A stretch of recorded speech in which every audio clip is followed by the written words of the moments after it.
Sport has changed so much. It's really what kind of motivation you have. What's the purpose when you get up in the morning?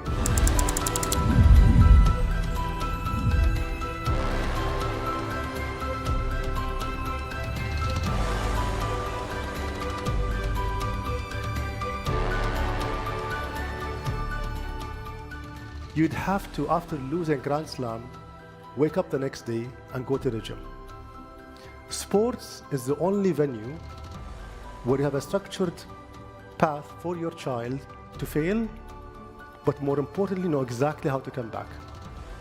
If a child misses a tournament, he or she would know when is the next tournament, how many hours they have to train, how many seconds away are they from qualifying.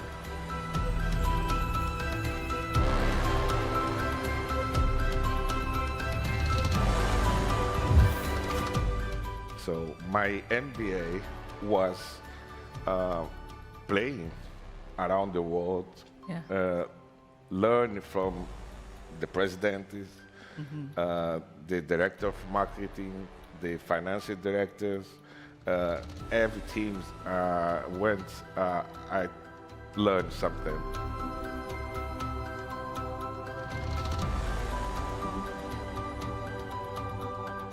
To improve your skills in boxing, it will take time, not just in a corner and then you can train and you can improve your style. It's different, big different, because you have to improve your style, your focus in the fight.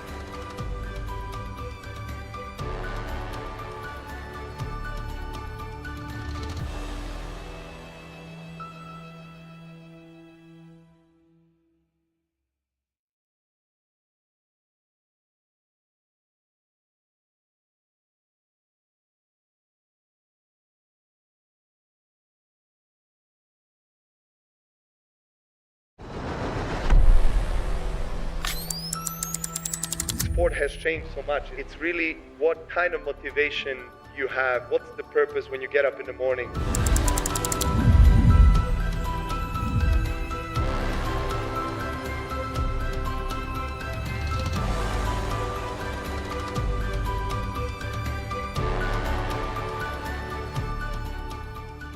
You'd have to, after losing Grand Slam, wake up the next day and go to the gym. Sports is the only venue where you have a structured path for your child to fail, but more importantly, know exactly how to come back. If a child misses a tournament, he or she would know when is the next tournament, how many hours they have to train, how many seconds away are they from qualifying.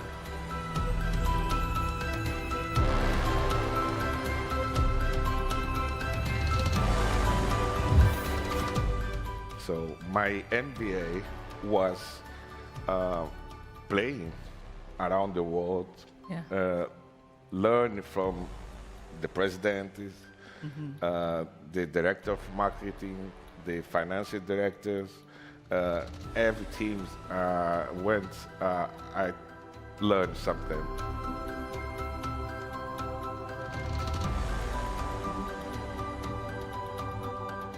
To improve your skills in boxing, it will take time, not just in a corner and then you can train and you can improve your style. It's different, big different, because you have to improve your style, your focus in the fight.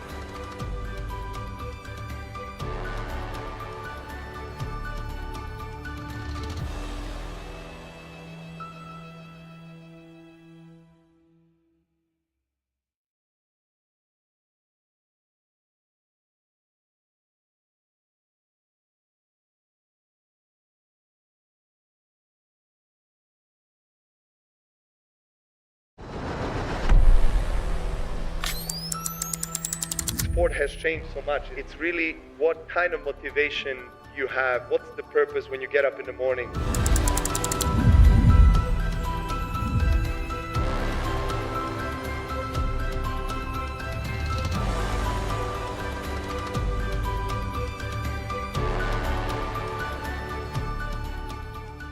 You'd have to, after losing Grand Slam, wake up the next day and go to the gym.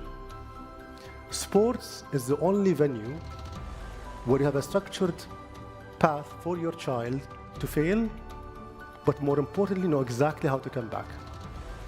If a child misses a tournament, he or she would know when is the next tournament, how many hours they have to train, how many seconds away are they from qualifying.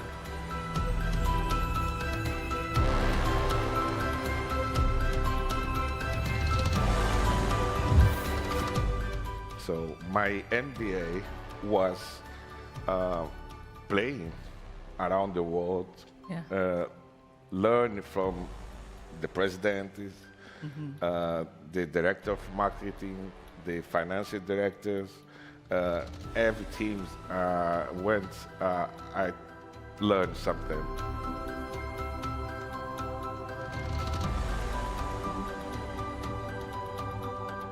To improve your skills in boxing, it will take time, not just in a corner and then you can train and you can improve your style. It's different, big different, because you have to improve your style, your focus in the fight.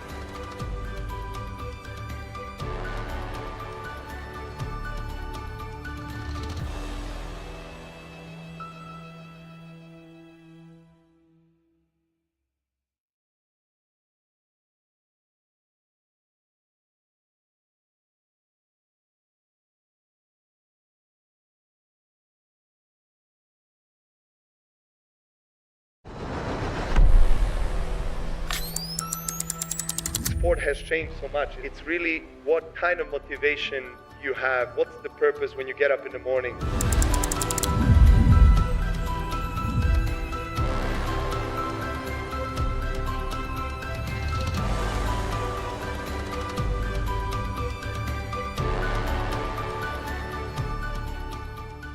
You'd have to, after losing Grand Slam, wake up the next day and go to the gym.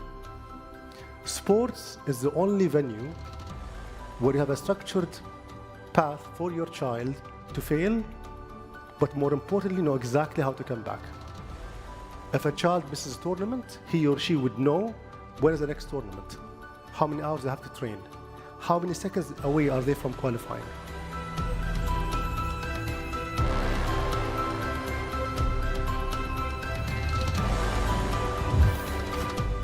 So my MBA was playing around the world, learn from the president, the director of marketing, the financial directors, every team went, I learned something.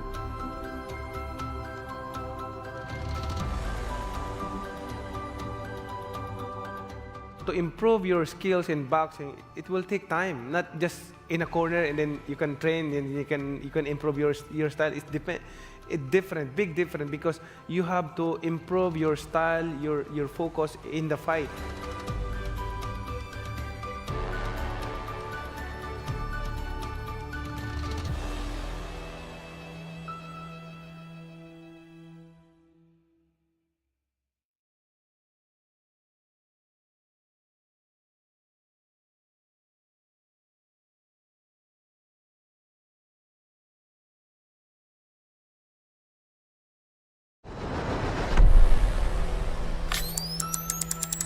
Sport has changed so much. It's really what kind of motivation you have. What's the purpose when you get up in the morning?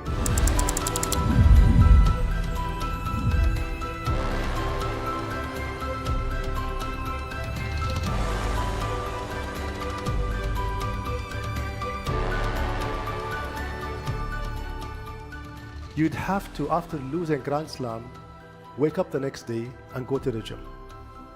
Sports is the only venue where you have a structured path for your child to fail, but more importantly, know exactly how to come back. If a child misses a tournament, he or she would know when is the next tournament, how many hours they have to train, how many seconds away are they from qualifying.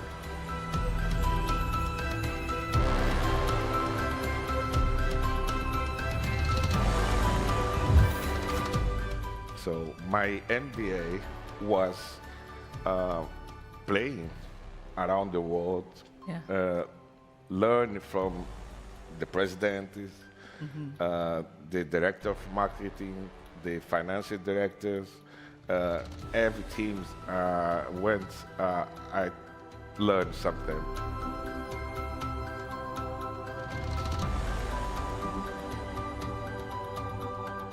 to improve your skills in boxing, it will take time, not just in a corner and then you can train and you can improve your style. It's different, big different, because you have to improve your style, your focus in the fight.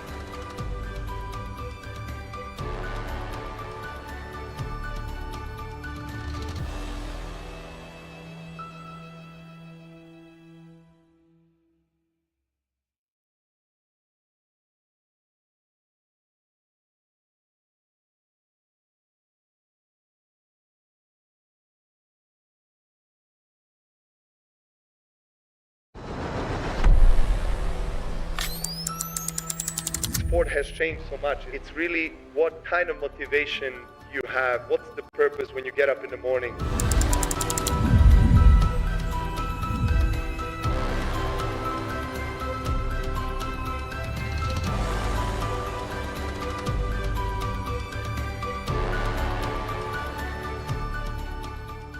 You'd have to, after losing Grand Slam, wake up the next day and go to the gym. Sports is the only venue where you have a structured path for your child to fail, but more importantly, know exactly how to come back. If a child misses a tournament, he or she would know when is the next tournament, how many hours they have to train, how many seconds away are they from qualifying.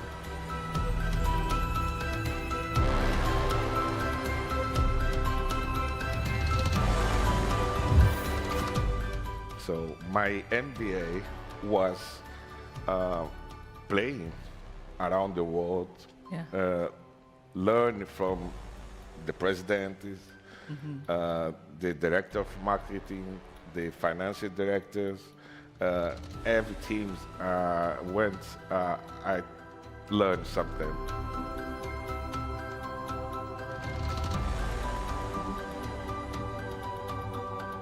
To improve your skills in boxing, it will take time, not just in a corner and then you can train and you can improve your style. It's different, big different, because you have to improve your style, your focus in the fight.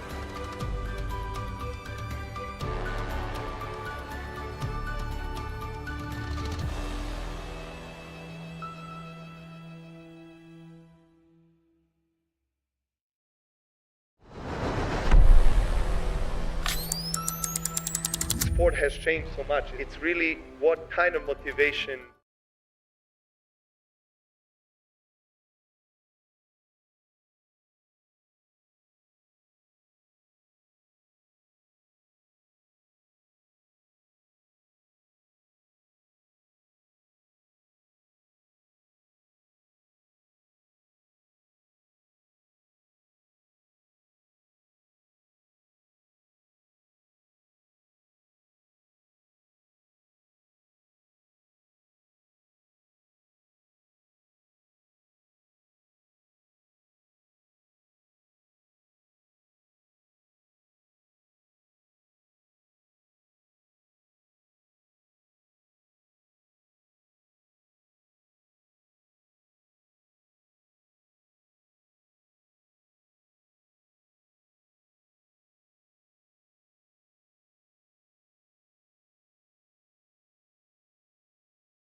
Your Highnesses, Your Excellencies, distinguished guests, ladies and gentlemen, please welcome to the stage your hosts for Day 2 of the World Sports Summit, Mina Rzouki and Hamid Al-Harthi.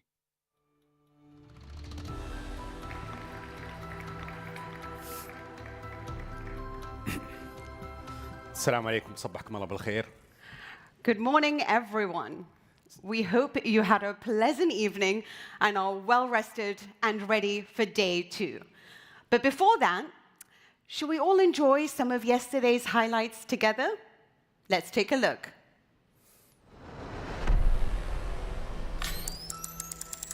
Sport has changed so much. It's really what kind of motivation you have. What's the purpose when you get up in the morning?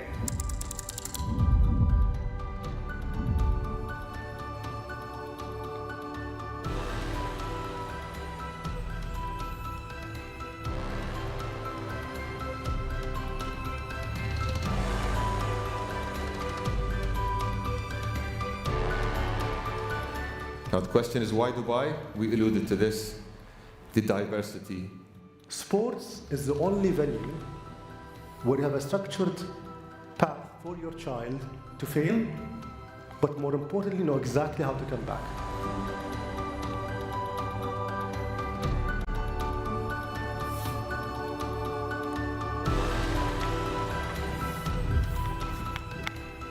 As of next year, award the best players, coaches, teams, legends in the world here in Dubai. My MBA was playing around the world, learn from the president, the director of marketing, the financial directors, every team went, I learned something.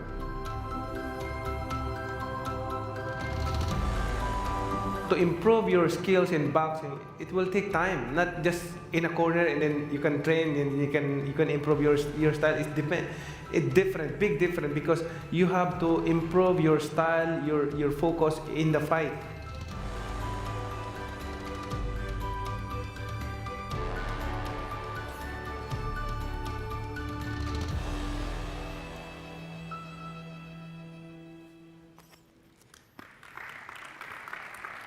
What a fantastic day. It was such a wonderful, wonderful day yesterday. For me, as I kept saying on the backstage, I feel like I'm a kid in a Disneyland because... Yeah, we know that. Yeah. You spent the whole day taking selfies with people.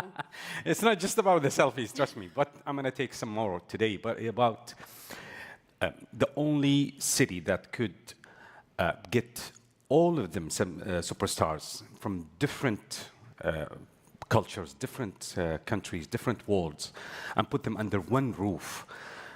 Only Dubai can do that. Only Dubai can gather all of these people. So today, this morning, I woke up in the morning and I was thinking, are they all staying in the same hotel? Imagine yourself walking or working out in the gym at 5 or 6 a.m. You don't know nothing about sport. We just there, working out, and all of a sudden you got Usyk coming in, and you got Manny Pacquiao, and you got Novak Djokovic coming and working out with you, and you're looking around all these superstars, all these champions of the world around you, and you have no idea who they are. So, so just imagine myself in that situation. But, it was a privilege to hear and listen from them, their stories, what they have learned, what they have done in their career. So should we be worried now that when you're walking through the corridors, who you're going to grab and take a selfie with? Because I want to show the crowd some of the pictures that you took. I'm also going to be a little offended that I'm not on there. But anyway, let's have a look at some of the people that you managed to grab yesterday. I warn you today that this could be happening to you. He may stop you. Please let him take the selfie with you. Just in the backstage. Who is your favorite, Hamid? Tell me. All of them. To be honest, all of them. The conversation I had with all of them. Actually, the most surprising one is Vladimir. Oh, yes? He shocked me to be backstage, and I was like, "Are you the guy who kept cleaning the gym with the mop and then lifting it up?" And he said, "Yes, I am." So it was a privilege to meet all of them. As I said, I felt so privileged, and I'm so happy, and I also would like to personally thank Khalfan Bilhol to give me this opportunity. Thank you very much. Thank you so much. But thank you. I do want to know, thank you. I do want to ask you one thing today. Sure. Who's your number one target? Who is going to be cursed by your selfies today? Who do you really want? All of them. Whoever comes backstage, I'm going to grab them. I'm going to grab and take the selfie. Come on, there's got to be one guy that's just... I'm waiting for Rio Ferdinand, because he's my co-host in Saudi. So I'm going to grab him on the stage and do the selfie with our next guest, who are you going to introduce? You did tee me up perfectly there. Thank you very much. Time to get to our first guest. Mixed martial arts is one of the fastest growing and most popular sports in the world. And one of its greatest ever fighters is our first speaker today. He was a UFC lightweight champion for the ages, but there was nothing lightweight about his career. Let's take a look. The standard upon which all lightweights will be judged, Khabib Nurmagomedov. Absolutely incredible the way he dominates people. And Nurmagomedov floors one of the greatest pound-for-pound fighters of all time.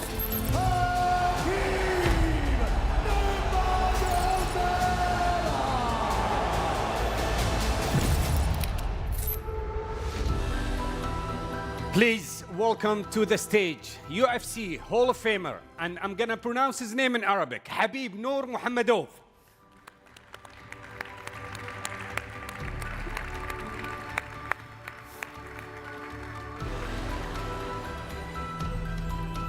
Khabib. Salam alaikum. How are you, brother? Thank you so How much. was everything? And our moderator for this segment, please welcome the 6-time Premier League winner, Champions League and Club World Cup winner, the one and only Rio Ferdinand. Snuck up on me there. How you doing? Oh, good. Nice to see you. Nice to see you too. Hey, Ojai. Hey, my man. How are you? How you doing? How's everything? Okay? You okay? Very good, very good. Right. Stage is yours. Hey, how you doing? You okay? Wow. Great to be here. Thank you guys for welcoming us so warmly this morning. When I see them pictures, when you see those pictures, do you ever think, I'd like to get back in the ring one more time? Get back where? Pardon? Octagon? You mean octagon? Yes, the octagon. No, honestly, no, brother. Honestly, I'm about retirement. When I retired, I never think to coming back because it was a very clear decision, very, very clear decision. Of course, sometimes I want to compete with high-level guys, but in my gym, I have best fighters in the world. When I miss some competition, I go to the gym. I can find not only best guys in their division, I can find best pound-for-pound guys in the world. And of course, I go and compete. This is in my blood. I love this. I love wrestling. I love competition. But going back to the cage, no. Well, I have to say I respect that because you often see sports stars they fight that one too many fights or they play that one too many games and it taints their legacy. But I want to take it to where you are now and you're in the corner now, the general in the corner we call it. And what has been the biggest mental shift for you when you've moved from fighting inside the octagon to being on the outside coaching? Honestly, these things a lot of people don't understand. When I was inside and outside of octagon, when I'm coaching and when I was fighter, it's very big difference. And very big difference. One thing I really don't like about this, when I'm coaching, I just can only talk. I just can only give advice. I cannot do nothing with my hands, with my body. I cannot use. I can use only advices, you know. This part I don't like, honestly. But other things, when I was by myself inside the cage, when I can do something, when I can control the fight, you know, this one is different, you know. And that's why, like, I talk a lot about this with my close people. I like more to be fighter than to be coach, because when I'm coaching, after couple, I need to become on normal life. I need at least 1 week, because I feel like they squeeze me, and no energy. It's like it's very hard for me, because I cannot take it easy.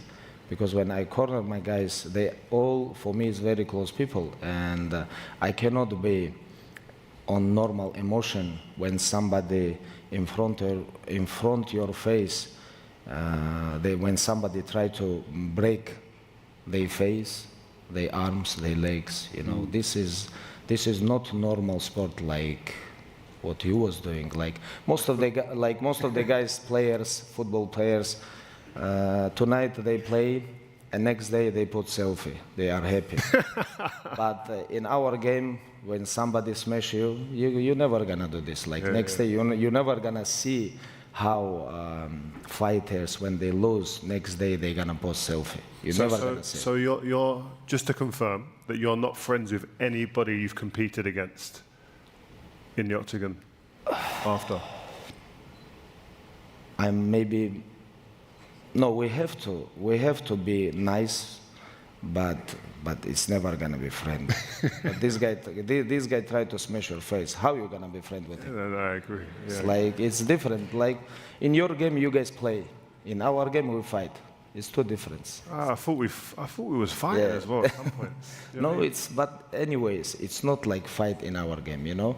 It's like. Do you watch football sometimes? Because listen, I don't know if anybody knows, this guy is one of the most knowledgeable guys of football I've met. He was questioning guys behind the scenes there, and they was getting answers wrong, and he was disappointed in them, right? But when you watch football, do you look at it and think, when they dive in and they're, my leg, are you looking at, what is this? No, this is part of your game, you know. It's okay, they can do this. It's not MMA. But yes, I was watching football all my life, and I really love this sport. And for me, this sport still is number one. When I was young, my dream was become football player. And after accidentally, I become fighter. It's like this. Sometimes this happen, you know, because where I born, where I grew up, and my father, he was a coach, and like I'm joking with the guys, like accidentally I just become fighter, but in my heart always was football. Yeah. When you watch football, we're going to go off piece here, but when you watch football, is there any players that you see and go, that would have been me? That looks like what I would have looked like as a footballer. There is a lot. Yeah? Not a lot, there is some fighters. Like, you know, when I was young, I really like how, of course, everybody liked Gattuso, the way how he was acting, you know.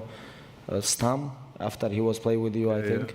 No? No, just before me. Yeah, like it was, there is some fighters inside the pitch, you know, like I really liked Rooney. Rooney was very good, and you know, there are some fighters, they take like very personal competition. Like when they lose competition, like, you know, right now in these days you can see how guys, they lost the ball and they just stand. It's like, come on, brother, you cannot do this. If you're in my team, even when I play, if I take somebody and if we're losing and he smile like you, brother, he's gonna have big problem. Like you have to perform. At least anybody can lose, but you have to show your best what you have. You cannot come with me in my team just laughing and smiling while we're losing. You know, I agree. It's That's impossible. why we're in a. You wouldn't know this, but we got a WhatsApp group of some of the guys who are out here, and. That's why I don't want to be on Patrice Evra's team when we play paddle, because this guy's just laughing at everything. I can't. I'm the same as you. If we're losing and he's laughing, I'm not playing. I'll stop. It's finished. But let's take it back to you coaching. I think you mentioned coaching and how seriously you take it. Is there a big difference? I mean, like when you're there coaching your brothers, as you call it. What is that like for you emotionally when you're seeing them in difficult situations, and as a coach, like you say, you can't control it yourself? How are you communicating and getting all of your ideas across? I'm very happy to have in our team Javier Mendes, because otherwise I think we're gonna have bad communication. Because sometimes when you reach top level and when you become best fighter in the world, it's very hard to understand when fighters try to give you excuse, you know. I have this, I have that, you know. And that's why I'm not only one coach in my team, and we have coaches, and they help me. And they give me knowledge, they give me good energy, they give me good advices, and we run the team together, you know. And me and Coach Javier, we have very good mix. And sometimes, like he say, Khabib, you have to take it easy, you know. And he's much older than me, he's much better than me, and sometimes I'm listening. And all the time when I listen, I'm like, it was good one. And I'm supposed to listen, in future is more and more and more.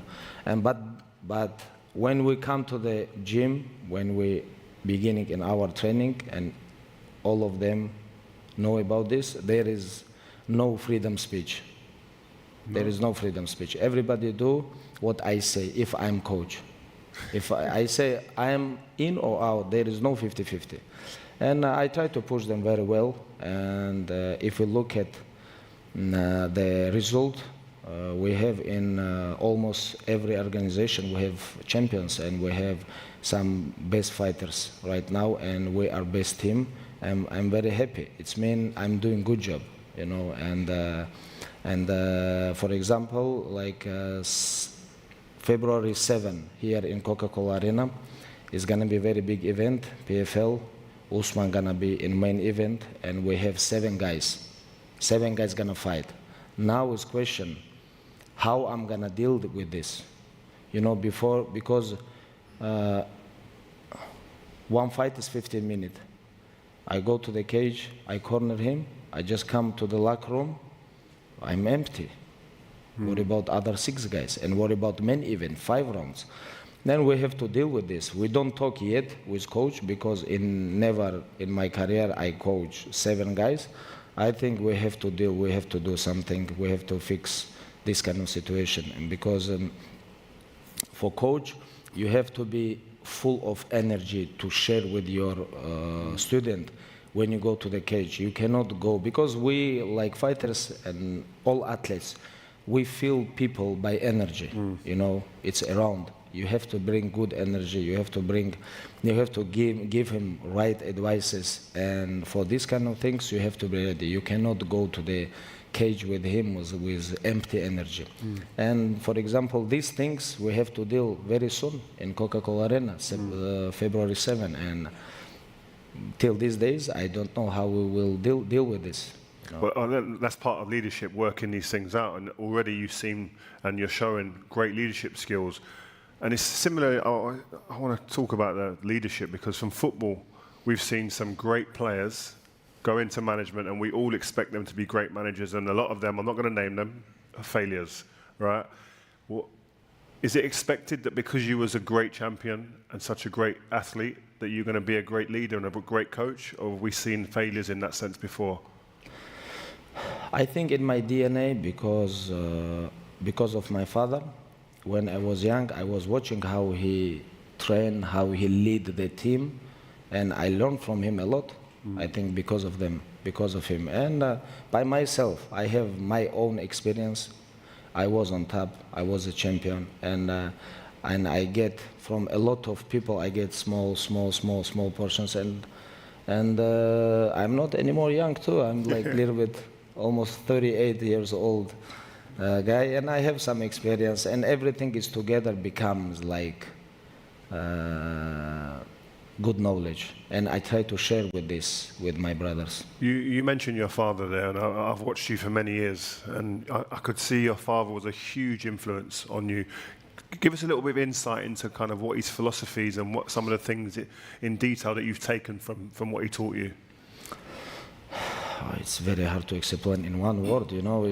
He was master of sport in many sports, like for example freestyle wrestling, judo, sambo, and he have good knowledge by himself. And when he was coaching us, and he was very straight and very disciplined person, you know. And when I'm 17, 18, I remember like 19, it was one of the last years when I tried to teach him. You know, when you're 17, you think you know everything, and you're beginning trying to give your parents advice, and you can tell them, oh, you don't understand nothing, something like this. Like, it was 17, 18 maybe, like, when I tried to give him advice. He always listened, he said, you finish? You finish. Oh, very good advice. Go and do what I told you. It was very, very nice and good opinion from you. It was very interesting to listen to you. But don't try to teach me. You're only 17. And I'm like, okay, maybe next time I will do my best. You know, it's like I told you before, like there is no freedom of speech between parents and kids. Like right now is like a lot of people, they deal with this, you know, they kids, when they think smart guys, 17, 18, a lot of parents and kids, they have very bad relationships. And these kind of things I will never understand, because I was very happy right now. I'm thinking I was very happy because I was listening to him all my life. Even sometimes I don't understand what he's talking about, because when your father like 37 and you 17 or 15, it's very big difference. How you guys gonna understand each other is different vision.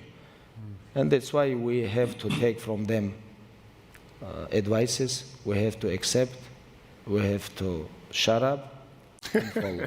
This is what I was doing all my life. It's crazy because this generation is very different. Yeah. They want to talk, they've got a loud voice, and parenting becomes quite difficult in that sense. But we were speaking backstage about training. You're going to be going into camp for this big event in February, in the beginning of January. Yeah. Talk us through, because I think a lot of people will be interested here, what a camp looks like for you guys. You were talking about mountain runs and stuff like that, which I would never be able to do. Give us a little idea of what that would look like. Yeah, like 4 weeks before the fight, like around 30 people gonna come, and we train morning and night. Like for example, morning we train like only MMA, sparring, wrestling, grappling, drills, like everything. And nighttime we do only cardio. Cardio, like maybe boxing cardio, wrestling cardio, doesn't matter. And it's look like 2 hour morning, 2 hour nighttime. Like every day we train 4 hours. And it's like like guys after when they come here after 1 week they like feel very, very tired. and they try to talk with me. When they are not successful, they go to Coach Javier. But even with Coach Javier, and because he's a very smart man, he told, well, most of the time he say no, but sometimes he say, Khabib, I think you have to go take it easy with this guy. Because there is some fighters, they don't know how to take off. There is some fighters, they want to give their best. But there is some fighters, they like a little bit, you know, like cheating, you know, going around like. There is, because everybody is different. Everybody is different, and you have to understand all of them, like, and you have to know them, all of them in personal. I'm interested to know what you think about guys like that, because in a dressing room of like 25 guys, when I played, if you saw a weakness or somebody who wants to take shortcuts, I used to always think in the real battle in the game, not a fight obviously, but in the battle of a game, 90 minutes, when it gets tough, those guys, I used to doubt whether that guy is going to be with me in the critical moment. Okay, I'm gonna tell from my own experience. Like when I was growing up, I always was in my gym, I was youngest, because father bring me with, for example, with national team, with strongest team, with best team, with current champions. He always bring on training camp, and I always was youngest, and I do everything what they told me. And because we have rules, in our rules, if you're young, you're always wrong. Like, who's older, you're always right. There is rules, and you have to follow them. And somehow, like, when I finish my career, I become oldest in my team. I was oldest. It's like, okay, I have to take leadership. Who's gonna take over? Somebody have to lead the team. You know, you cannot just leave them alone. Or today I'm become success, I was champion, I was on top, okay, see you guys tomorrow. It doesn't work like this. And I'm like, okay, I look around, like, who's here? Everybody is younger than me. And my father, rahimahullah, he passed away. I'm like, okay, I have to take this leadership, and I have to lead this team, and I have to continue my father's legacy.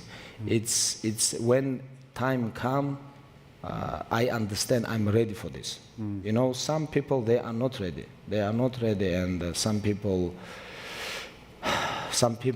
they become busy with their life, and because everything in their life is good, and they don't think to invest to other people what you have. Because, for example, right now I have so much knowledge, I have good energy, and I just want to share with this what I have, because I think all of us who sitting here is very successful people, and everybody have around us people. We have family, we have kids, we have friends, we have neighbors, we have like so many people around us. And in my opinion, life about to sharing. If you don't share, doesn't matter. You make money, you have to share. Like even taxes, you make money, you have to pay. If you don't like to pay your friends, neighbors, like family, okay, at least you have to pay taxes. Anyways, you're gonna share. But everything what God give us, we have to share with this. And right now I'm talking about knowledge, experience, and energy, everything what I have, I try to share with these guys, you know, and I want they become the best, I want they become the champion, I want they become the better than me, everything what I want, all the best for them. And that's why I can live without them too, but I have two choices, to be with them or to be without them. But I prefer to be with them because this is who I am, this is how my father teach me. I love that. I mean, talking about your, definitely. Huge respect for that. And I mean, how do you see the next generation of from Dagestan contributing to the global landscape of the MMA? Because you kind of put everyone on the map. Everyone's following your lead. What is next for Dagestan and their importance in the MMA? I feel very bad for US promotions, very, very bad, because there is so many hungry fighters coming. And they don't like to talk. They don't like trash talk. They just come, smash people, and take money, you know? And US promotions, they don't like this. They like trash talking. They like entertainment. I understand. In one way, it's business. But in other way, end of the day, this is sport. It's sport 1-on-1. You go alone inside the cage, and we will see who's the best in the world, you know. But a lot of young guys coming, a lot. I know the gym. Like, for example, in my gym, I have couple gyms in Dagestan, and there is 500 amateur guys, and they all want to be like Khabib. They all want to be like champion. They all want to take over in the world, you know, and they all good. What we gonna do with them? Like, how you gonna stop? It's very hard. Or just don't sign them. It's like right now I see some promotion, they follow the politics, they just don't sign them because they tired. Because all Nurmagomedov, they jump to the UFC and they take over, you know. And last couple years, they changed a little bit politics, and I don't like this, to be honest. It's end of the day, like I say, this is sport. It's have to be fair. And even the last couple years, we saw so many fighters they cut so many fighters. They have like they don't even lose in UFC. They just finish contract. They don't give him new contract. Honestly, somebody have to talk about this. And I think this is not fair. This is what I don't like. Like, because I remember myself 2012 when just they signed me. They told me, my friend, your name it's very hard to say your name. You need a nickname. I'm like, what? I have my name. Why I need nickname? And I asked my manager, what is this nickname? What do you mean, nickname? I have my name. No, because your name is very hard for them to say. Okay, I take Eagle because it's symbol of Dagestan. And I take Eagle, but after 6 years, everybody knows my name. This is how we do. Same thing right now with so many young fighters. They good, 10, 15 and all, undefeated, world champions, amateur and professional, and they don't want to sign them because they need somebody who talking, who drinking, who show up, all this stuff. You understand? they want these kind of fighters. But in one way, like I say, I understand. But in end of the day, this is sport. Best versus best. Not like best dancer or who have best haircut, fight like, or who have best followers. Like it's have to be fair. Okay, 50-50. If you guys want business too, okay, let's go 50-50. But don't go 100-0. It's not fair.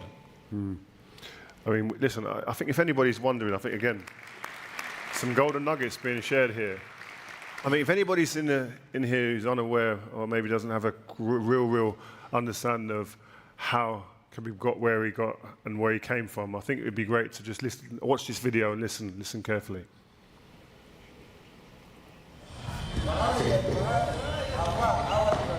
We miss you, brother. This is taxi, Uber. Somebody call Uber. Did you pay?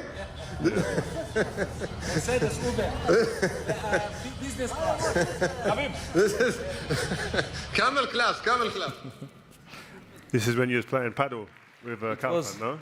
It was before, it was business class Uber. People forget about this.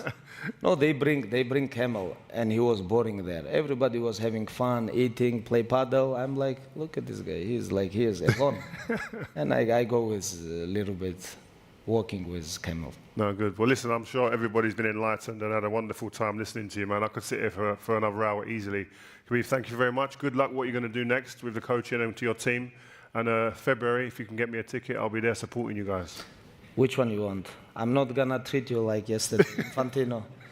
No. I'm gonna come. I will give you VIP tickets. Yeah. Yes. Okay. How many? I appreciate it. 1 or 2? Just me. Just you? Yeah. But what about your family? No. My kids, I don't want him to be a fighter. I want him to play football. Okay. I don't want to influence him. 1 ticket for sure? Just for me. Sure. Okay. Thanks Thank so you so much. Thank you. Thank you, brother. Thank you. Thank you, guys. Thank you, guys. Thank you.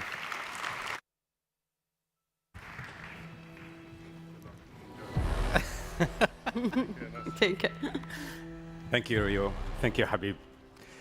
Well, I think that was one of the most inspirational things. Never have a nickname, believe in your name.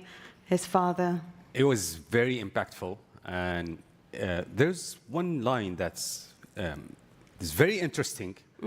When Rio asked Khabib, who's the player that you would have become if you become a footballer? So someone will say Maradona, Pele, Zidane, Messi, Ronaldo, Cristiano, any of these players. Khabib chose Gattuso. Yeah. And rarely somebody would say, I would follow the Gattuso footsteps, but he was a unique player, and I think Khabib would have been a very, very good Gattuso, to be honest. I've seen him play. So he's tough. He's tough on the field. The terrier bull, who was like Gattuso. Khabib Nurmagomedov impacted UFC in a way few ever have. In football life, few players impacted the game quite like our next guest. A golden boy in Italian football.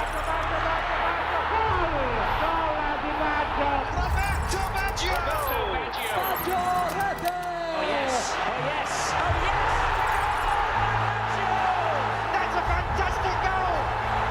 Grandissima giocata di Roberto Baggio. Roberto Baggio. There's a great chance now for Baggio. It's a goal from Roberto Baggio. Baggio al volo, goal! It's a super goal! Baggio! There are few players who put on the number 10 shirt in the history of Squadra Azzurra. But you remember one player. And when you mention the number 10, the blue jersey of Italy, you remember 1 or 2 players. Please welcome to the stage 2 incredible people who are going to tell you a story you might not be expecting. Italy legend, Roberto Baggio, and his lovely daughter, Valentina.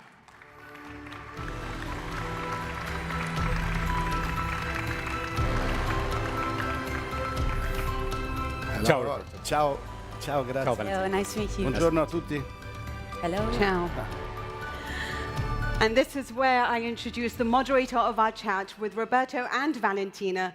One Italian football legend wasn't enough. You always do this to me.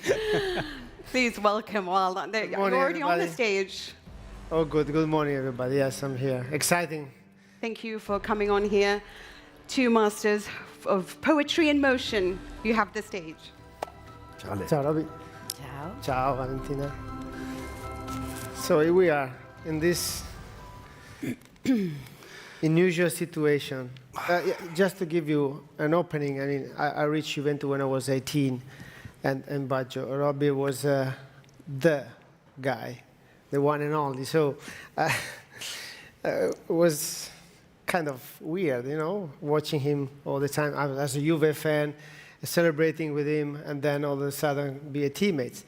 But he was so humble with me that we speak in our dialect because we were born 25 kilometers from each other, literally. So we speak in, we're going to speak not in Italian today, but in our dialect. So I hope somebody knows our dialect in Yeah, we will manage to translate anyways. But besides that, I mean, welcome. Welcome, Valentina.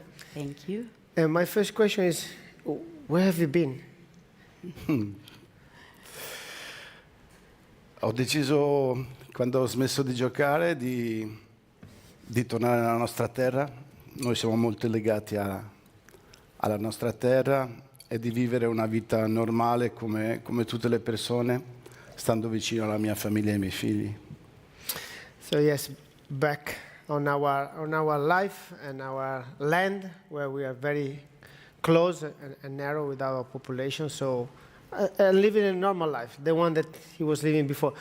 And what happened? What happened that make you change, you and Valentina and your family, you know, change a little bit the perspective? Like, cosa è successo che ti ha cambiato? Un bruttissimo episodio. Noi abbiamo subito una rapina in casa da 6 malviventi e ovviamente questo fatto ha cambiato la visione della mia vita. In quei mesi dopo questo fatto è nato in me il desiderio di mettere al corrente ovviamente di tante cose la mia famiglia, soprattutto i miei figli, perché loro sono il futuro e dovevano appunto sapere tante cose. E questo ha portato sì che oggi siamo qui insieme. Yeah. So last summer, during the summer, they unfortunately had a robbery at home, very bad one. So they all felt, you know, risk of their life in that robbery, and then definitely change his perspective of what's gonna happen next, especially for their kids and their son. So yeah, actually, unfortunately, I wasn't there. I was the only one not at home when that happened. And I think that from that moment on, like, I seen my father and the way he reacted to that crazy situation made us even, you know, closer. And of course, then we understood that something had to change. And we are also firm believer that sometimes when, you know, you need to suffer a shock in your life to change something. And I think that that moment for sure was that one for us. And so it's been 9 months since March this year that now we are, you know, back in the game, traveling together. I became his agent, and so, you know, we had some changes in our lives. So, in Italiano we say, non tutti i mali vengono per nuocere. Exactly. You know, not exactly. everything that's... bringing something bad and turning it in a good and positive way. But you were prepared for that, you know? You studied, you... Of course, of course. Actually, I was kind of waiting for it, like hoping that one day we could start working together. I have a background in, PR, fashion. I did a lot of projects with influencers and creating content with influencers. So nowadays, when we work together, of course, he's not an influencer, but I know how to, treat projects, how to create content, and how to work on social media. So yeah, so it's fun. For sure. Agent, social media manager. Everything. Everything. I try to do my best. Se sono qua è colpa sua, l'avete capito? Yeah, of course. He said that if he's here today, it's just because of me pushing him. So, but I think it's a great picture, having this trust, because we are coming from a country, Italy in general, and especially our region, where we are very deep in family connection. We're really close to each other as a family, and it's beautiful to see both of you, and bringing his past and living the future. Yeah, of course. Beh, questo è bellissimo. Devo dire che questa esperienza è veramente ci lega ancora di più come padre e figlia, perché comunque condividiamo tante cose insieme che ovviamente danno a questo legame ancora più forza, più energia. Tu ami tanto i figli, eh? Sì. It's in love deeply with the kids, and everybody is that, but because I know you, I know him, it's really so. But just to remind you a little bit, the impact that you had in my generation and the generation that follow you, we have a quick video to show you. Can we just have a moment, yeah? I've met everyone, right? I've met all the best players from my generation, the generation before, this generation, I've met them all, yeah? I saw Roberto Baggio there, I don't know what happened, but I got emotional. There was a little watering of the eyes, because it took me back to when I was a kid. One of the most revered, one of the most loved people where I'm from. I don't know how, why. He's in Italy. I've asked him to come on the pod. I said, listen, please, I'm begging you, please come on the pod, because I don't think even he realises, how much he is loved by people like me, of my generation, right? I was emotional. I can't even put it, I'm stuttering here because it was too much, it was mad. Wow. Grazie Rio. Quindi ti invita al suo podcast. Sì. He's inviting me on this podcast, but most important, he show you that respect and that love, and that inspiring that you have in this. Do you ever? I think you realized that during your career, right? But what do you feel about that? I mean, even now, this amazing, is an English guy, a defender. It doesn't make any sense with you. So I love you so much. È difficile trovare le parole giuste. Io ho solo cercato di giocare con una passione infinita, con un amore infinito per il calcio, per lo sport e di essere la persona più buona possibile. Questo non è facile, però forse questo è quello che ha toccato il cuore di tante persone. I think you should say something about that. Make more sense. Alessandro asked him why, how it is that he receives so much love even nowadays from other players, former players, and everything. And he said that he tried to do everything with as much heart as possible during his career, and for sure, this shows. Nowadays people still love him very much, and I think it's, of course, very, very beautiful. From my point of view, anytime we travel, seeing, former players, legends, athletes coming up to him and in a very emotional way, wanting to take a picture with him, it's it's very nice. Like, it makes me definitely proud, of course, to see him so loved. How do you feel about that, Valentino? How do I feel about it? Yes, you Nice. grew up with your father. I'm the photographer normally. You know, people come up and I'm taking pictures of him and other people. And but during this career, you know, you live every part of his life. You know, you probably be jealous at one point, happy on the other one, proud. What happened during these steps of this journey? As a daughter, I mean. Yeah, of course. He finished his career that I was 14 years old. So, of course, I'm the oldest of the children. And I saw him playing, and I remember, of course, that we didn't get to spend a lot of time together. And anytime we would be together, maybe at a restaurant, a lot of people would come and, you know, ask for his attention. And yeah, I was definitely jealous, you know, or like I wanted to be able to speak with him and to have a connection. That didn't happen. And when he came back, of course, I was 14 in that rebellious time of life. And so we didn't get along very well. But then I moved out, I went to university, and finally I came back during the pandemic. And that moment, I came back, I was already 30.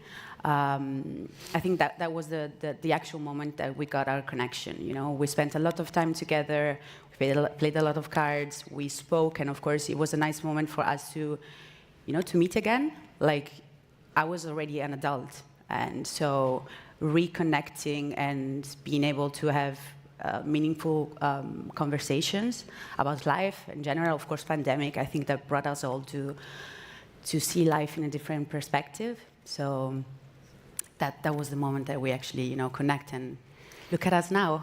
We are even working together.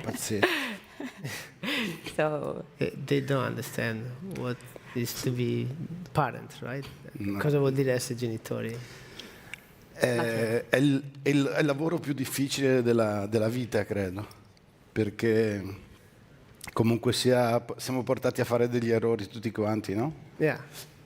Però alla fine esce sempre l'amore per la famiglia, per i figli.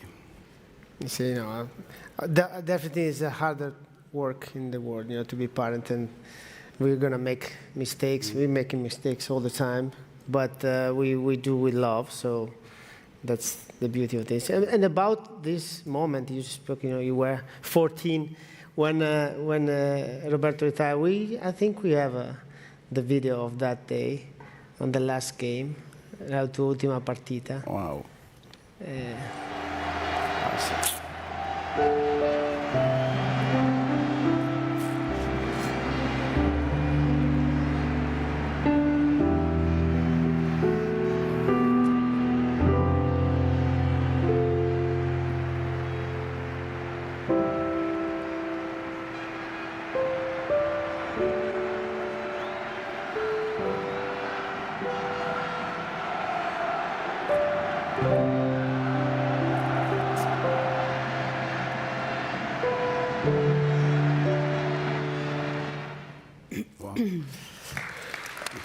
Grazie. Wow.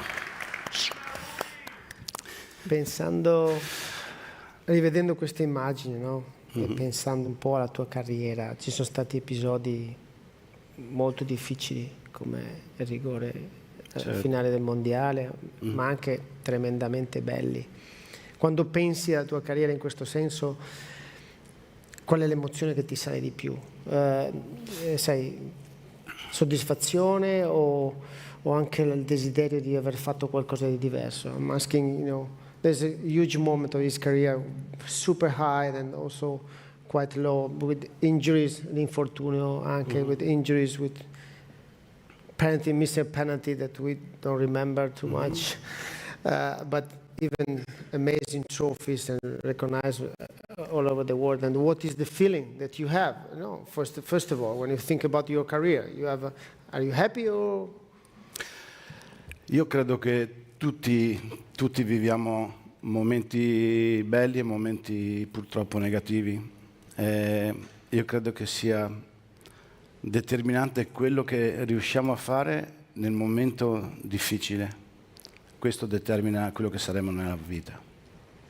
That's a great answer. I mean, I love it. I mean, we go up and down in life, especially with our career, but what makes the difference is what we react when we are in a bad moment. That reaction is the key of everything. And Valentina, I mean, I think you heard from your father this lesson going on, right? For sure. I think that anytime we're low, we need to, first of all, to see things from a different perspective and try to think at things when they're better and find the strength inside of us. I think that we have the strength to overcome anything we want in life. So it's just a matter of putting passion in whatever you do and just trying to move forward and seeing life as good as it is. Because if you look back, for sure, anyone can think about low moments we had in life, but in the end, the good moments are always more than those small bad moments. So try to be, more up and positive, and life will smile back. Definitely. One thing that I'm curious, we never spoke too much about that. When I reach Juve, in Italy we are pretty Catholic in our religion, right? So full Catholic, basically, So when I reached Juve, got the chance to meet you, you were already praying Buddhism. Yes. And I said, wait a moment, what's happening here? I mean, I was confused, to be honest. And I say, but I want to tell you about that. I'll ask you, because I think it's another big change of your life, that change the perspective of your life, how you process things. So that's, I would love that you shared that moment when you realized that that is the direction for you. I mean, praticamente ho detto, quando sono venuto alla Juve, tu pregavi il buddismo, sono rimasto un attimino, non sapevo cosa era successo, no? Quindi cos'è che ti ha cambiato a far diventare buddista e quello che è successo, insomma? Beh, credo che sia, oggi posso dichiararlo perché comunque pratico da 38 anni il buddismo e sono eternamente grato a chi mi ha avvicinato a questo. Ha cambiato profondamente la mia vita. Io credo che sia la fortuna più grande che ho avuto nella mia vita, perché sono convinto che se noi stiamo bene riusciamo a far stare bene anche le persone che abbiamo intorno, per cui possiamo veramente cambiare l'ambiente che è intorno a noi. Se non siamo felici, tutto questo è impossibile.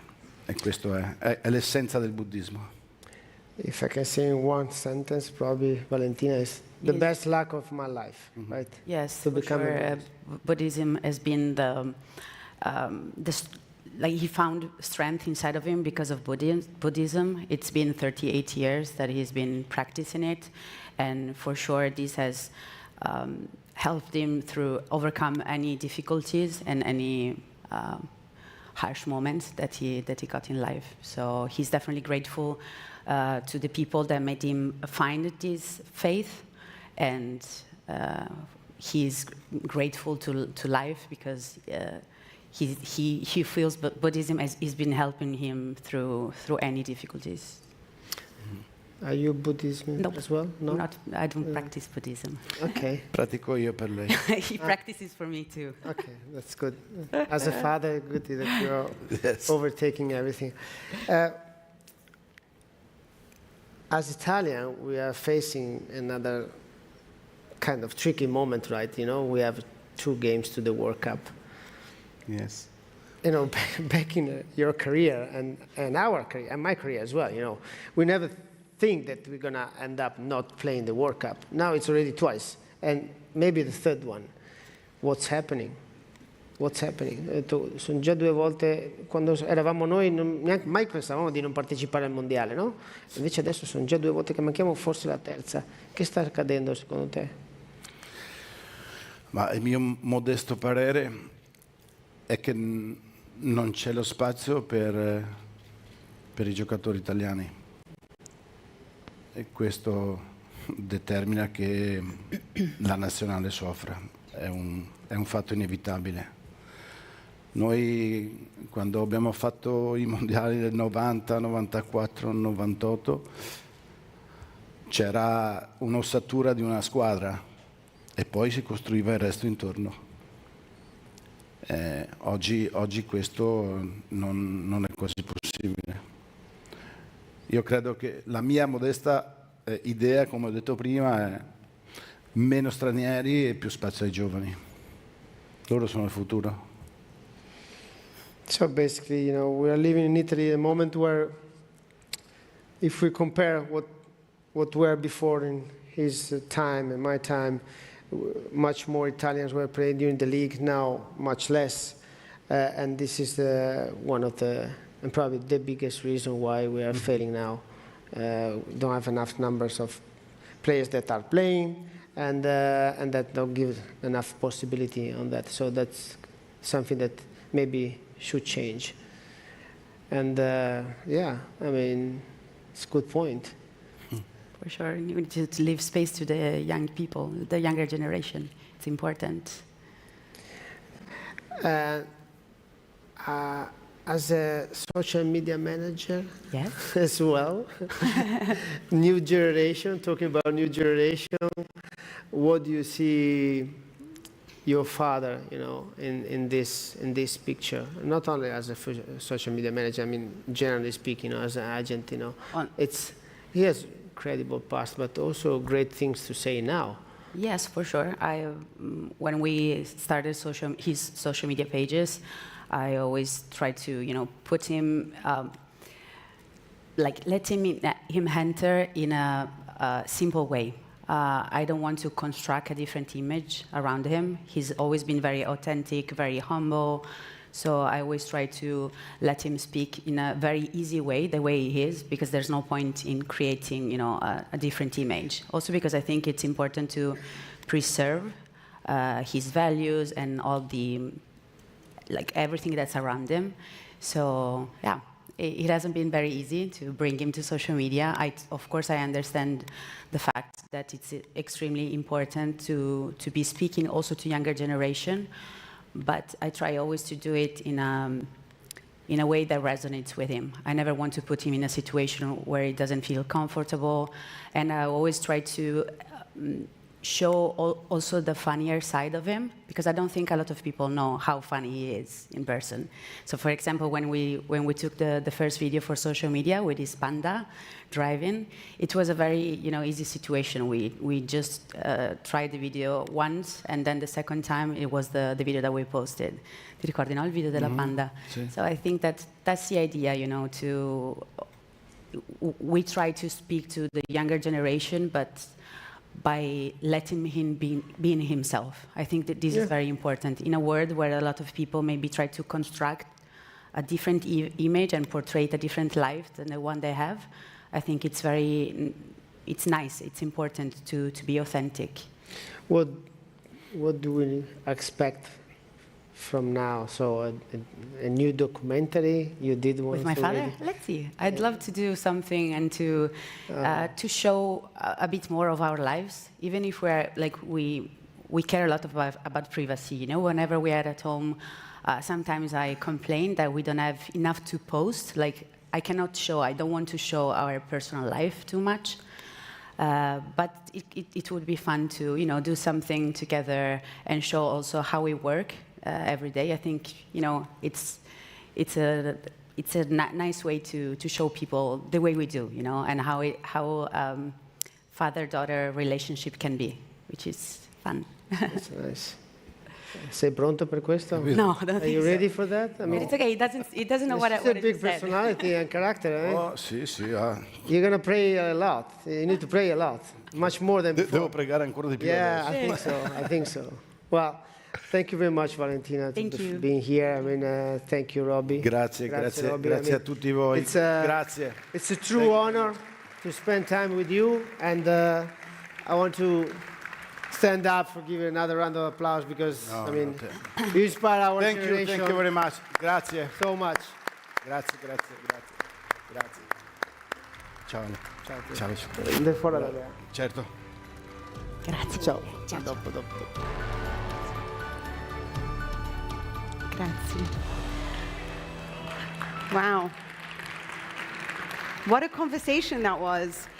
2 back-to-back speeches, and we've heard about the family theme, how important your father is in your life, the differences between the two legends of the game. But we still have so much more for you to come back to. But we are going to have a brief coffee break for the moment. If I could have you all back in the seats by 11:20, that would be fabulous.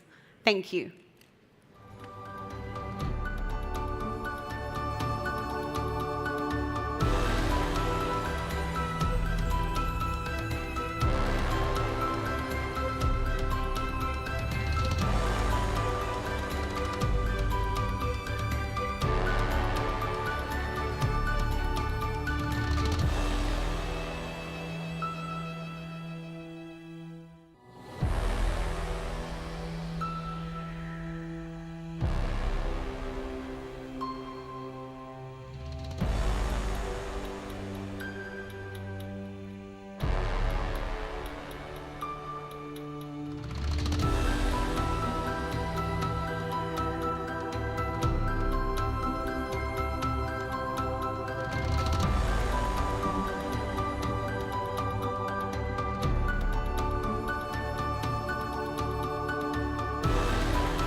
sport has changed so much. It's really what kind of motivation you have. What's the purpose when you get up in the morning?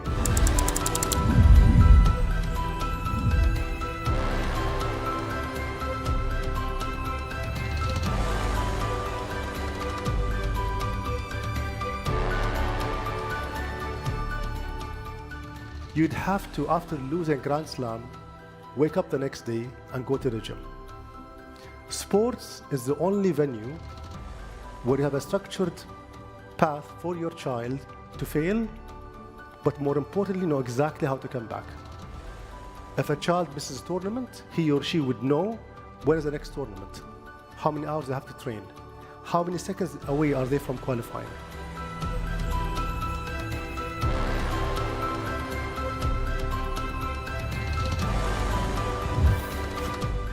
So my MBA was playing around the world, learn from the president, the director of marketing, the financial directors, every team went, I learned something.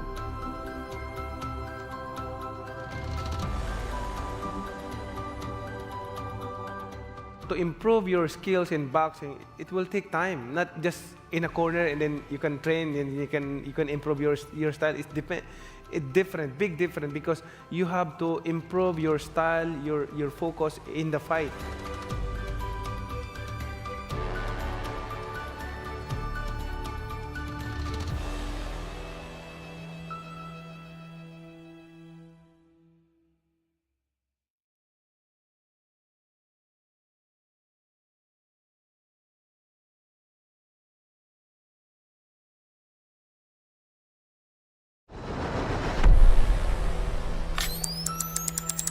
Sport has changed so much. It's really what kind of motivation you have. What's the purpose when you get up in the morning?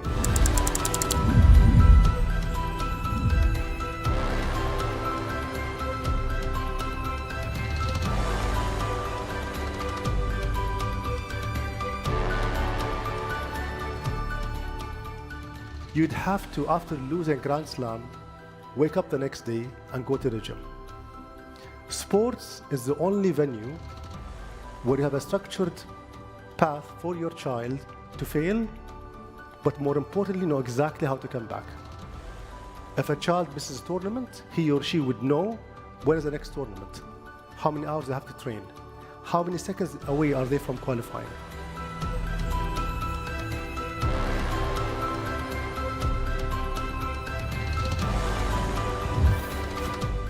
So my MBA was playing around the world, learn from the president, the director of marketing, the financial directors, every team went, I learned something.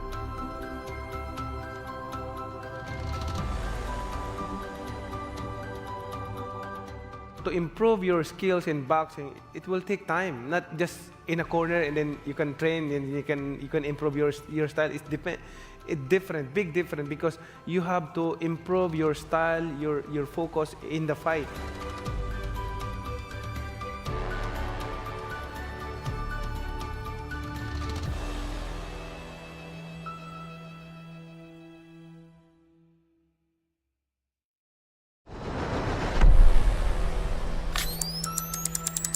Sport has changed so much. It's really what kind of motivation you have. What's the purpose when you get up in the morning?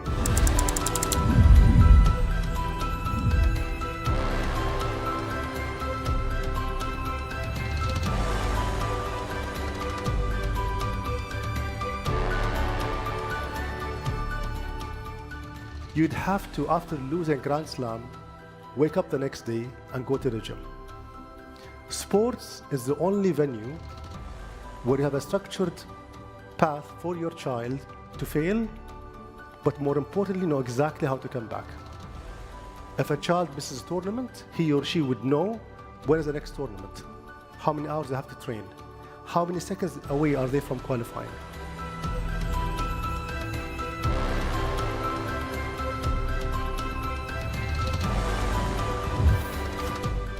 So my MBA was playing around the world, learn from the president, the director of marketing, the financial directors, every team went, I learned something.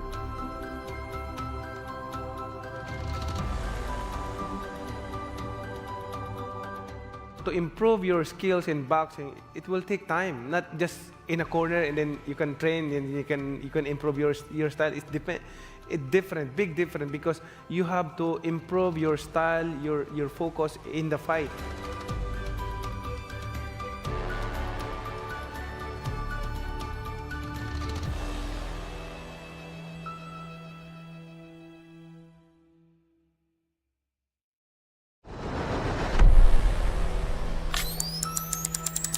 Sport has changed so much. It's really what kind of motivation you have. What's the purpose when you get up in the morning?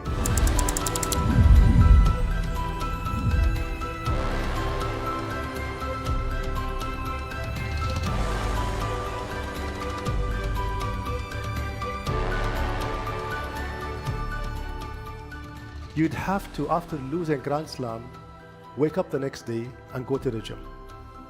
Sports is the only venue where you have a structured path for your child to fail, but more importantly, know exactly how to come back. If a child misses a tournament, he or she would know when is the next tournament, how many hours they have to train, how many seconds away are they from qualifying.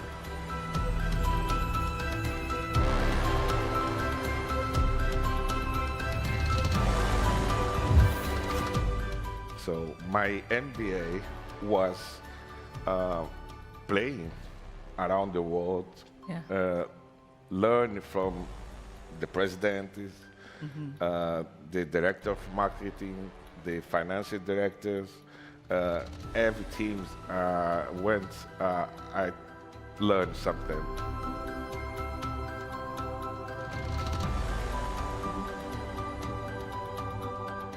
To improve your skills in boxing, it will take time, not just in a corner and then you can train and you can improve your style. It's different, big different, because you have to improve your style, your focus in the fight.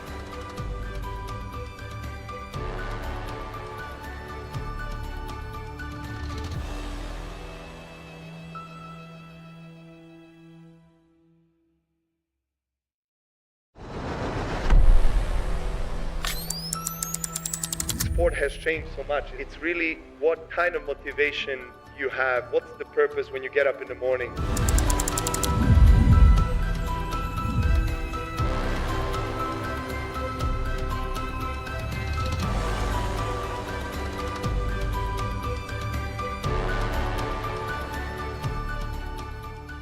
You'd have to, after losing Grand Slam, wake up the next day and go to the gym.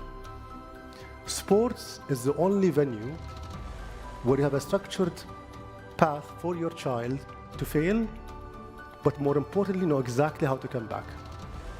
If a child misses a tournament, he or she would know when is the next tournament, how many hours they have to train, how many seconds away are they from qualifying.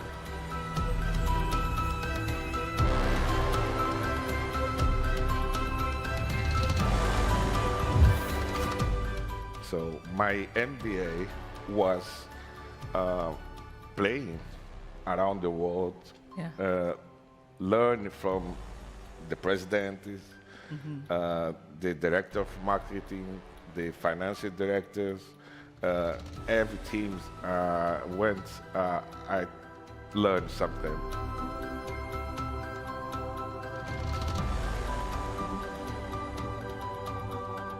To improve your skills in boxing, it will take time, not just in a corner and then you can train and you can improve your style. It's different, big different, because you have to improve your style, your focus in the fight.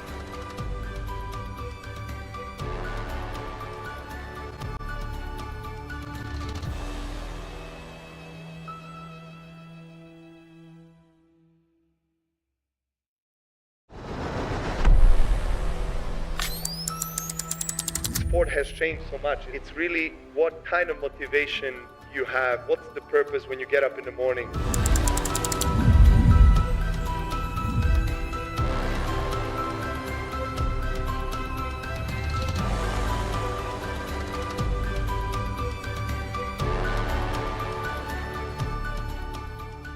You'd have to, after losing Grand Slam, wake up the next day and go to the gym.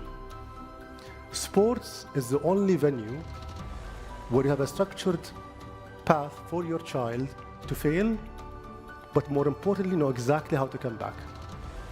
If a child misses a tournament, he or she would know when is the next tournament, how many hours they have to train, how many seconds away are they from qualifying.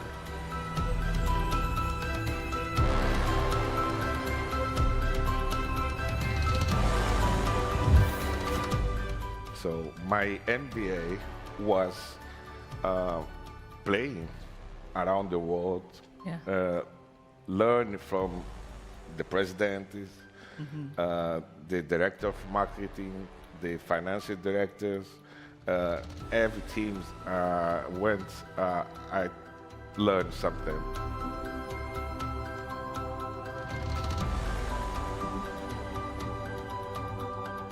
To improve your skills in boxing, it will take time, not just in a corner and then you can train and you can improve your style. It's different, big different, because you have to improve your style. Welcome back, everyone. Please take your seats as quickly as possible. We still have so much more to show you. It was a very interesting conversation we heard before the coffee break between two Italian legends, Roberto Baggio and Alessandro Del Piero with Valentina. The most surprising thing about it, or the most interesting thing about that conversation, when I spoke to Alessandro in the back and I said, well done, Alessandro, that was a quiet, a nice conversation. And he told me, it's the first time I'm on the stage with Baggio. I said, what? So it's the first time I do a conversation with... He was the heir. Yeah. But he never did a panel. They played together, I think. They compete against each other in the culture, but the idea of not having both of them on a stage speaking about Italian football, or having them for the first time, is just quite surprising. I could have not imagined that. Well, this is the thing. It was Italy gave us so many fabulous number 10s, right? Robbie Baggio, I mean, it was poetry in motion. It was that kind of football that would make you weep. And then you had Alessandro Del Piero come on, that back heel against Borussia Dortmund. Then we had Francesco Totti. Maybe next year we'll have Baggio, Del Piero, and then Totti in the middle. They do the conversation. Well, speaking That's an of... idea for Belhol. When we met next year, Totti, Del Piero, and Baggio. So why not? Almost. Can I just ask, I'm sure most of you want to know, did you take a selfie? Take a selfie? Yeah, I did. With them both? Of course, in the background. That's the first thing, even before they come on. So I just had to take that moment. To be honest with you, I actually decided to break my rule of no selfies.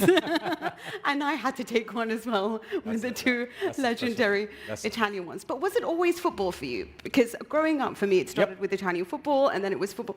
What about American sports? Were you ever NFL, NBA? NBA, NFL. Well, actually, NFL is just the Super Bowl. Who doesn't follow the Super Bowl? But mostly NBA, yeah. NBA. Well, thank you for all taking your seats. As we heard before the break from Roberto Baggio, it can be a challenging transition from the pitch to retirement. However, one move that is becoming more common is from the playing field to the boardroom. And as we heard from one of them yesterday, which is Ronaldo Nazario, our next panel takes a close look at that move with 4 sports stars that have made that transition. Have a watch as this. 3-time WNBA champ, 4-time All-Star. Twin Cash has always remained true to herself. Cat from 15. There it is! Baron Davis. Baron on Luke around his back to put it up and in. And it is stolen out of the air by Swin Cash. It was all the way. Marcus Colston. A touchdown to Marcus Colston. Colston scores. He has just been red hot. Here's Bush. Reggie Bush. Touchdown. Touchdown. He's done it again.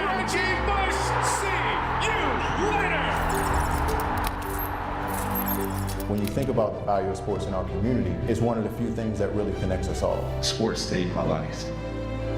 Basketball was my outlet. That was the thing that changed my life. You don't have to be the fastest, the strongest, the best shooter, but you can have the most heart.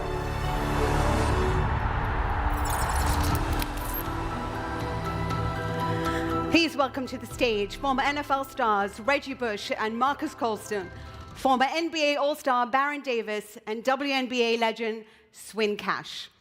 And joining this Fab Four is our moderator, Carrie Champion. Welcome. Pleasure to have You have the floor. Welcome. Thank you so much. Thank Lovely you. job. Welcome. Appreciate it. Welcome. Hi. Welcome. Pleasure to have you. Good morning on the cusp of afternoon, everyone. I'm so excited to be here with this fabulous four, all-stars, if you will. You do me a favor. I know you were all introduced over the voice of God, if you will, and they can see your images. But please tell everyone name and who you are so we're in the same space. Yeah, Reggie Bush. I played sports my whole life, played in the NFL 11 years, went to USC, won the Heisman Trophy, won the Super Bowl in New Orleans with this man right here. So we go way back. We got a lot of history. And I've known all these people up here for a very long time, so I'm blessed and honored to be here in front of you guys. Baron Davis, 13 years in the NBA, born and raised in Los Angeles, went to UCLA, four is up. Four is up. He was great at SC. Just happy to be here, and I've been an admirer of his career, and she's one of my favorite all-time WNBA players ever. So I'm happy to be here, and so happy to be in Dubai. Marcus Colston, as Reggie said, we played together. We were drafted in the same draft class in '06. Was fortunate enough to play 10 years with the Saints. I think the most interesting part about this is, as an athlete, you're always a fan of other athletes. So just being on the stage and sharing the stage with everyone up here is truly an honor, and just happy to be here and have a conversation with you all today. Yes, so Swin Cash, I played 15 years in the WNBA. It's definitely an honor to be up here, blessed to be in this space with you all. One, I feel like at every level, and so I feel blessed to have experienced sports, but now to be on the other side of that. I am truly honored to be here with these people. I've watched their careers. I've watched the evolution of every single one of you all, and it is something that's going to be special. And today we're talking about the athlete that is the CEO. It's much more common nowadays to watch an athlete delve into entrepreneurship while playing, but these folks up here today are doing it at such a high level. Swin, I will start with you. As mentioned, she is a Hall of Fame WNBA player. You are excellent at what you do. You've won at every level, on the college level, the professional level. You've been excellent. And so to watch you as an SVP of an NBA team, more specifically the Pelicans, was so beautiful. And I wanted to know what that transition was like. Going from this role as an athlete where a lot of people are catering to you to being someone who is now making the decisions and in some cases taking care of the players as well. Yeah, I think for me, the biggest thing is that when you sit on the other side of it as athletes, we understand and we talk about decisions that are sometimes made in the front office, decisions that are made by ownership, and you have your opinion. And I had, throughout my career, my playing career, I didn't just play. I would take some off seasons and also work in television. I would also have exposure to the union and go through CBA negotiations. So I was educating myself. I tell people this all the time. The day I got drafted is the day I started preparing for retirement. Wow. And so my approach has always been to gain as much knowledge as possible, so when the opportunity presented itself, I was prepared. So when I finished playing, I give a lot of credit to Isaiah Thomas, who we know was one of the greats in the game. He said to me, he said, I know you already have a television contract, but your mind is so ready for that next level. I want you to come work in the front office. So I got exposure immediately to the front office, and the thing that translates the most is that people talk to athletes and they don't listen to athletes a lot of times. And so when I went to the Pelicans, I sat on that side, and you're building out the roster, you're thinking about how the culture is gonna be, and the thing I focused on the most was collaboration, because I knew how to win, I had that championship experience, but how do we now get everyone on this side who thinks that their opinion is the best? No. You put everyone into the room, and I say this all the time, doesn't matter if it's a man or a woman, best ideas win. That's it. Best ideas win. So eloquently said. She said something that I want to go back to, because everyone on the panel nodded. You said as an athlete, oftentimes when you're a professional athlete, they talk at you and not with you. The collaboration is missing when you are on the other side of things. And I'll ask you, Reggie, I think that your career was, I mean, you created a lot of viral moments. It was I really do think so. Not even being funny, I really truly think that you were one of the very first athletes that I can think of that have probably would have benefited in a way in which we couldn't even talk about if NIL was around today. And that's name, image, and likeness on the collegiate level. They make sure that these athletes are now overnight millionaires. A 19-year-old is a millionaire overnight. As you think about it, and you know your story, how do you look back on this NIL now?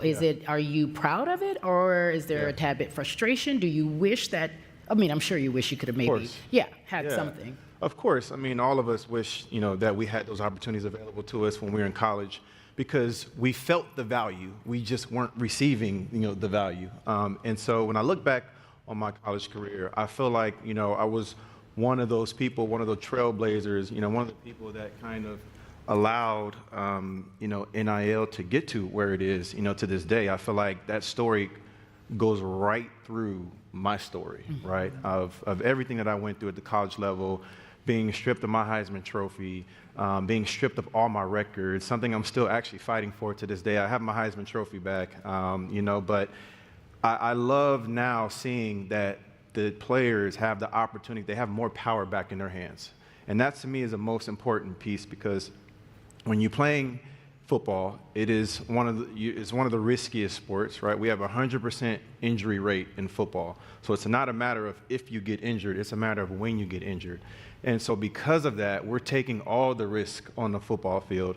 And that's why I think it's so important for us for the players to be in the positions that they are now, because I have teammates who have lifelong injuries from playing in college football. I have teammates, unfortunately, who are not here anymore, from injuries and things that sustained, from playing football. And so, all the risk is on a football field. And so I love the fact that now these players have more power back in their hands. I do think the next step, though, is unionization. I do think college players now need to unionize, because right now it's a wide open market. Everybody's pretty much on a one-year deal, and then they can just bounce and go to a new place. And so I think there needs to be guidance, and I think there needs to be some guardrails for them so that they are well informed on the decisions that they're making. Yeah, because they have so much money and so much access, and they do need to have that investment in that strategy. Marcus, I'll ask you about that, but just quickly, I want to follow up, because you did mention this to the audience. You did lose your Heisman, and you were able to get it back. The power of owning your own story, your narrative. You did something that I don't think many people would have done. You fought for years. To reclaim your story. How important is that for athletes to understand? And especially in a business sense, because it changes everything for business for you. Yeah, I look at sports and football as the playbook to life. You learn so much in football, basketball, about how to go about life, whether you're overcoming adversity, you're faced with different trials and tribulations that, you got to fight through. And, one of the things about football is that you're always in pain, always. You're always fighting through pain. And one of the toughest things I had to go through was coming back from injury. And so, but as you go through that injury and you go through that pain, there's beauty on the other side. And I think that's the ultimate, storyline behind playing sports. It's not a matter of if you get knocked down, but it's a matter of how many times you're going to get back up and continue to work through that pain or whatever that roadblock is in front of you. Reggie and Baron and Marcus and Swin have all understood the value in making sure that they own their own story, but they also understand what happens when people view you as one thing and you really are something else. And I watch as athletes go into these boardrooms and they want to be seen as entrepreneurs, as businessmen and women. And I'll ask you this, Baron, because you are in the field of tech, and I could only imagine walking into a boardroom early on and saying, I have this great idea. I am taking on Silicon Valley. I want to be a mover in tech. And I can imagine there were some preconceived notions. How did you handle that? I used basketball as business school. So when I first got to the NBA, similar to Swin, I knew that I had already had an injury coming into the league. So I had a short window of making it. So every year I took an internship. Every year I wanted to be something different. And so basketball in the off season became business school. And so it was just a continuation to like the learning and the effort, and more so being a sponge, right? So I treated, working at, a construction company the first time, then I worked at an accounting firm, then I worked at a tech company, Salesforce. And the way I look at it is I'm walking into the locker room and I'm a rookie. And I don't know what's going on, so I lean on the vets, I lean on the people who are working the hardest. And so my idea around athletes is we just have to have hands-on combat. Mm-hmm. We learn by doing. Failure is, micro successes, right? And so we're able to take risks. And so for me, it was really about being a sponge, learning what I can learn from who I could learn from, and then being able to now articulate, what I wanted to do, or be able to have somebody translate what I was trying to do or trying to accomplish. And so, this whole B school or business school, the first 5 years of my career, every year I just took an internship and I just tried different things to see, how it related back to basketball. So smart. I'm really effusive about this praise because you all deserve it. Talk to us about Business Inside the Game, shall you? Your company. Yeah, that's my philosophy. So Business Inside the Game, it was stolen from Biggie, because Biggie came up with business instead of game. But I was like, what if we can dive into the business inside the game and just go into, the front office or go into the training room and start learning, right? That's our intern, the team is our college. And so big business inside the game gives us the understanding to say, hey, our superpower and our internship lies within, the ecosystem and the teams that we're building. So that's how we can now become experts in our space, mm-hmm. or experts in a space, because now we have the authority, right, to win, quality assessment, due diligence, if it's med tech, right, if it's gamified data, stats, and analytics, we have a better view, right, because we're hands-on. And so, it kind of gives you this confidence, gives you this degree, right, this PhD of, hey, I've mastered my craft on the court, and now I can, use that intelligence to help entrepreneurs or help myself, from an investment standpoint. And so pretty much that's big. Business Inside the Game. That leads me to you, Marcus. I wonder if you and Reggie, while winning Super Bowls, were thinking, this will be us. We'll be in Dubai, talking about all the wonderful things that we are going to do and what we've accomplished. You have really set yourself apart in terms of being an educator and making sure that athletes understand how to invest properly, in terms of, you were teaching at Columbia. I mean, we have a professor of sorts here with us. You wear many hats. Talk to me about why you consider yourself a strategist in this particular area for athletes. Well, I think my own personal journey, being an unheralded player, being a really late round pick, as Baron kind of talked about and alluded to, I knew that my window was minimal at best, right? I walked in the room with a 1% chance of making a roster, and was just fortunate and blessed enough to turn that into a 10-year career. But when you come into something and you know that there's uncertainty in your future, it kind of changes your mindset, and it forces you kind of out of that comfort zone to try and figure out what are ways that I can take this platform, if I only have it for a year, if I only have it for 3 months, how can I take this platform and transition it into the next? And as you navigate the locker room, you're seeing everyone kind of go through a similar mindset and a similar thought process. And that's one of the things that forced me out of my comfort zone and into the business world in a way that I knew I wasn't the most visible player. I knew that personality-wise, I didn't want to be the most visible player. So I had to find my niche and had to find my way to, walk into these rooms and become an operator, because I knew I wasn't going to be the face of anything. So in a world where the outside world celebrates the end destination of an athlete, I think the magic is in the journey to get there. Mm-hmm. It's in that 4 years of darkness in college when you don't know that there is a future and you're working and you have this vision for yourself and you're trying to bring it to fruition. And when I was able to map that journey to the entrepreneur's journey, it opened up the world in an entirely different way, to where I knew that I understood the journey. I understood what it took to make it as an entrepreneur. It was just in a different context. And I think once you unlock that, it allows you to take that, that 10 or 15 years that you spent building a career and putting yourself in position to do something professionally as an athlete. It allows you to take it and repurpose it in different ways. And that's really what the last 15 years has been for me, is as I've been unlocking those different levels in myself, how can I, break down the walls and get rid of the gatekeepers and allow other people to see that in their own journey. So it's been a really holistic and a really full circle moment to, like you mentioned, be here with Reggie. We got drafted together in 2006. So you guys weren't in the locker room like we're going to be so rich afterwards? No. It's funny, we were in the green room joking about it. But no, I think as an athlete, you know that your journey is unique, but it's not special in that transition comes for everyone.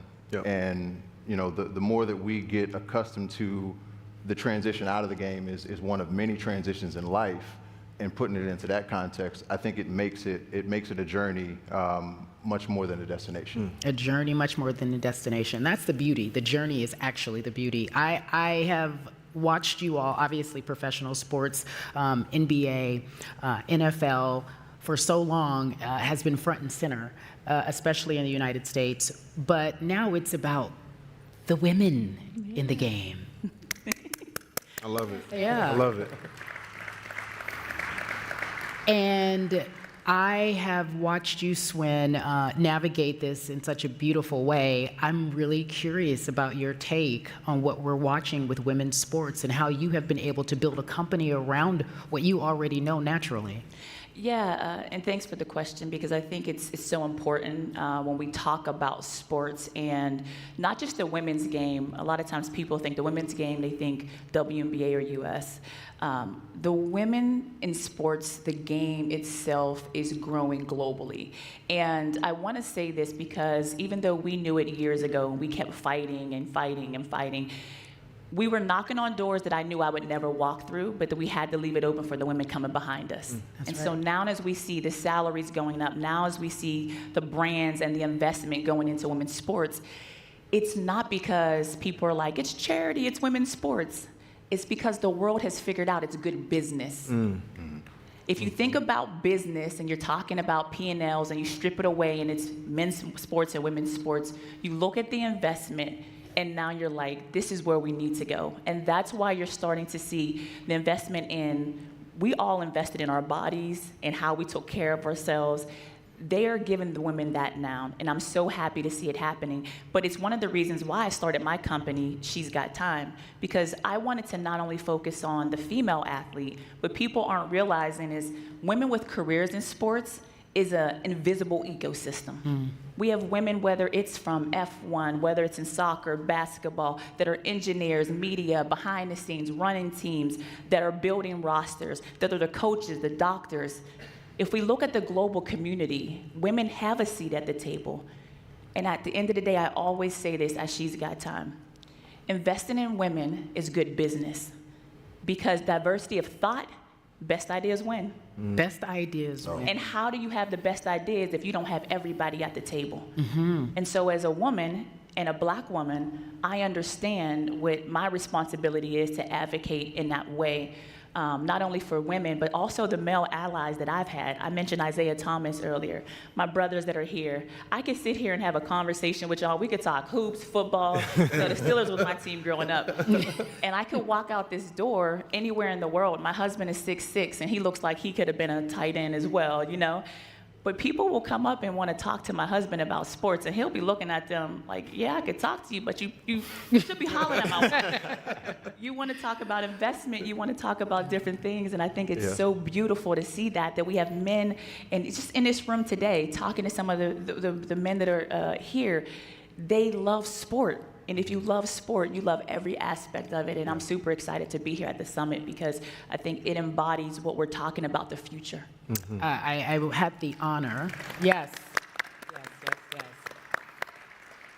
I had the honor of being able to attend your summit very much like this, and you put us in a room, a lot of the women, she puts us in a room with women who run all sports from all sides, in front of the camera, behind the scenes, executive, boardroom, beginner, rookie, vet. And it is an honor to see that. How did you come up with that concept? Why was that so important for you to make sure that summit involved everyone so that we could be able to have that access? You know, I have to give honor to God because the reality of it is, as I was writing my speech to go into the Hall of Fame, I kept thinking about what have I had throughout my career? What access have I been given? What kind of support have I had?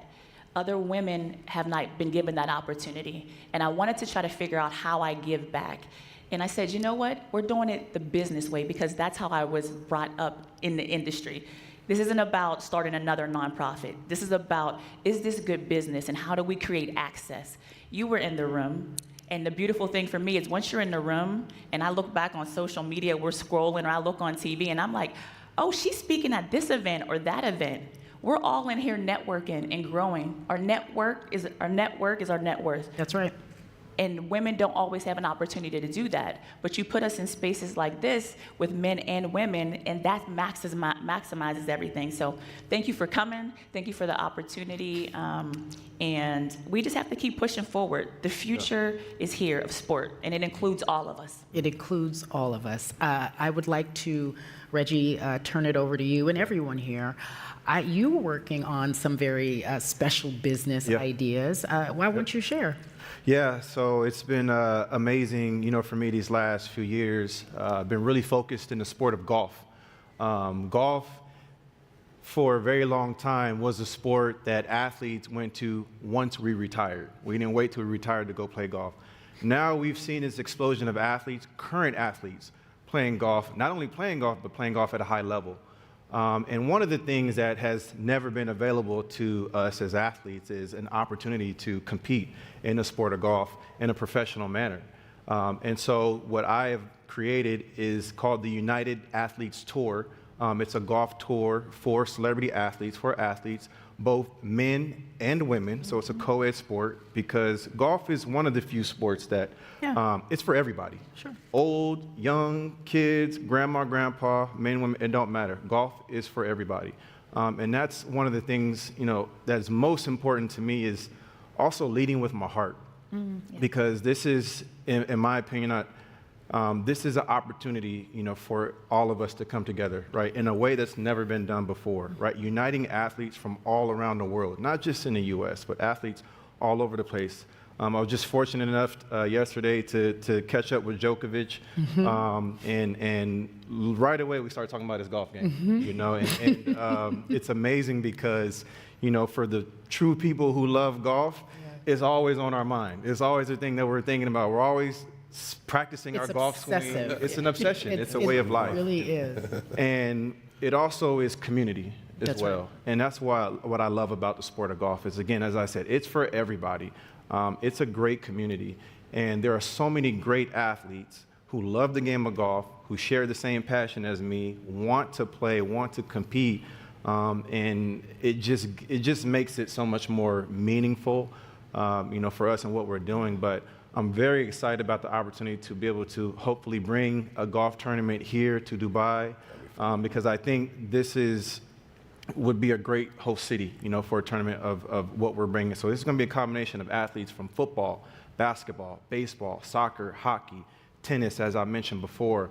This is for all athletes. And this is the first time, you know, that anything like this has been done. So I think that's why I'm most excited about it, because I feel like I'm going after the Avengers right now. I'm trying to put together the best group of athletes who want to compete, who want to have fun, but also bring personality and style to the game, right? In a way that we have done in basketball, in football. When you're a successful athlete in football, basketball, you got to have style.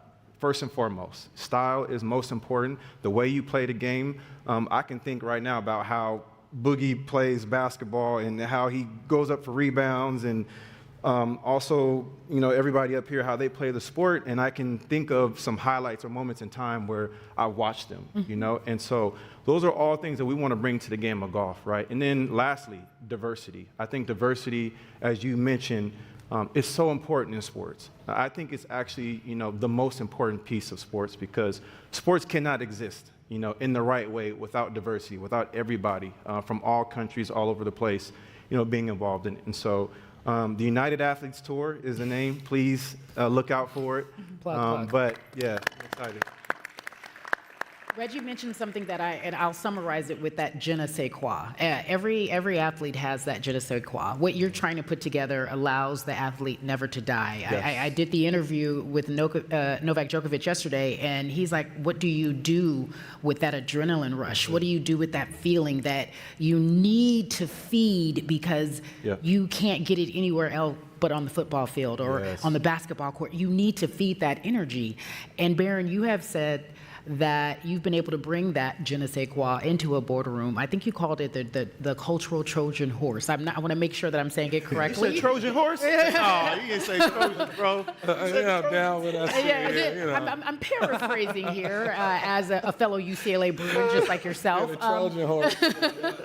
It's a facade. It's a facade. You get it. The Trojan is a facade. Yeah. Talk to us. But just looking at athletes and saying that we have a responsibility to be there, right? We have to not ask for permission. We don't have to ask for favor, right? We need to go and just make our way, right? And so just thinking about when we're talking about business or investing in tech, how do we together look, analyze, vet, and then if it's the right entrepreneur, let's make them our teammate, right? If it's the right business, like the W, which we're both invested in, like we can now share ideas, and now we can go into this boardroom, and it's our brain, it's our basketball intelligence, it's that cachet, but it's also all the things that we've been through.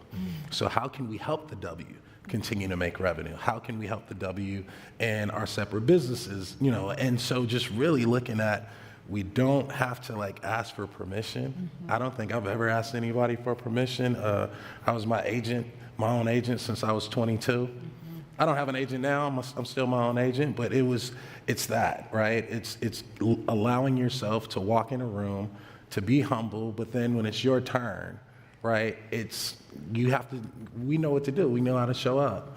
And if we have the right team, if we have the right ecosystem of athletes or executives, and you're charioting, it's a chariot around an idea, right? It's a chariot around an investment or an entrepreneur. I think that's where you see real effectiveness, right? When you're investing or you're trying to move space in these boardrooms or in these leagues or even new leagues, right?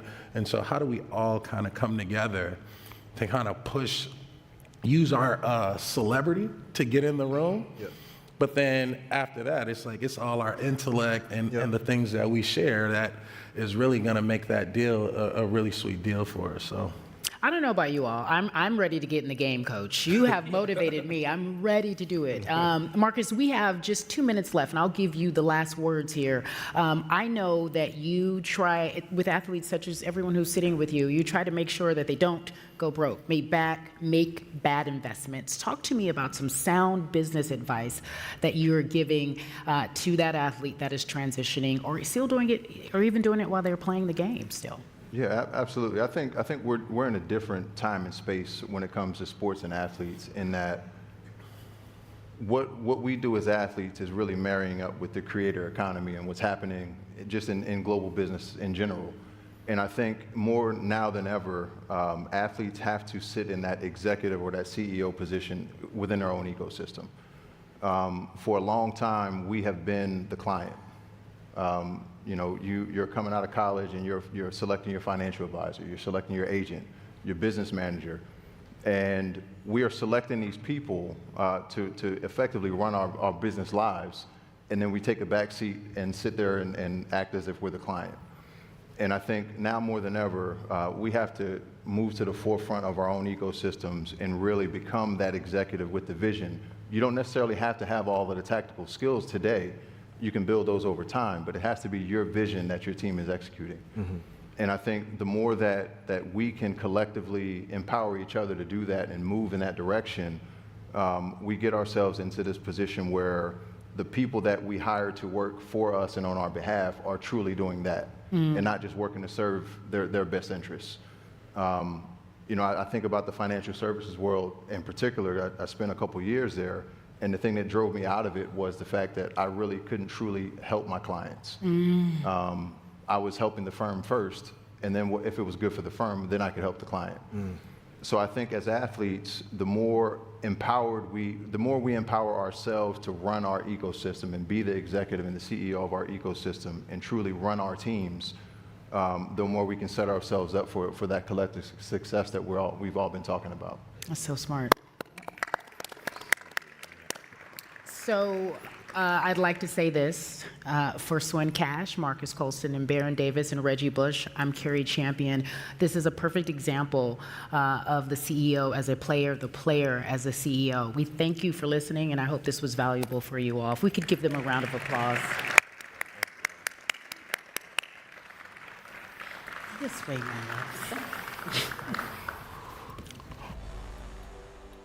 Thank you. Well, that was very interesting, and listening to not making sure that we don't ask for permission, but actually lead. So in that spirit, I'm going to send you all now to lunch because I'm hungry, and I'm sure that you are too. But I really desperately urge for you to come back at 1 p.m. because you are really going to want to see this. It is a lot of attractive people on stage, and you're not going to want to miss out. See you back at 1. Enjoy your lunch.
Sport has changed so much. It's really what kind of motivation you have. What's the purpose when you get up in the morning?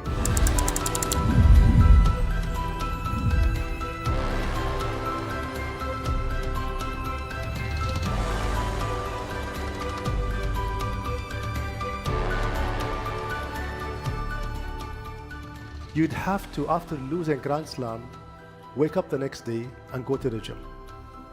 Sports is the only venue where you have a structured path for your child to fail, but more importantly, know exactly how to come back. If a child misses a tournament, he or she would know when is the next tournament, how many hours they have to train, how many seconds away are they from qualifying.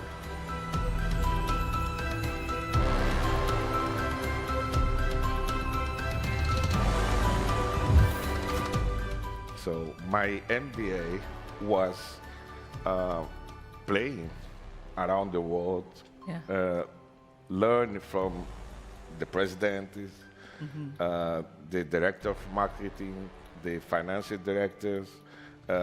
Every team went. I learn something.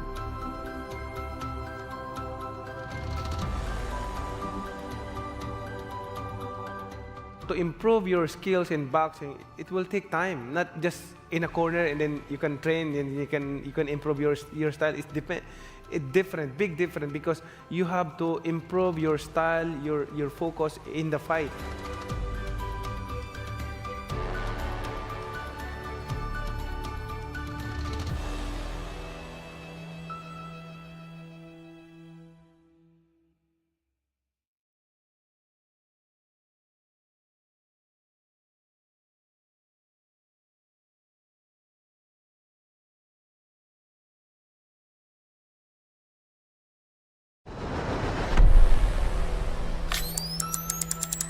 Sport has changed so much. It's really what kind of motivation you have. What's the purpose when you get up in the morning?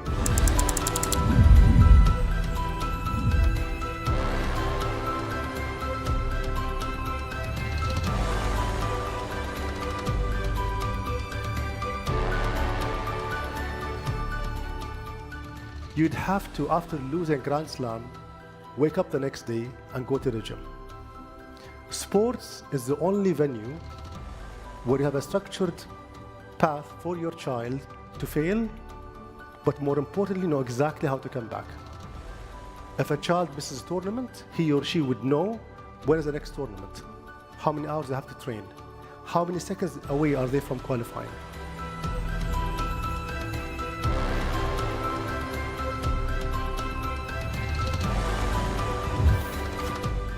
So my MBA was playing around the world, learn from the presidents, the director of marketing, the financial directors, every team went, I learned something.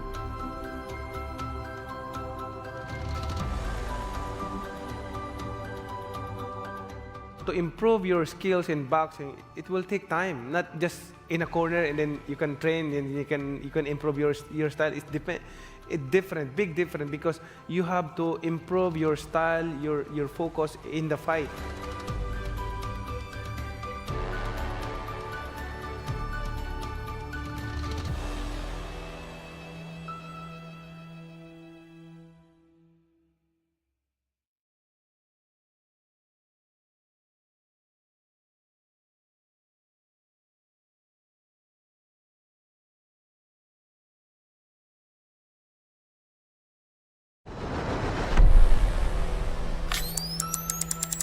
Sport has changed so much. It's really what kind of motivation you have. What's the purpose when you get up in the morning?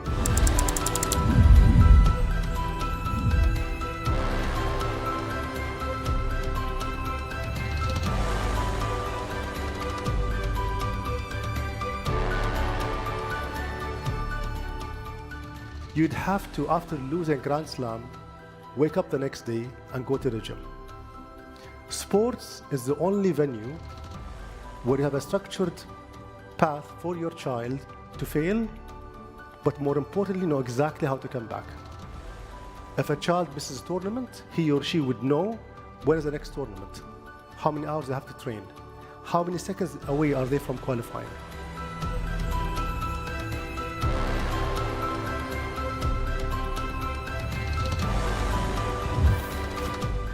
So my MBA was playing around the world, learn from the presidents, the director of marketing, the financial directors, every team went, I learned something.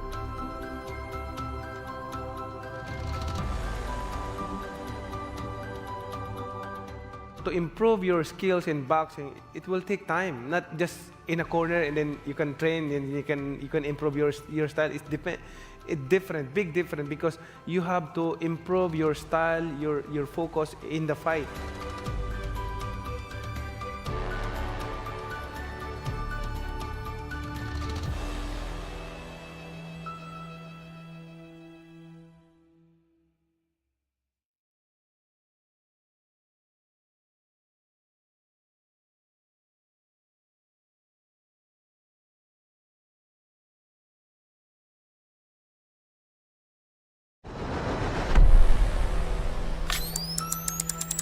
sport has changed so much. It's really what kind of motivation you have. What's the purpose when you get up in the morning?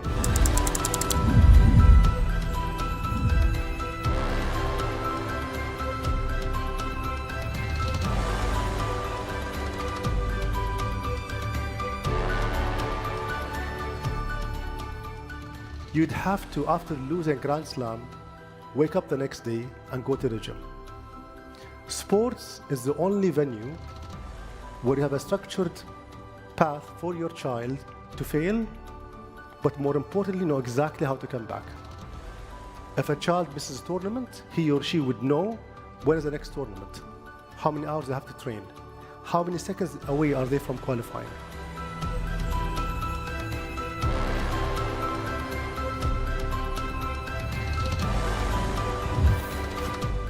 So my MBA was playing around the world, learn from the president, the director of marketing, the financial directors, every team went, I learned something.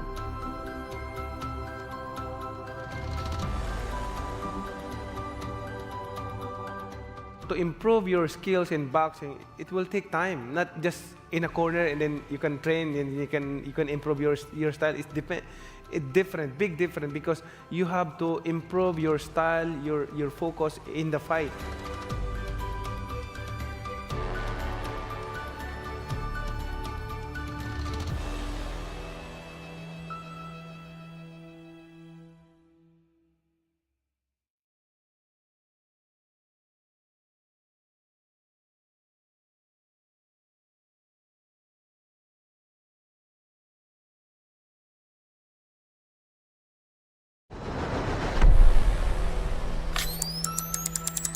Sport has changed so much. It's really what kind of motivation you have. What's the purpose when you get up in the morning?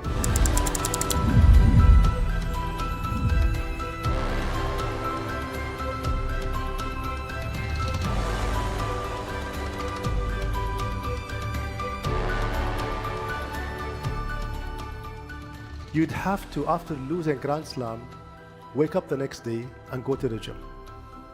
Sports is the only venue where you have a structured path for your child to fail, but more importantly, know exactly how to come back. If a child misses a tournament, he or she would know when is the next tournament, how many hours they have to train, how many seconds away are they from qualifying.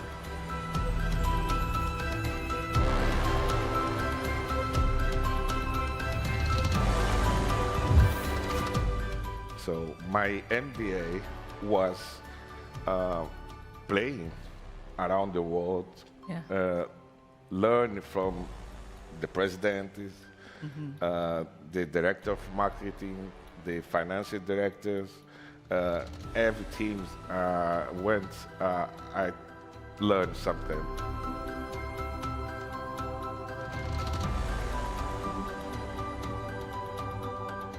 To improve your skills in boxing, it will take time, not just in a corner and then you can train and you can improve your style. It's different, big different, because you have to improve your style, your focus in the fight.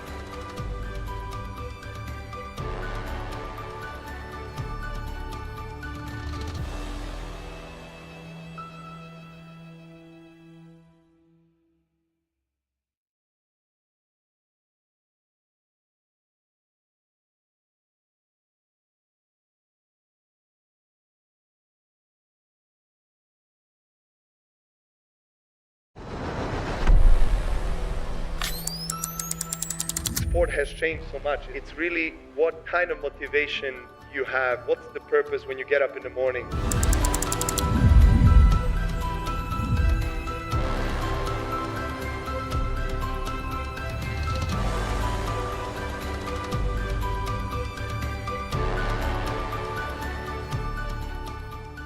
You'd have to, after losing Grand Slam, wake up the next day and go to the gym.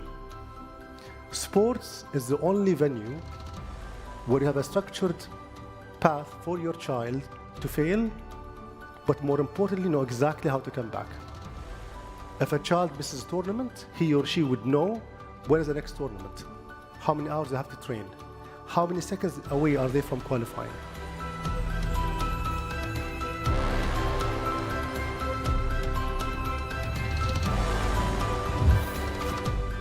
So my MBA was playing around the world, learn from the president, the director of marketing, the financial directors, every team went, I learned something.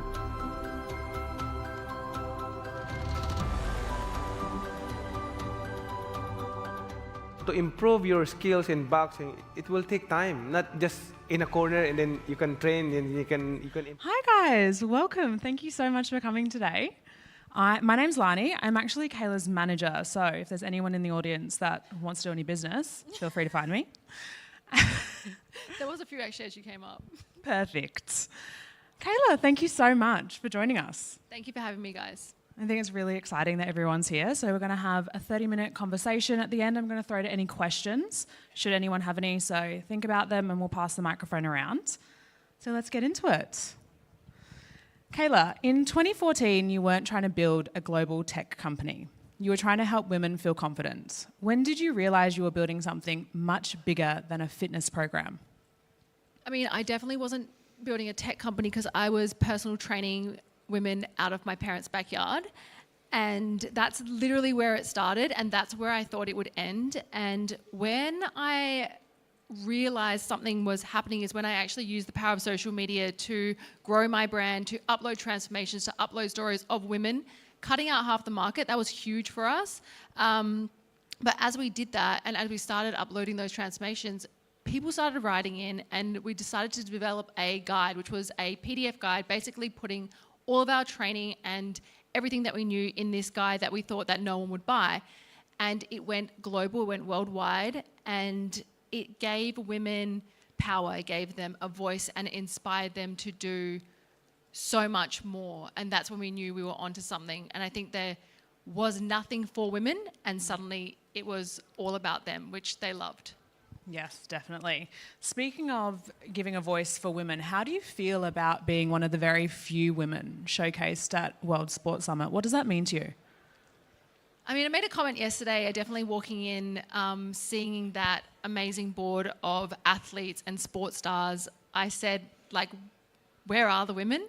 And although they were drip-fed in, and I was one of them, I was looking at it and I was like, am I shocked or am I proud? And I realized, like, I'm actually really proud. And although I represent, like, the Western world for women, I think I represent women, and I'm the voice for women, and I'm really, really proud of that. And I think that showing up to events like this, showing up to anything, whether it be in Dubai or America or Australia, being that voice and being that person to inspire women makes me very proud. So I'm so happy to be here.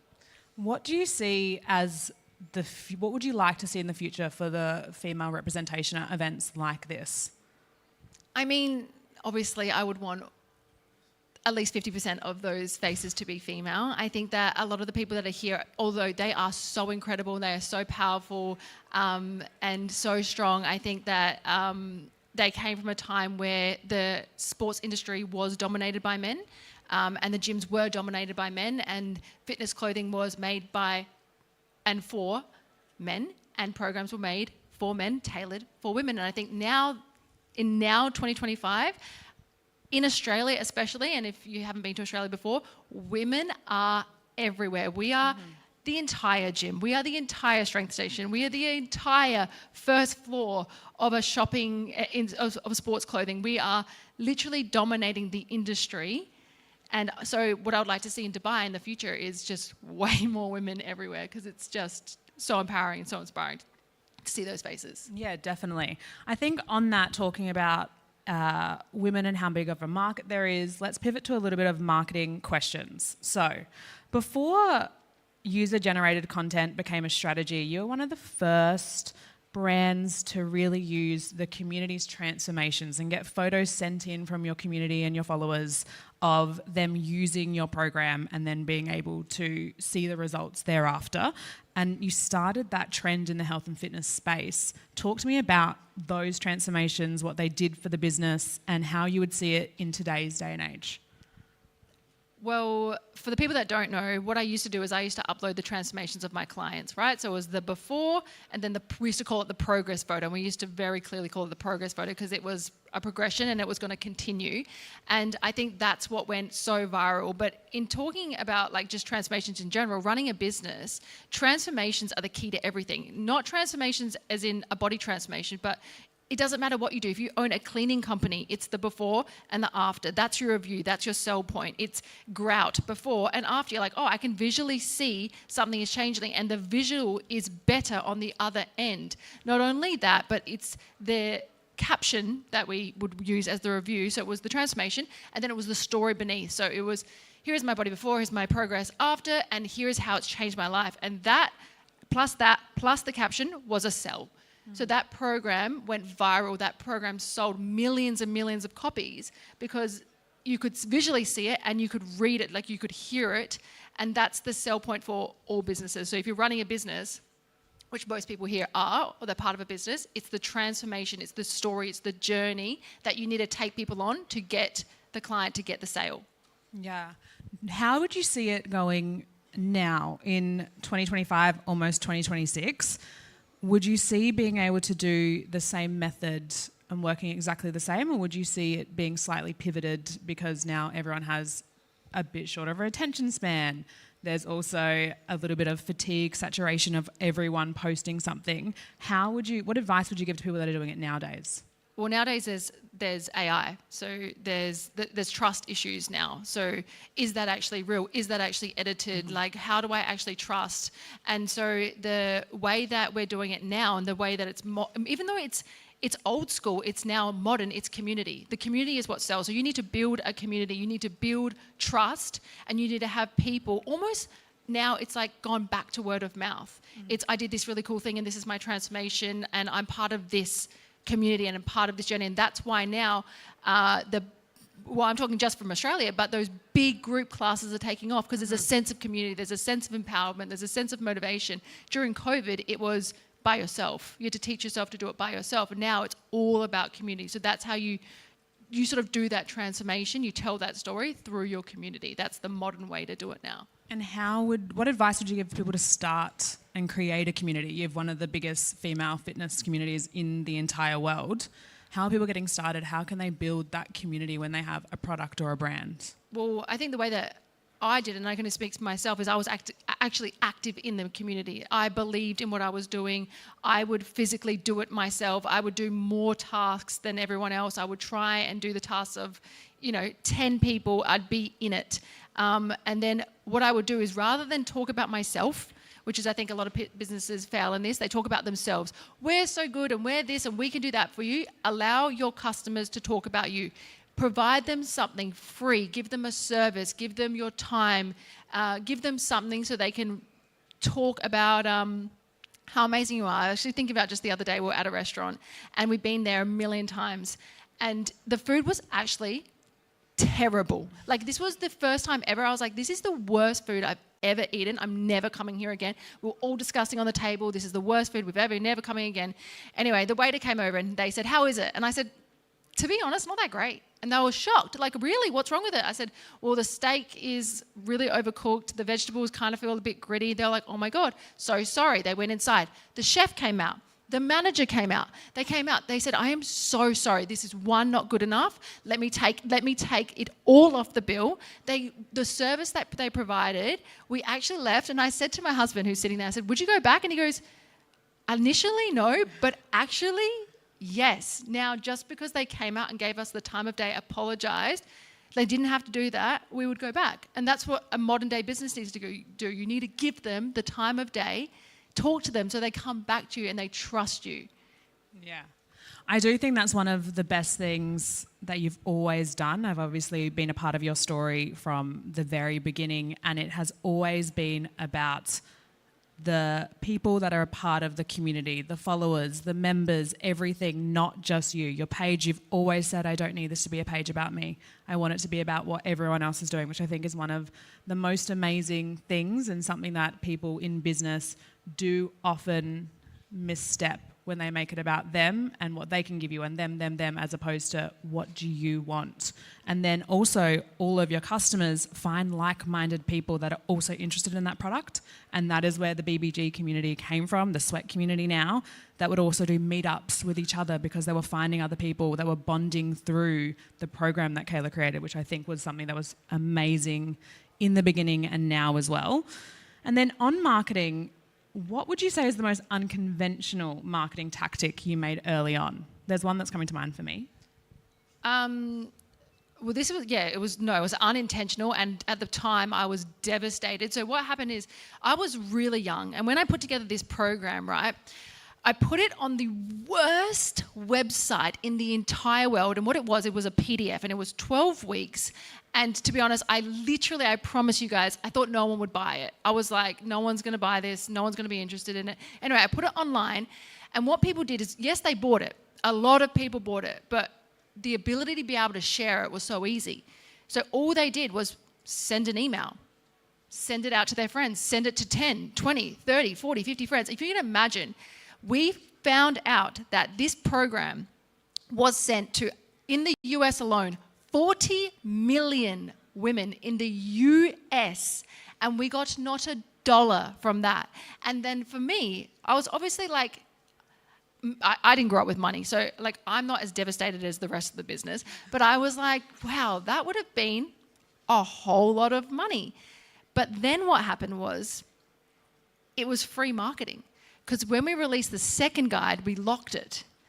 And so people had to buy it. So those people who knew and loved that program, and even if they didn't do more than a week, they still knew that program. It was still on their computer screen. It was on their emails. They still heard of my name.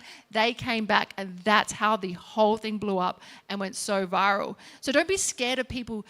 The modern day version of this is you own a clothing brand or you own a brand, you have a physical product, and someone buys it or they get it on a VIP list and then they immediately sell it. And you think, what the hell? I gave you that for free, or like you're on a special list and you've just gone and unsold that. But they've actually gone and unsold your brand. It is free marketing, and that's what it was then. So unintentionally, the worst freaking thing in the whole world turned out to be the best thing ever. I think that was before lead gen and free lead gen tactics actually were around. So I would say that it was almost a version of giving out some free lead gen so people can get to understand the program, get to know you, and then have to purchase for more without even realizing it. Yeah, so me handing out my business card. Hey, here you go. Now, if we go on to more of the business side of stuff, in 2021, you sold sweat, and you've openly said that experience was not what you thought it would be. Talk to us about that, because selling a business is often the finish line for everyone when they're starting a business. That's what you're looking for. So talk to me about why it wasn't what you were expecting. Well, firstly, I have actually never, in the last 10 years of speaking to anyone in business, ever spoken to someone who sold their business that was like, that went swimmingly. Loved that. That was an awesome experience. I would do it a million times over. So many people were like, that experience made me physically sick, because you're selling your business, but you're trying to be PR and correct here, and I don't want to say anything that I don't want to say, but you're dealing with people that they're buying you, they're buying your personality, they're buying the way that you speak, the way that you move, the way that you do things. Essentially, these people are buying me, so I'm selling me. So, and I didn't really think about that because I was quite young at the time. The number is an amazing number. And you think, I'm going to sell out and I'm going to go float in the pool in the ocean. But the reality was, sweat was like a baby to me. And like, you're selling a baby. You're selling your baby. And then you're selling it to people. You don't trust them with your kid. You don't know these people. And then they take it and they just do whatever they want. And it's like, wait, hold on a second. And they say, well, wait, hold on a second. We gave you a bunch of money, and we now own the way that you speak, your personality rights, the access to your community and what we say and what we do. And I'm like, wait, hold on. I actually don't like this. And there was an opportunity there to actually purchase the company back. Now, I think if I didn't care as much, the dollar figure is amazing. I could have just gone, you know what, do what you want. But there was an opportunity there to purchase it back. And so I did. And so I re-own it. And I think that the goal when you have a business is you want to build, everyone says, I want to build it up and I want to sell it. Great. But it's really hard. And the mistake that I made is that my name was attached to it. It was Kayla that got sold. It was really not Sweat. It was really Kayla that got sold. So if there's my advice is to you, step away from, if you are your face of your companies, try and as much as you can, step back and make it about the community, make it about the name of the business. Don't make it so much about you. And when I bought it back, it was the happiest day of my life. It's mine again, and I'm open to investment, but maybe not a complete sell of myself. But yeah. What made you willing to bet on yourself a second time? Because you took it back. You could have just continued on to float in the pool, living your best life.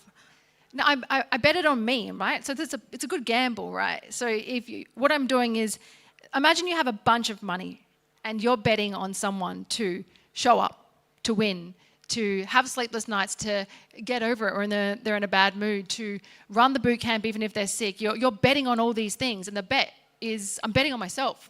So it's a great bet because I'm going to win 100% of the time. So why did I take it back and why did I bet on myself again? Because no one won. No one's me.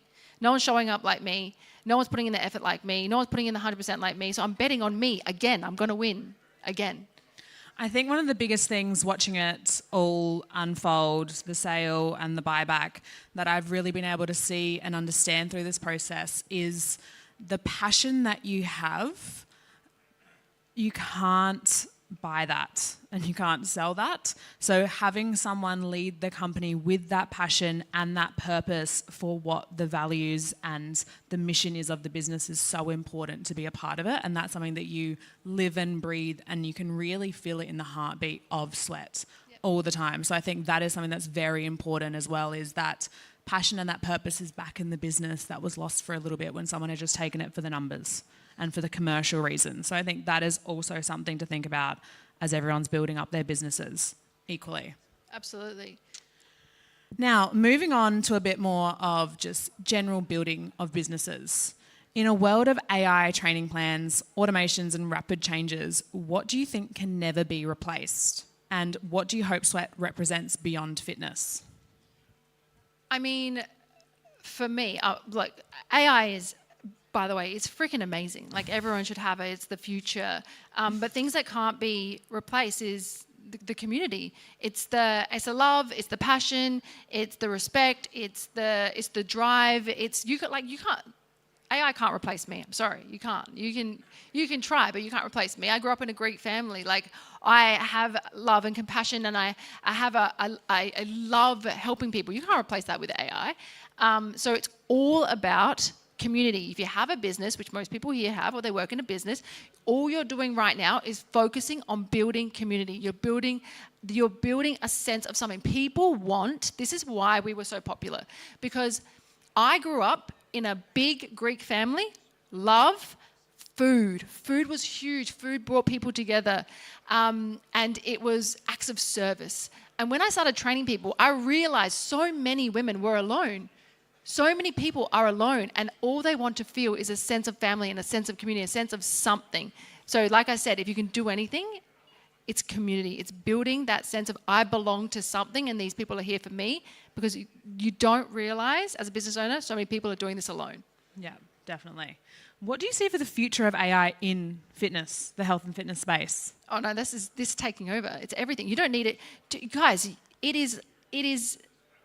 it's planning your day for you. It's planning what you're eating. It is literally the best tool you can have, from your training routines to subbing out stuff to your dietary requirements. It is done in seconds. Questions that you would ask a doctor, you can now get from AI. Like, you no longer need to spend thousands and thousands of dollars on your health. And what I want it to do is, when people think of health and fitness, I want them to think Sweat. So that's where it will come in. It will come into, and it will come into every business, but you need it. Like, you need it. And if you think you don't, and you're always going, I don't need AI, I'm not using ChatGPT, you're behind. So you're not scared of AI? No, I'm scared of AI. Let me tell you what I am scared of, though, guys. This as a side topic, and I just thought this was so funny.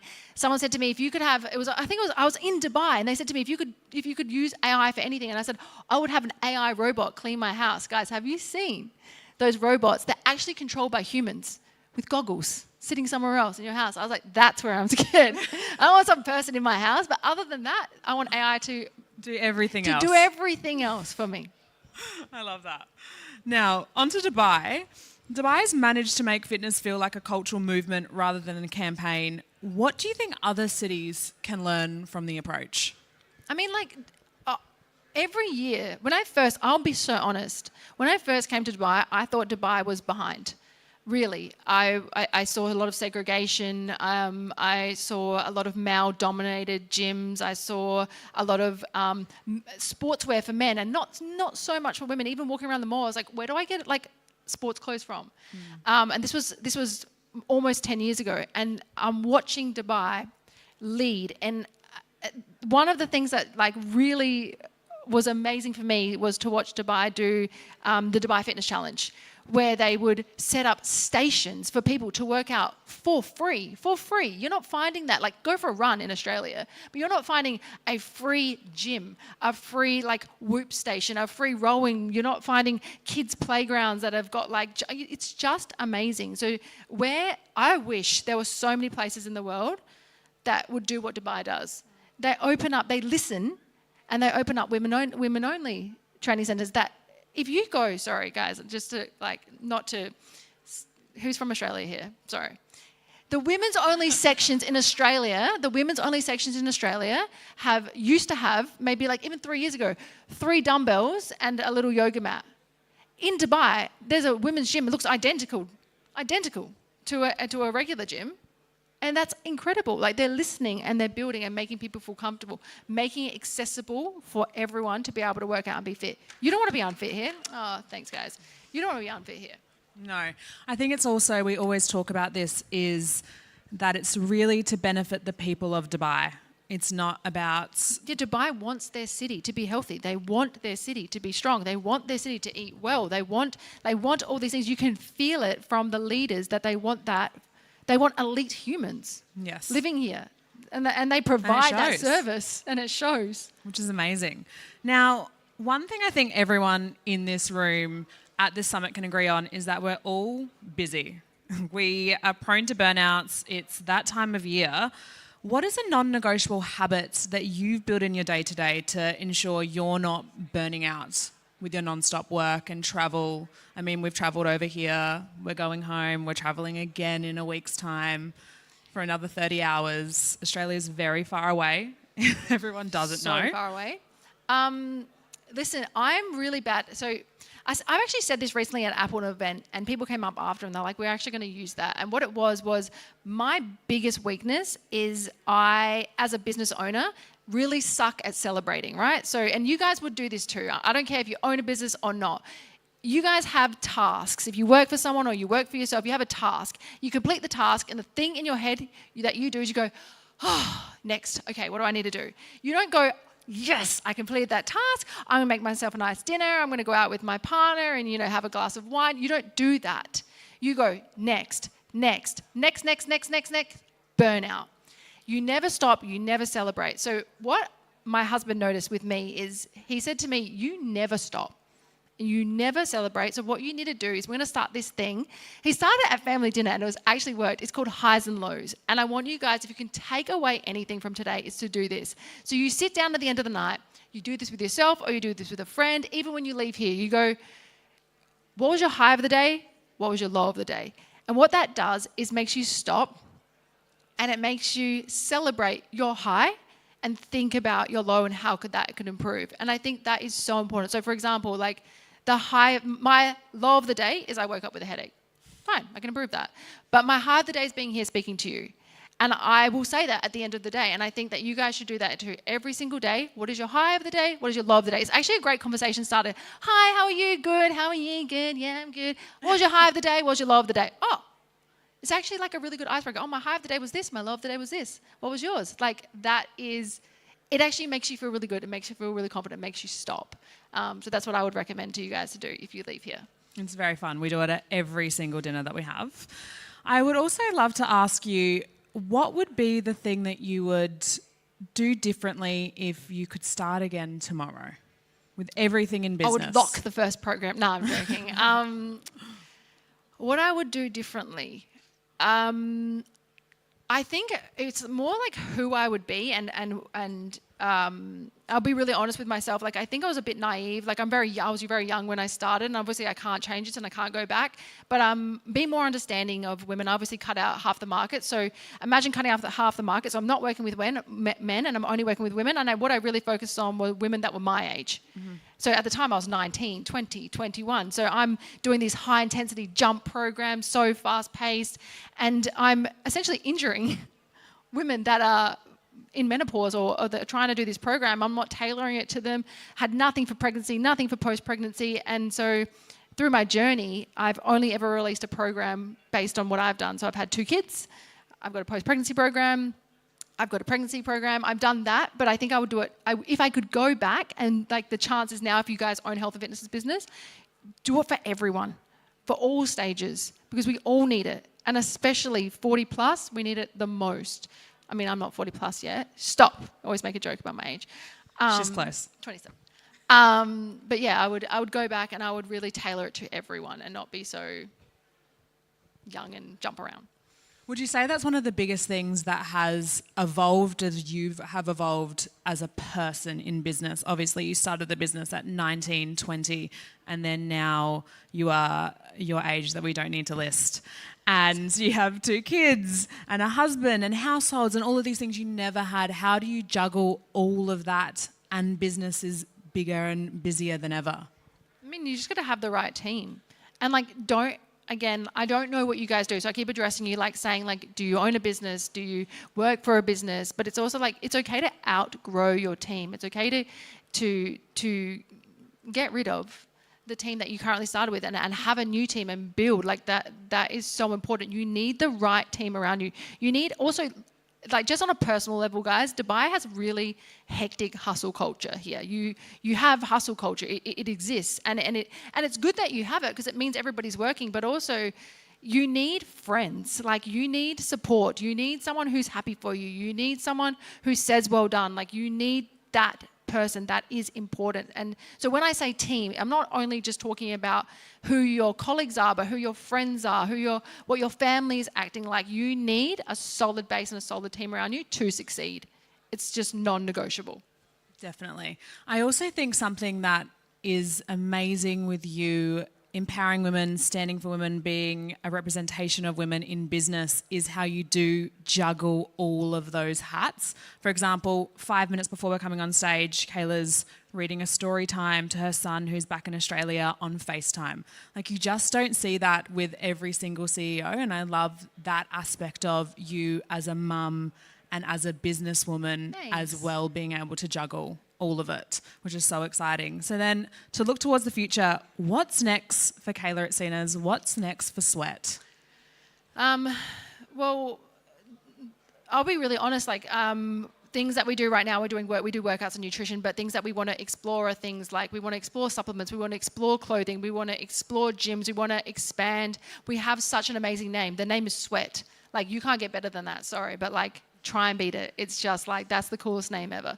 And we want that name to be everywhere.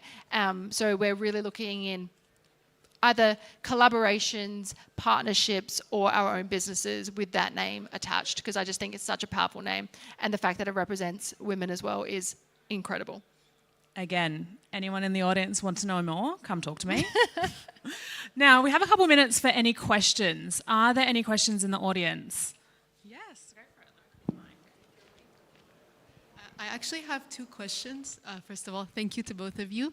Kayla, my question to you is, if you have a community, even if it's not a sports community, what's the best way now to engage and understand what is their pain point? And for Lonnie, my question is, if you are a professional, for example, I'm a filmmaker and a creator, how do I make myself more attractive for managers or agencies or kind of like people to see you? Those are my 2. Sorry, it's a loaded question. No, it's so fine. The way that I would like I said before, if you have a community, even if it's small, you're in there, you're involved, you're asking questions, you're sending out surveys, you're actually physically talking to them. Even a one-on-one conversation with someone can change the entire way that you do your business. Reach out to them. Hey, is there anything that you need? Is there anything that you would like to change? I am constantly reaching out. People are reaching out to me. Even just yesterday, someone reached out. They're like, hey, I'm currently in perimenopause. You have nothing for it. And I said, okay. I literally wrote back a voice note. I said, I'm doing a voice note so you know it's me. What do you want? Like, is it a program? Is it nutrition? Like, how can I help you? And what exactly are you feeling? They're like, oh my God, it is actually you.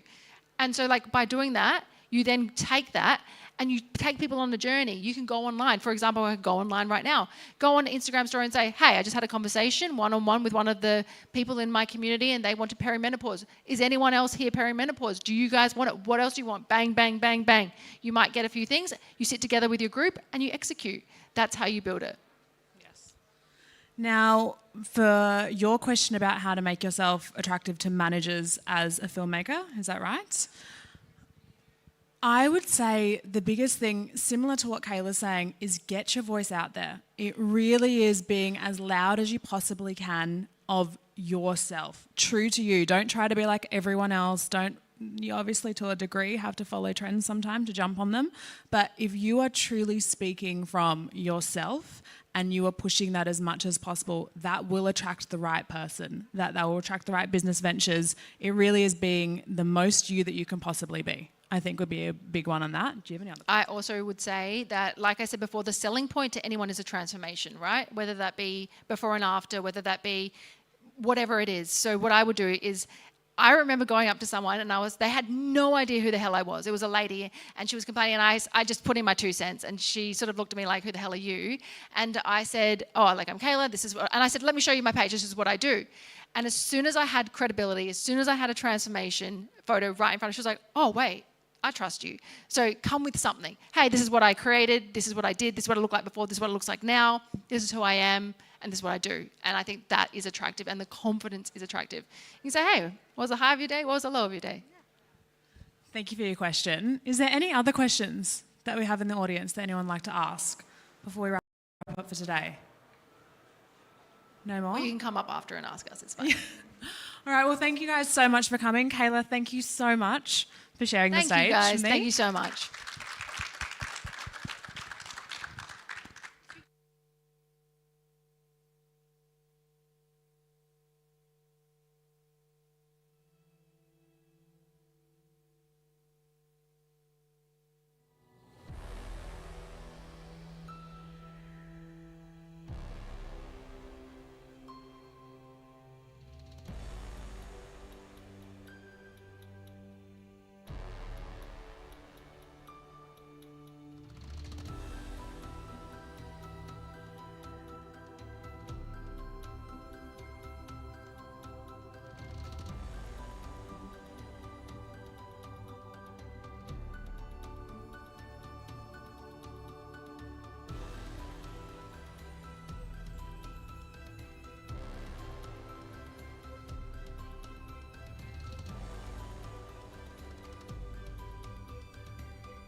Sport has changed so much. It's really what kind of motivation you have. What's the purpose when you get up in the morning?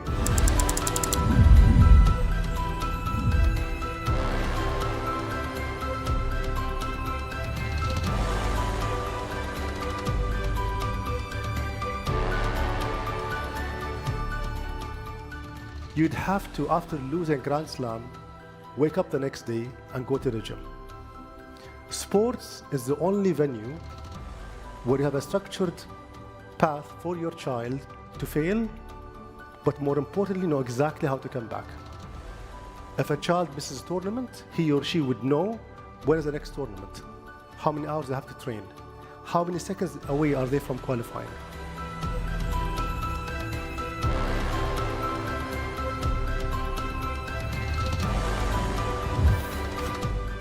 So my MBA was playing around the world, learn from the presidents, the director of marketing, the financial directors, every team went, I learned something.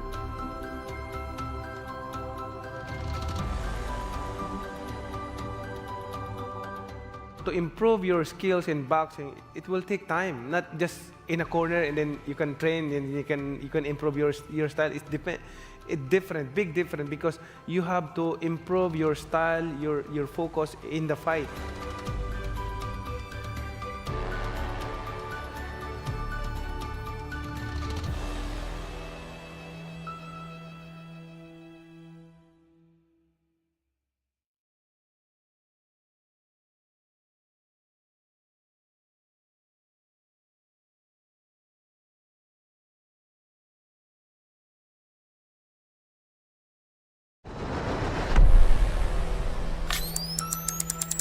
Sport has changed so much. It's really what kind of motivation you have. What's the purpose when you get up in the morning?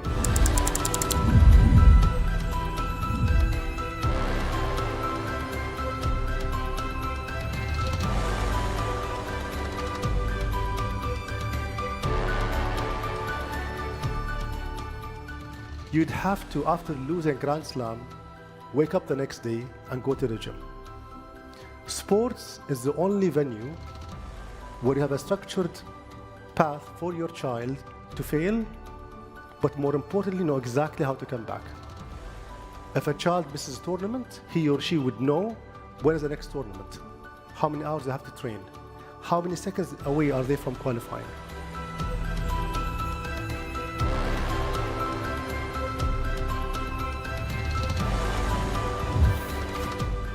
So my MBA was playing around the world, learn from the presidents, the director of marketing, the financial directors, every team went, I learned something.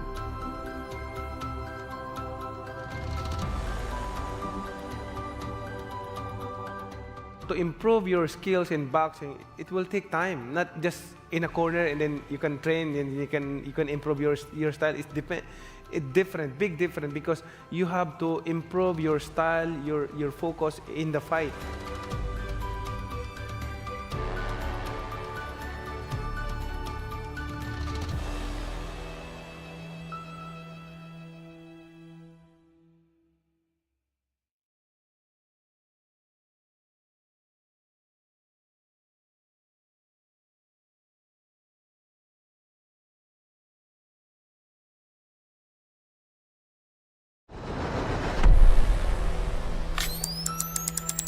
Sport has changed so much. It's really what kind of motivation you have. What's the purpose when you get up in the morning?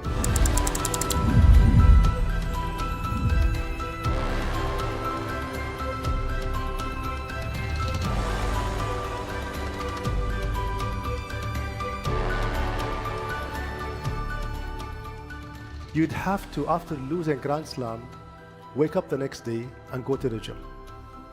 Sports is the only venue where you have a structured path for your child to fail, but more importantly, know exactly how to come back. If a child misses a tournament, he or she would know when is the next tournament, how many hours they have to train, how many seconds away are they from qualifying.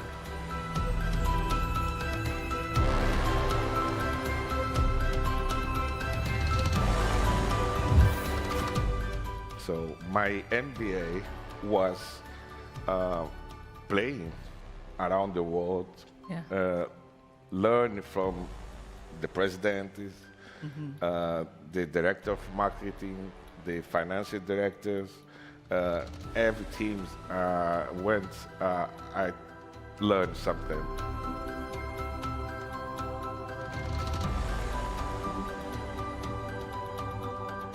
to improve your skills in boxing, it will take time, not just in a corner and then you can train and you can improve your style. It's different, big different, because you have to improve your style, your focus in the fight.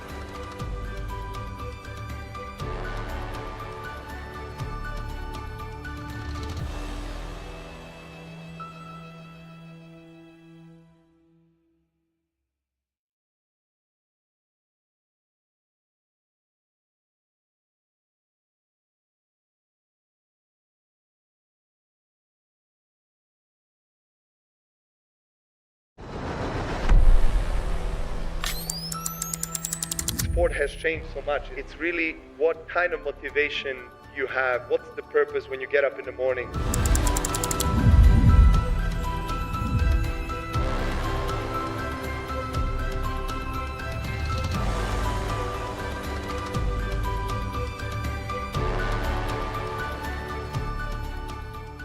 You'd have to, after losing Grand Slam, wake up the next day and go to the gym. Sports is the only venue where you have a structured path for your child to fail, but more importantly, know exactly how to come back. If a child misses a tournament, he or she would know when is the next tournament, how many hours they have to train, how many seconds away are they from qualifying.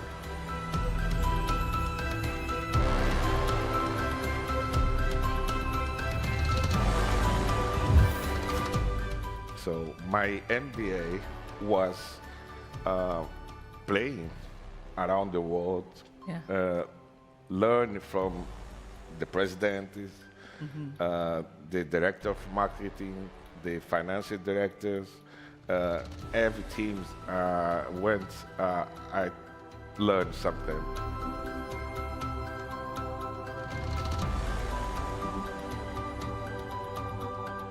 To improve your skills in boxing, it will take time, not just in a corner and then you can train and you can improve your style. It's different, big different, because you have to improve your style, your focus in the fight.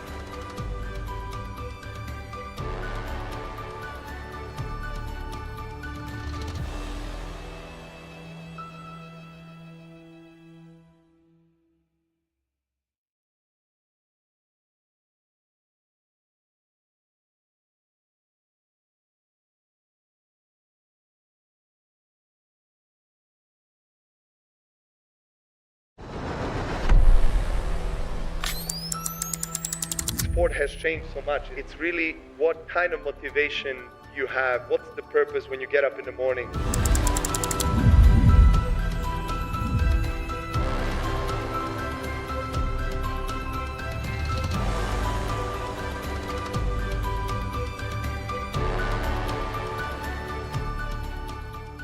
You'd have to, after losing Grand Slam, wake up the next day and go to the gym. Sports is the only venue where you have a structured path for your child to fail, but more importantly, know exactly how to come back. If a child misses a tournament, he or she would know when is the next tournament, how many hours they have to train, how many seconds away are they from qualifying.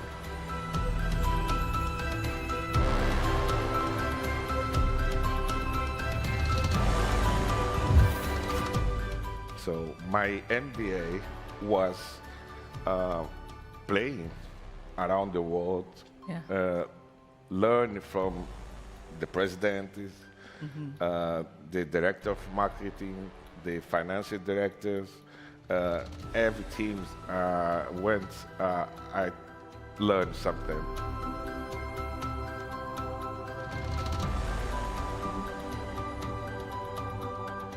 To improve your skills in boxing, it will take time, not just in a corner and then you can train and you can improve your style. It's different, big different, because you have to improve your style, your focus in the fight.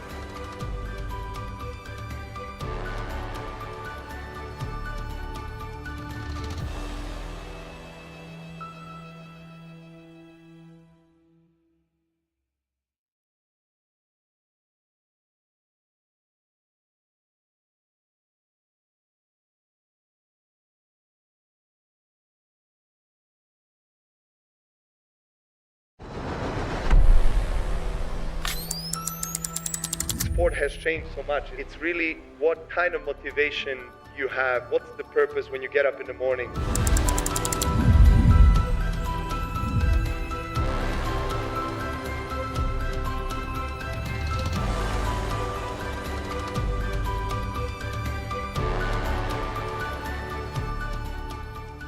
You'd have to, after losing Grand Slam, wake up the next day and go to the gym. Sports is the only venue where you have a structured path for your child to fail, but more importantly, know exactly how to come back. If a child misses a tournament, he or she would know when is the next tournament, how many hours they have to train, how many seconds away are they from qualifying.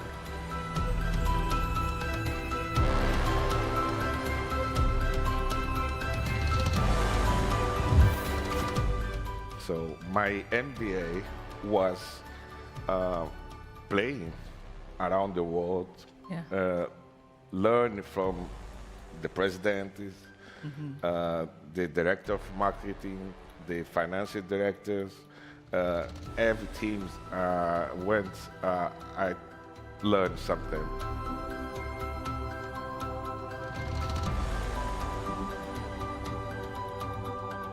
To improve your skills in boxing, it will take time, not just in a corner and then you can train and you can improve your style. It's different, big different, because you have to improve your style, your focus in the fight.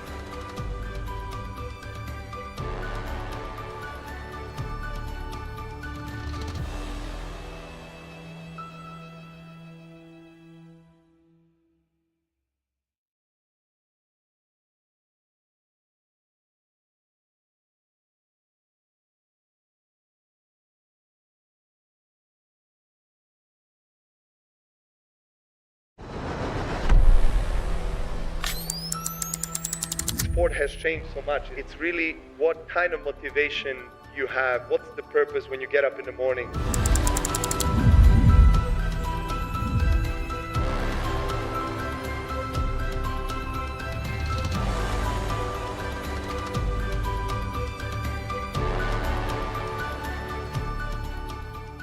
You'd have to, after losing Grand Slam, wake up the next day and go to the gym.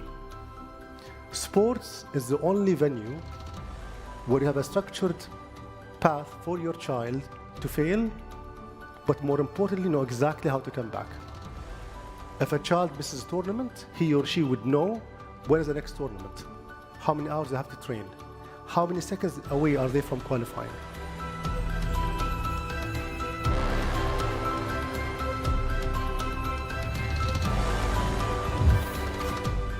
So my MBA was playing around the world, learn from the president, the director of marketing, the financial directors, every team went, I learned something.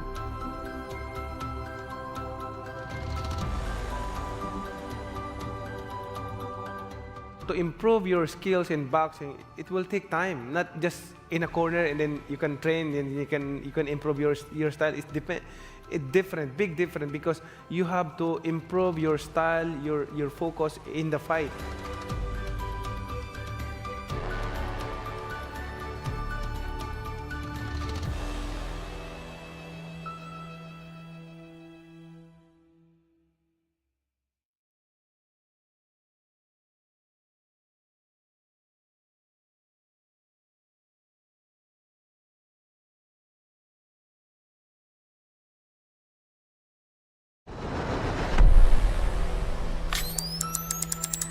Sport has changed so much. It's really what kind of motivation you have. What's the purpose when you get up in the morning?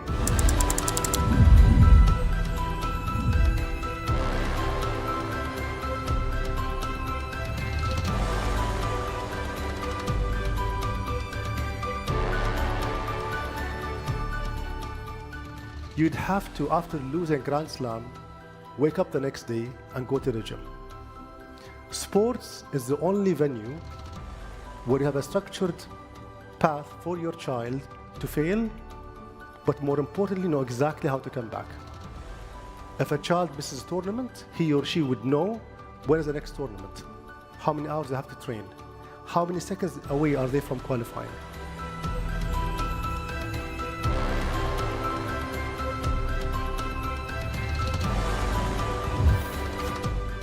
So my MBA was playing around the world, learn from the presidents, the director of marketing, the financial directors, every team went, I learned something.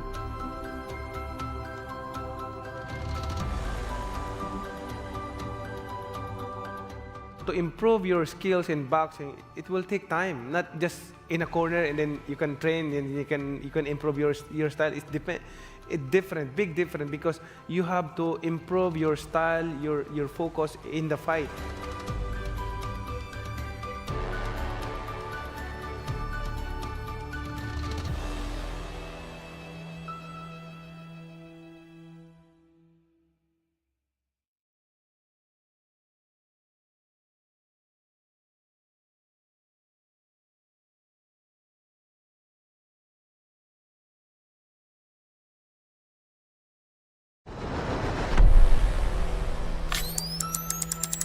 Sport has changed so much. It's really what kind of motivation you have. What's the purpose when you get up in the morning?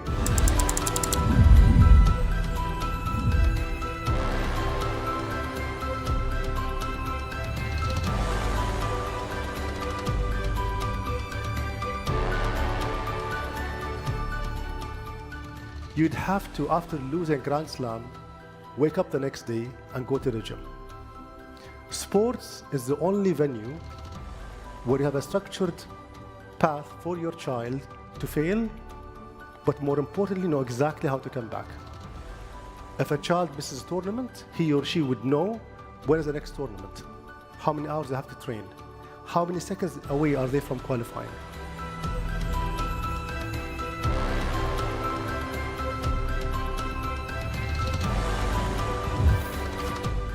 So my MBA was playing around the world, learn from the presidents, the director of marketing, the financial directors, every team went, I learned something.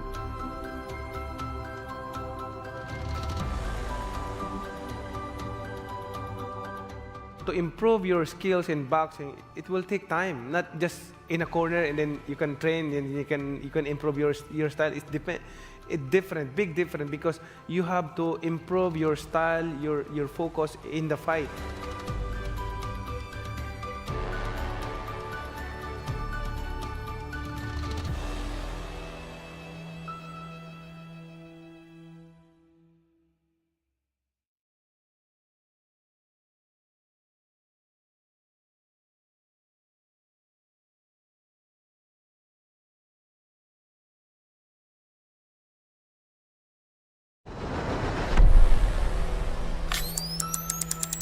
Sport has changed so much. It's really what kind of motivation you have. What's the purpose when you get up in the morning?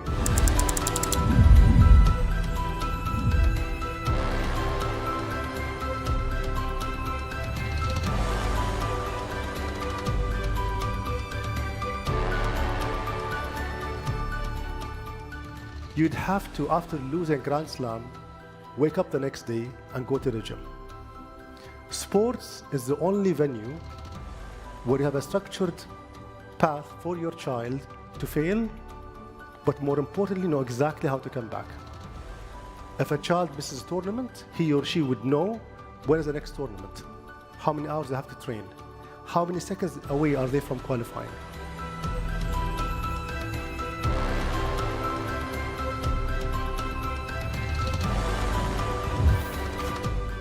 So my MBA was playing around the world, learn from the presidents, the director of marketing, the financial directors, every team went, I learn something.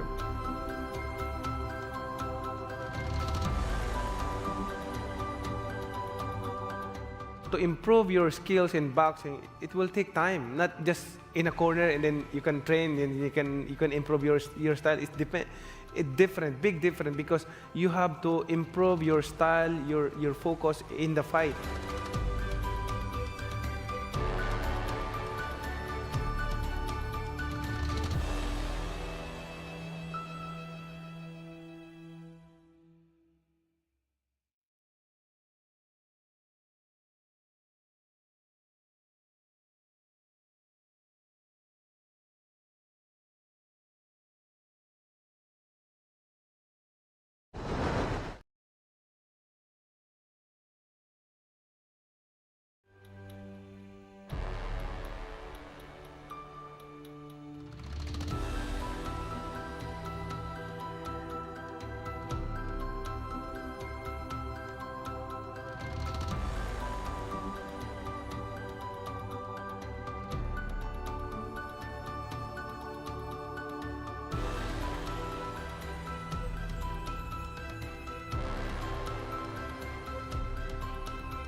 Welcome back.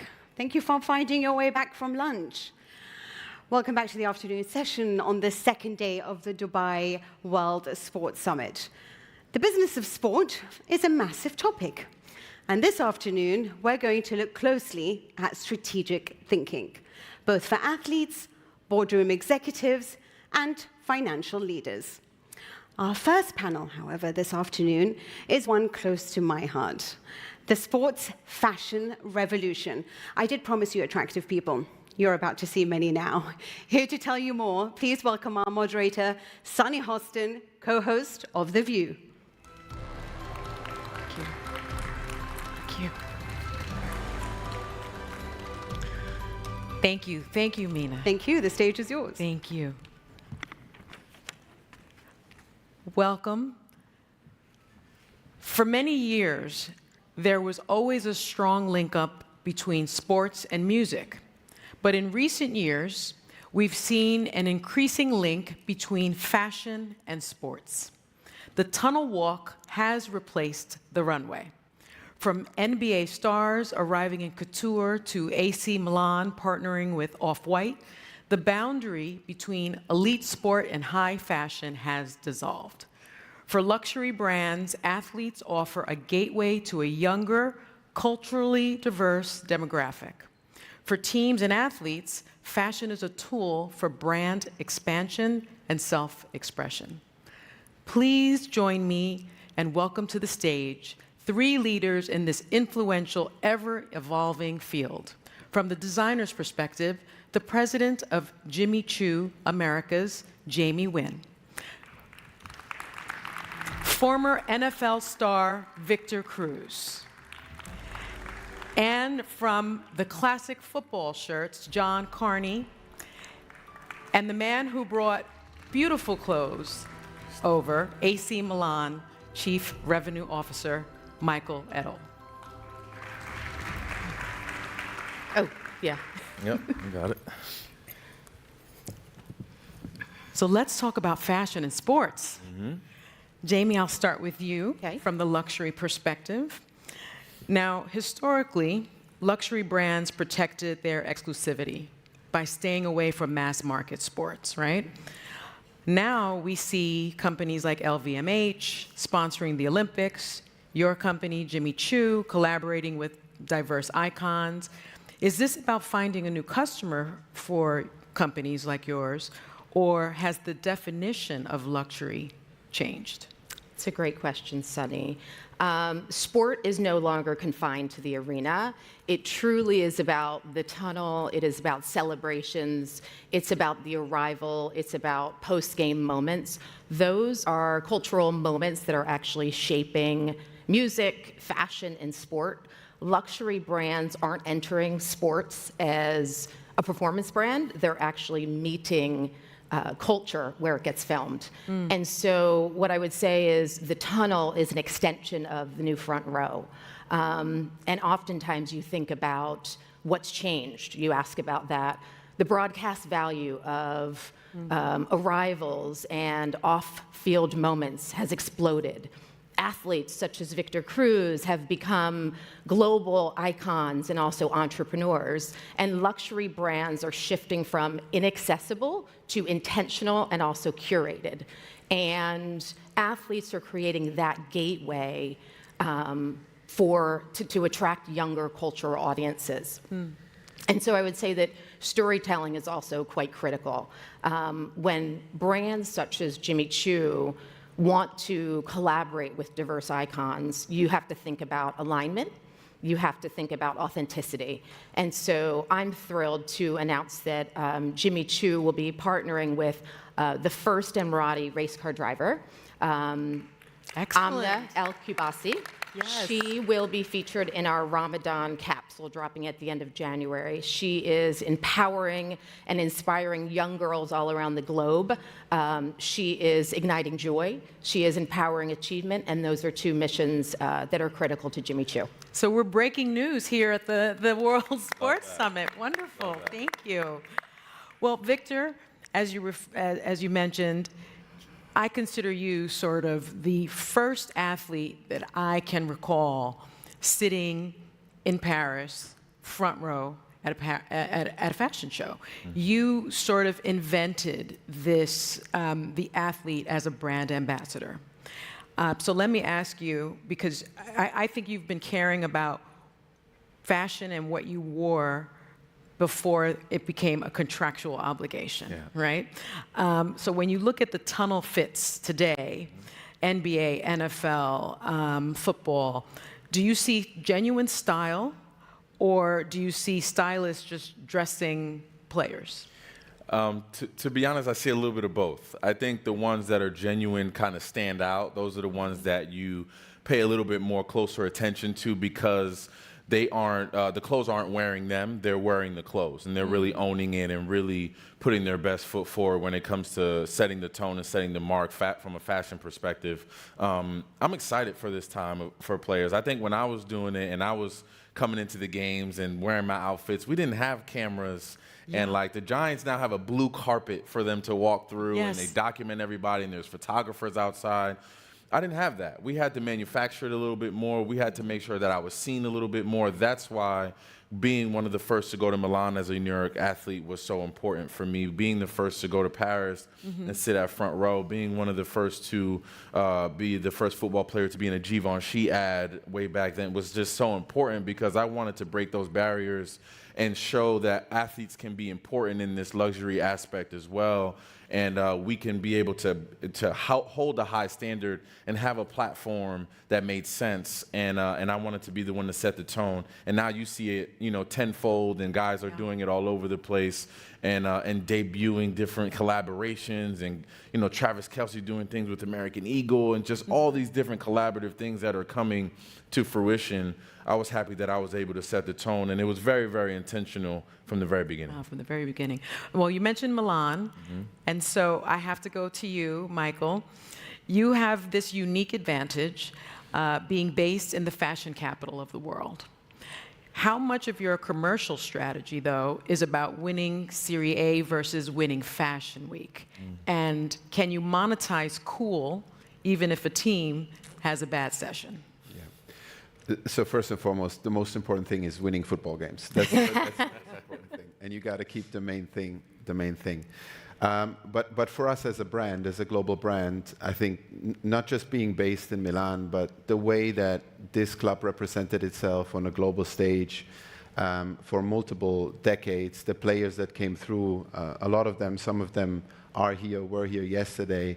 This brand always stood for elegance and for being a very fashionable football club. This naturally allowed us, you know, when we started a slightly new positioning around 2019, 2020, this allowed us to really lean on that heritage from a success perspective, but also from a fashion positioning perspective. And I have a little book here with me in case it gets too boring. It's a book with a lot of pictures. And, you know, as we talk about fashion and sports coming together today, AC Milan already more than 25, 30 years ago had this relationship with Dolce & Gabbana, where they created lookbooks for the individual players. I'm not going to show these embarrassing pictures for some of the people probably in the room, but, you know, this was the first step of the club to say we are more than just a football brand. We are a global icon in a way. To answer the second question, you know, can you be commercially successful through this strategy, even though if you don't win games? We have been through a bit of a journey in trying to repolish that fashion stigma that the club had. We had a bit of a coming out party. I want to say it was around 22, 23. We launched a partnership with Off-White, and we played Chelsea. I remember that in Champions League, and that was Victor's first football game in Europe. Correct, yes. So Victor was there, and we shared a cap after the game together by pure coincidence. And our players came out with these big varsity jackets, and it gave us a lot of credibility. It gave us a moment of relevance, and I think there's even a not so positive video that we have from CBS that talked about. Well, let's take a look at that. Yeah.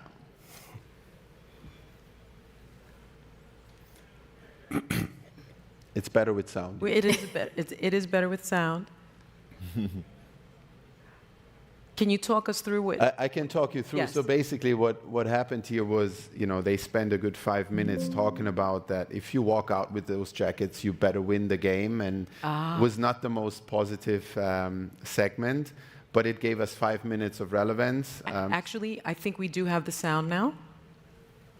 Let's try. Can we go back to AC Milan coming out onto the pitch and warming up? Because did we clock the gear that they were wearing, the Off-White deal that they've now signed? Oh yeah, this is a bit of big Jamie, leagues. what do you know about Off-White, Jamie? Not much.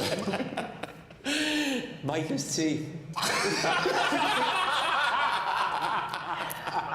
Mike, have you got any Off-White in your closet? No, it's a little bit fancy. Got a little, Do you? little bits and pieces, yeah. Terry, what do you think about this? An American dressing Italians, how about that? You can just carry it off. You know what? You can carry it off. Yeah, I mean, it goes with it, but I said it before. It what a bit? You better play well. Because if you come with those jackets and you lose today, Expectations, leave them in the dressing room. So we lost the game 3-0. Now, how did they do? Did they lose that game? We lost the game 3-0. We had Naomi Campbell in our box. We were very proud. This was, as I said, the coming out moment. The moment we were 2-0 down, she posted on Instagram, "Go Chelsea." So it didn't go as planned. We reached the Champions League semi-final this year, so we saved ourselves. Yes. But I guess it shows that it goes a bit hand in hand. It can go hand in hand. And we have been commercially very successful with this partnership and many more. Gave their jacket back, I'll gladly take one. I was going to say, I'd like that jacket. We actually, we still have some. Okay. So we're gonna, we have something for after this. Okay, thank you. Noted. And I would just also touch on, in 2018, Jimmy Choo collaborated with Off-White Virgil as well. So I think it just shows this natural connectivity of sports and fashion that has been happening for quite some time. Absolutely, absolutely. Well, let me ask you this, John. John Carney, you are the head of product for Classic Football Shirts. So can you tell us a little bit about the origin story of that brand? Yeah, so Classic Football Shirts, we're a retailer based in the UK. We started in 2006, just selling vintage shirts at the time. And through the popularity of vintage secondhand football shirts, we've grown to become one of the largest retailers of football shirts in the world. So we sell online. We also have 5 stores across the world. We've really kind of ridden the wave, I guess, of this burst in popularity of football shirt and football shirt fashion that we've seen, especially over the last 6-7 years. And I believe even the likes of Drake have been using your shirts. Yeah, I mean, not our shirt specifically, but Drake is a very much a moment that's memorable. He wore a shirt in 2018, and in the football shirt community in the wider world, it was a really impactful moment. People all of a sudden wanted to wear the football shirt, even if they weren't necessarily into football as a sport, and that's really become a theme over the last few years. People just wearing the shirts because they like the design, rather than supporting the teams. Interesting. Well, Jamie, let me go back to you, because when a luxury brand enters the sports space, how do you balance the aesthetic with the utility of it? Do athletes actually care if the shoe performs, or is it purely about the fashion of it all? I think it's a bit about both, but I think it's less about the compromise and more about redefining performance and utility through a luxury lens. And so luxury brands really have to do due diligence to ensure that they are setting a really clear and defined objective, thinking about sport, utility, thinking about heritage for the brand, thinking about experiential, whether it's wellness or actually on sport or on-field sport. So that's really important. I think for luxury brands, we want to make sure that we are creating that connection. And I think you also have a video. We do. We have a Mabon video. It's going to be shown.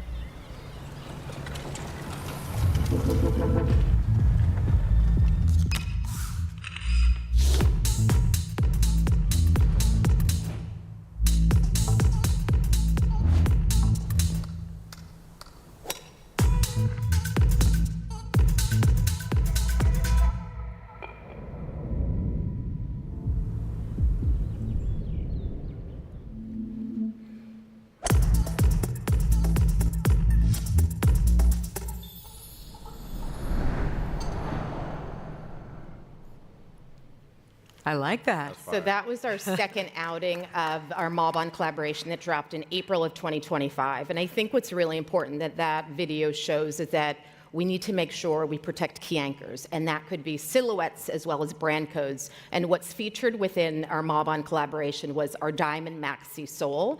It was re-engineered with diamond cleats so that there was functionality for the golf course. And so oftentimes you have to think of the connectivity, and if it doesn't belong within the brand's main collection, it doesn't belong in sport either. And for us, this collaboration was a wonderful celebration, a playful collaboration, celebrating the world and of sport and golf and the passionate community that people feel around that. So it was great for us. That's wonderful.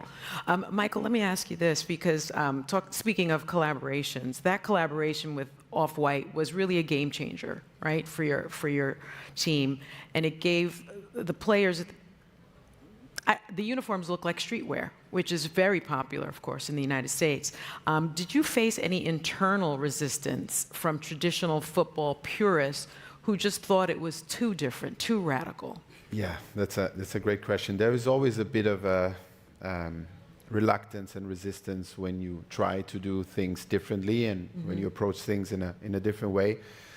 We have a bit of a mantra in our organization where we say we want to do things differently. We want to set a standard for others to follow, and we want to do this, look at it through the lens of performance, because we are a football club after all, purpose, because we're a social institution, and culture.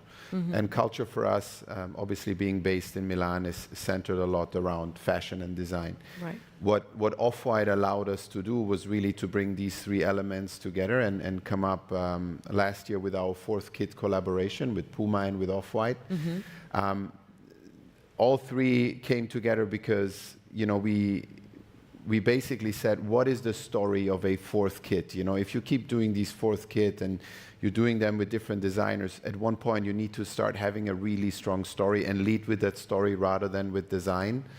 And we created a jersey that kind of celebrated or paid homage to Virgil Abloh. Yes. It celebrated black excellence, and it was a jersey for the dreamers. Now, coincidentally, the year 1963, which is embroidered in the back of the jersey, is the year in which Martin Luther King gave the I Have a Dream speech. Right. But at the same time, AC Milan won their first European Cup.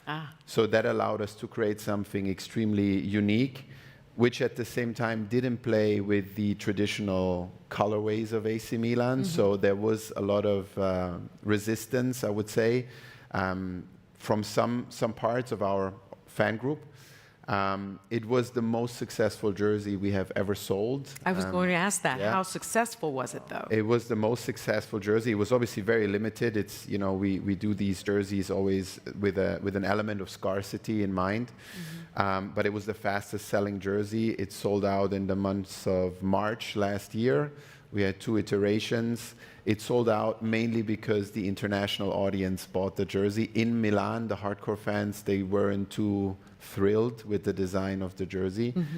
So we always try to find the right balance. You know, we turned 125 years old, and we did a jersey for our hardcore fans, traditional, no sponsors, the traditional logo. The fans could vote on the design. That's for them. This is for a slightly different audience. So yes, it's not always easy to get it right, and if you experiment, sometimes you also fail, and you have to admit and you have to readjust.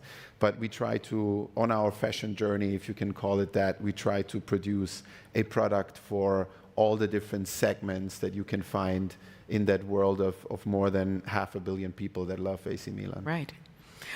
Well, Victor, for the young athletes that are coming up, anyone in the room, how much did your off-field style contribute to your post-career business opportunities?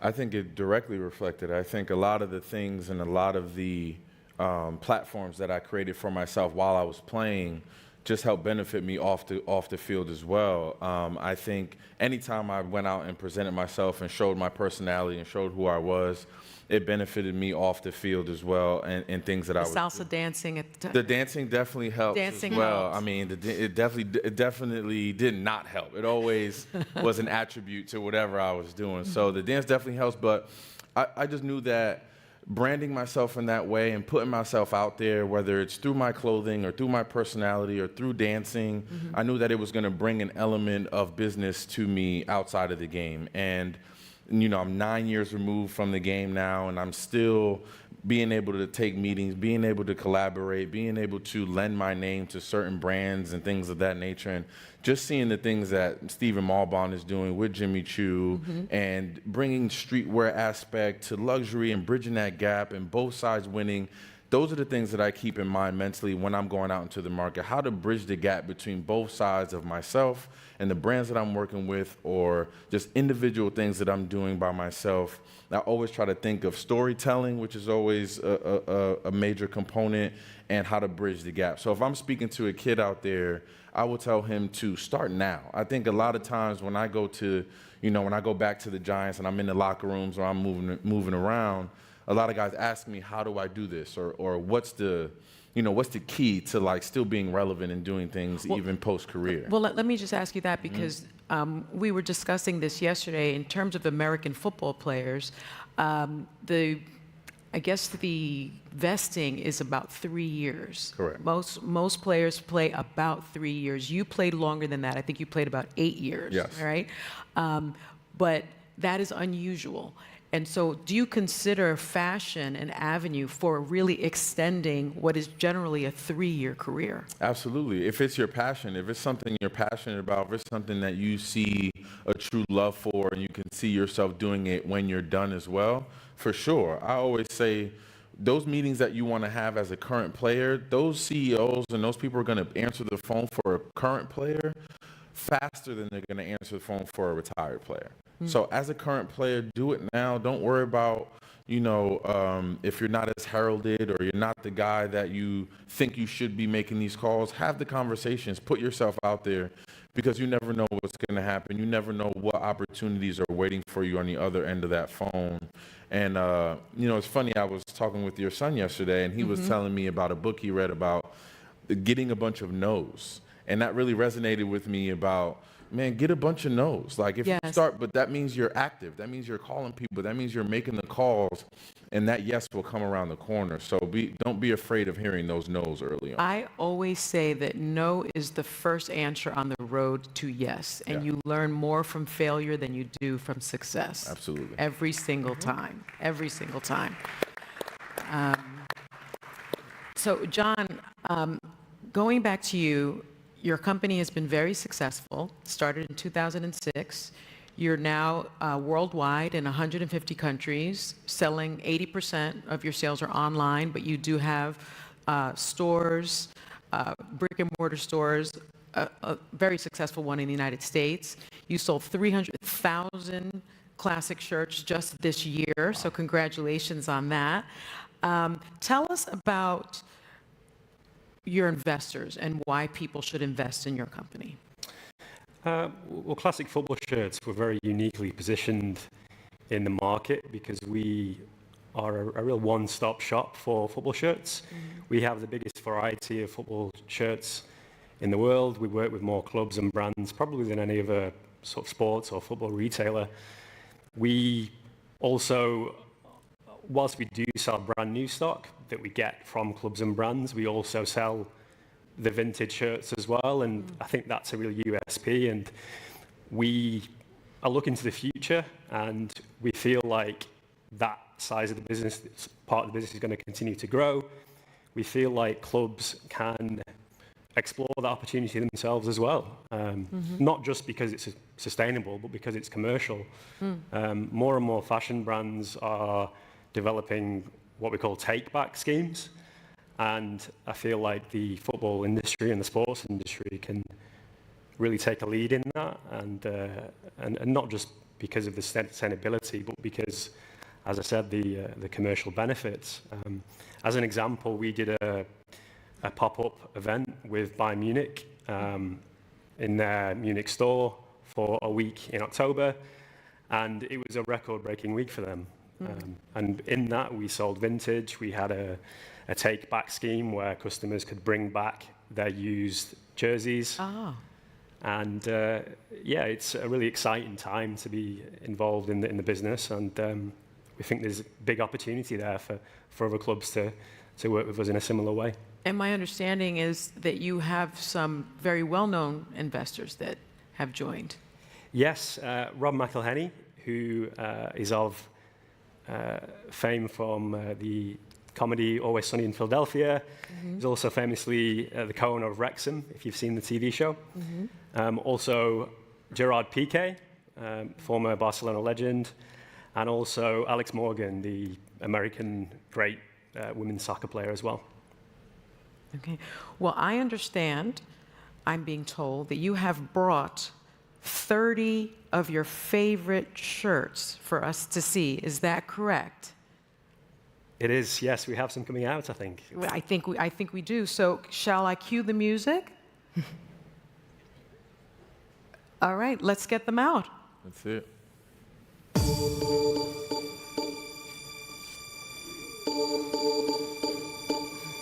So this is a 2000 Manchester United home shirt.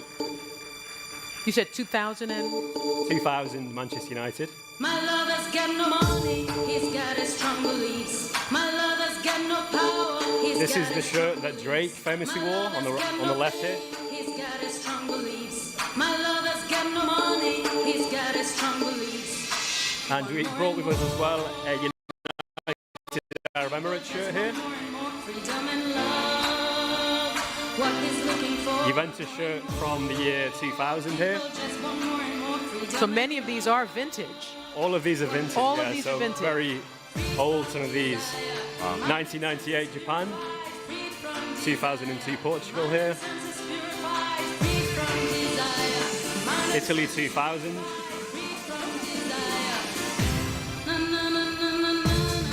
Argentina,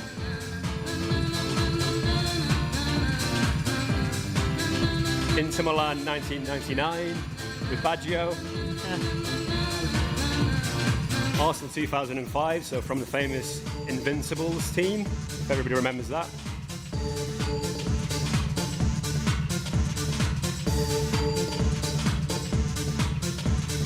So we are talking about sustainable fashion. Absolutely, absolutely, yeah. This is a Brazil 2008 shirt with Kaká, who was with us yesterday, I believe.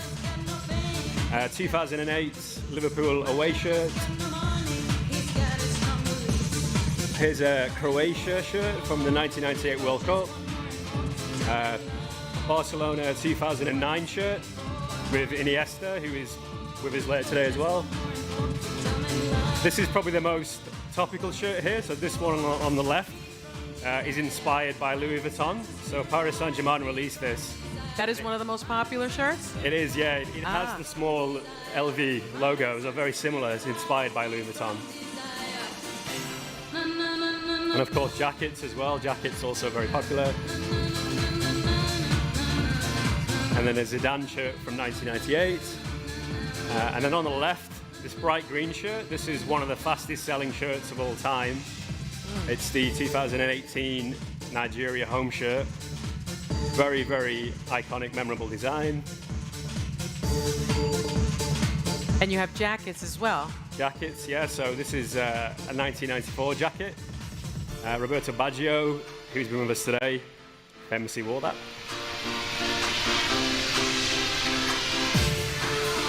Wonderful. Victor, you're back at the front row. Yeah, best seat in the house. Thank you. Thank you so much.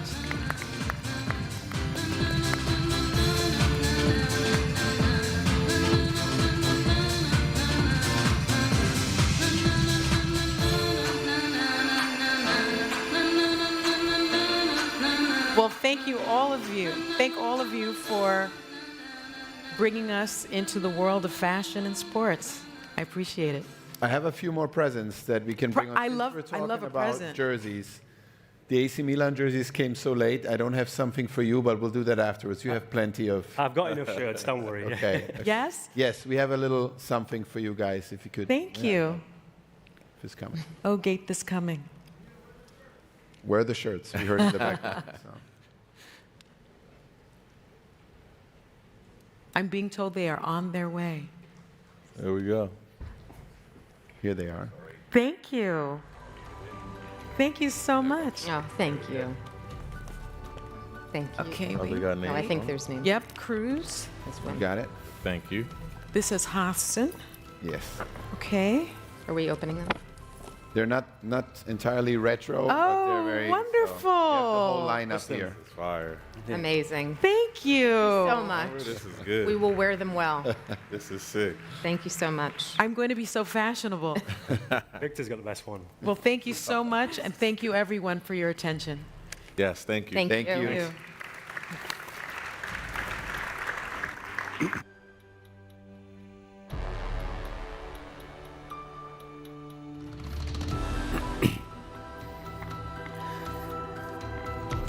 It's amazing how many people loved that show, because I was in the backstage watching through the screen, and everyone had their phones up, just filming the t-shirt thing. So I tried to grab some t-shirts or jerseys from the back, but I couldn't. So Which one was your favorite? Zidane 98? Probably to be the honest, one I would go to be for. honest, I loved the Zidane one.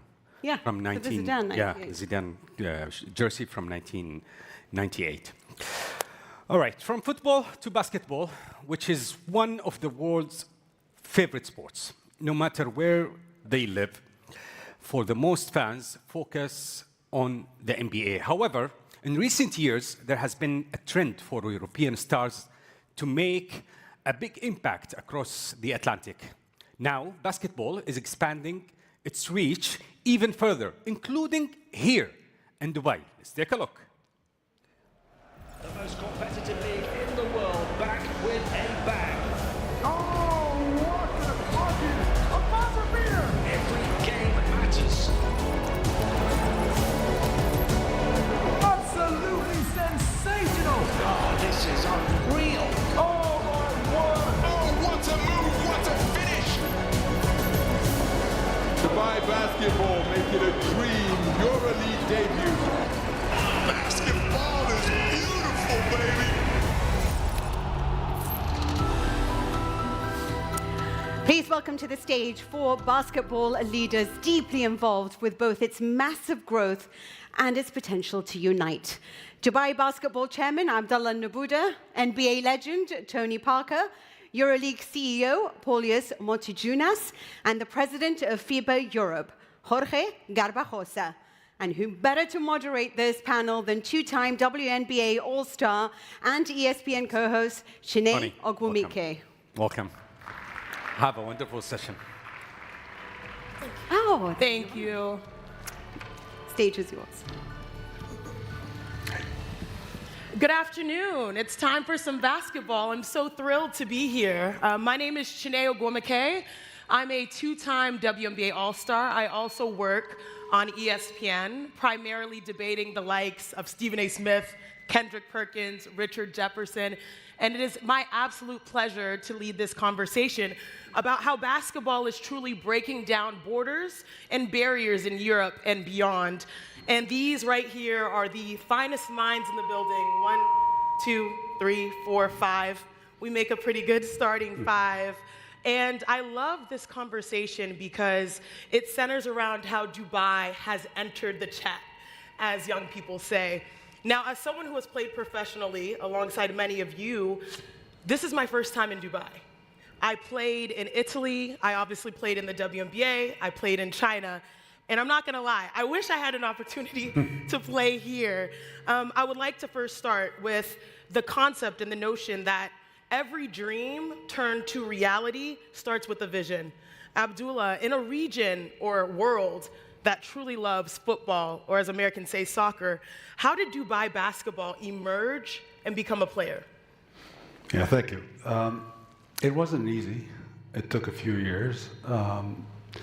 But at the end, you know, I think the most important thing for us was breaking that borders.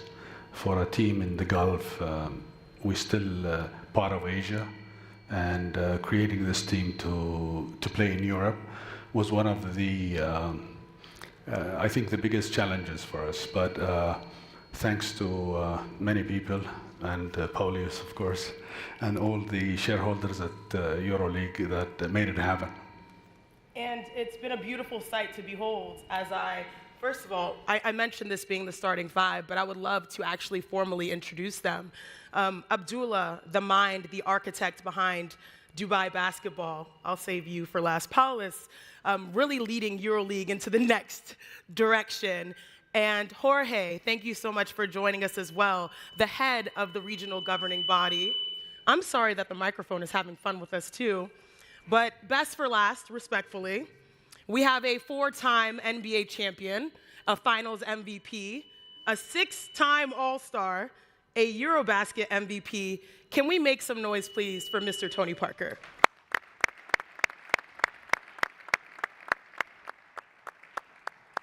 Now, Paulus, for years, I'm not sure if my microphone is really working with me, but it's okay. For years, there were rumors, but now it's happening. Why the Middle East and why now?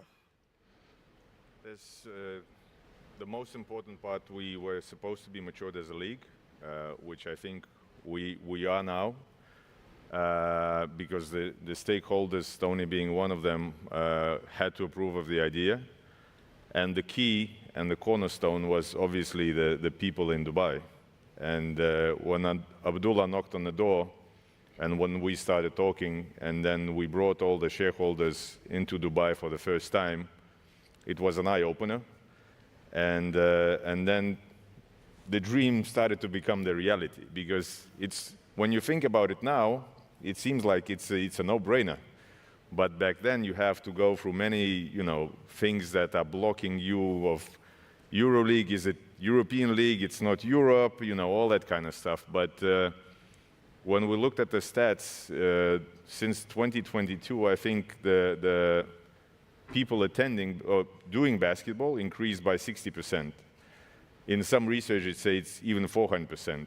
So for us to have a team here with many expats living, many European people coming to see the team play is a no-brainer. And of course, the key cornerstone is the youth and young generation coming to watch the games and trying to be like Tony, trying to be like anybody who's on current Dubai team, which this is something that we could not pass. So like I say, now it seems like a no-brainer, but back then it had this idea seemed, like when Abdullah says it took some time, 2 years, we did it in 2 years. That's amazing.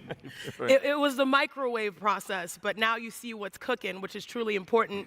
And I love that you bring up the idea of youth, because I do believe that legacy matters in all that we do. And Jorge, leading the governing body, a lot of times the accolades go to the top teams, but it truly takes grassroots involvement and investment.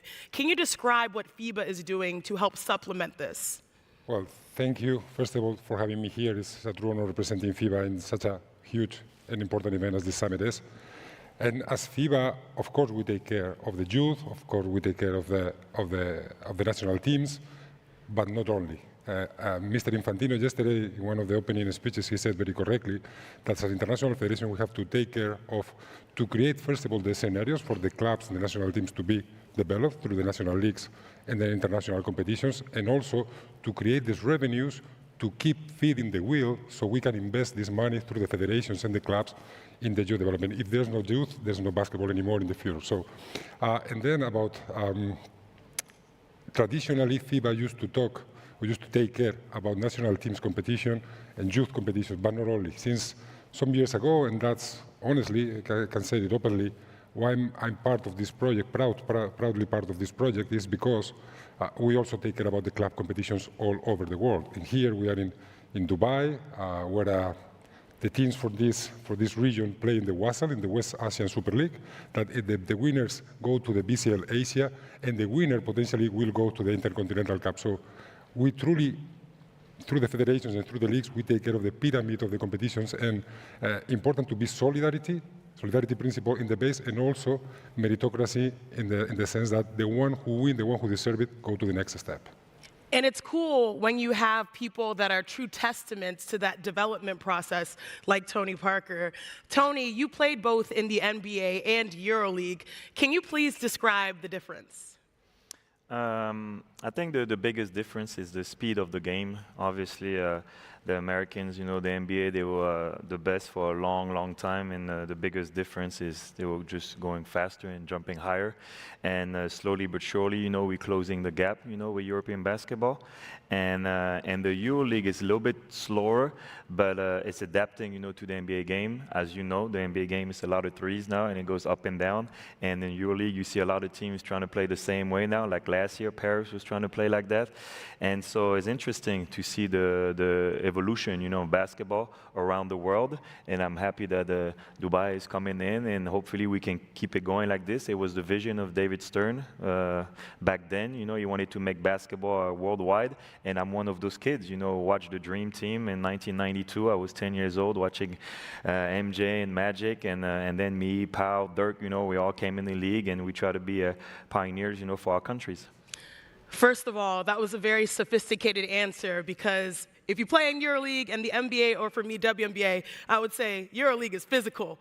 It brings out the best in you. It allows you to compete at the highest levels, because you go through some things. That's for sure. It's very physical. I'll give you that. That's for sure. But I'll leave it like that. It's physical, it's for sure. I love it. But the game has changed, as you mentioned, the speed, the tempo. And the cool thing is young kids can go to YouTube and just watch their favorite players. There's so much more accessibility. And I want to follow this up with the side, you being an owner. What is the difference that you have seen, you know, being a part of one of the most storied franchises, the San Antonio Spurs, but then also choosing ownership so that you can build yourself? It's funny that you asked that question, because I always wanted to be an owner. I don't know why. Since I was a little kid, obviously I was dreaming about the NBA. I wanted to be a player. But during my career, I was thinking about that already. I started to invest in Asvel, so the Lyon team in the EuroLeague, when I was 27 years old, so I was still active. And I decided to invest because it was a way for me to give back to my country, inspire the new generation, and share my experience. And so when I retired, it was an easy transition. And I've been very blessed to play for a very, very good franchise for a long time. So I learned from the best with R.C. Buford and Coach Pop.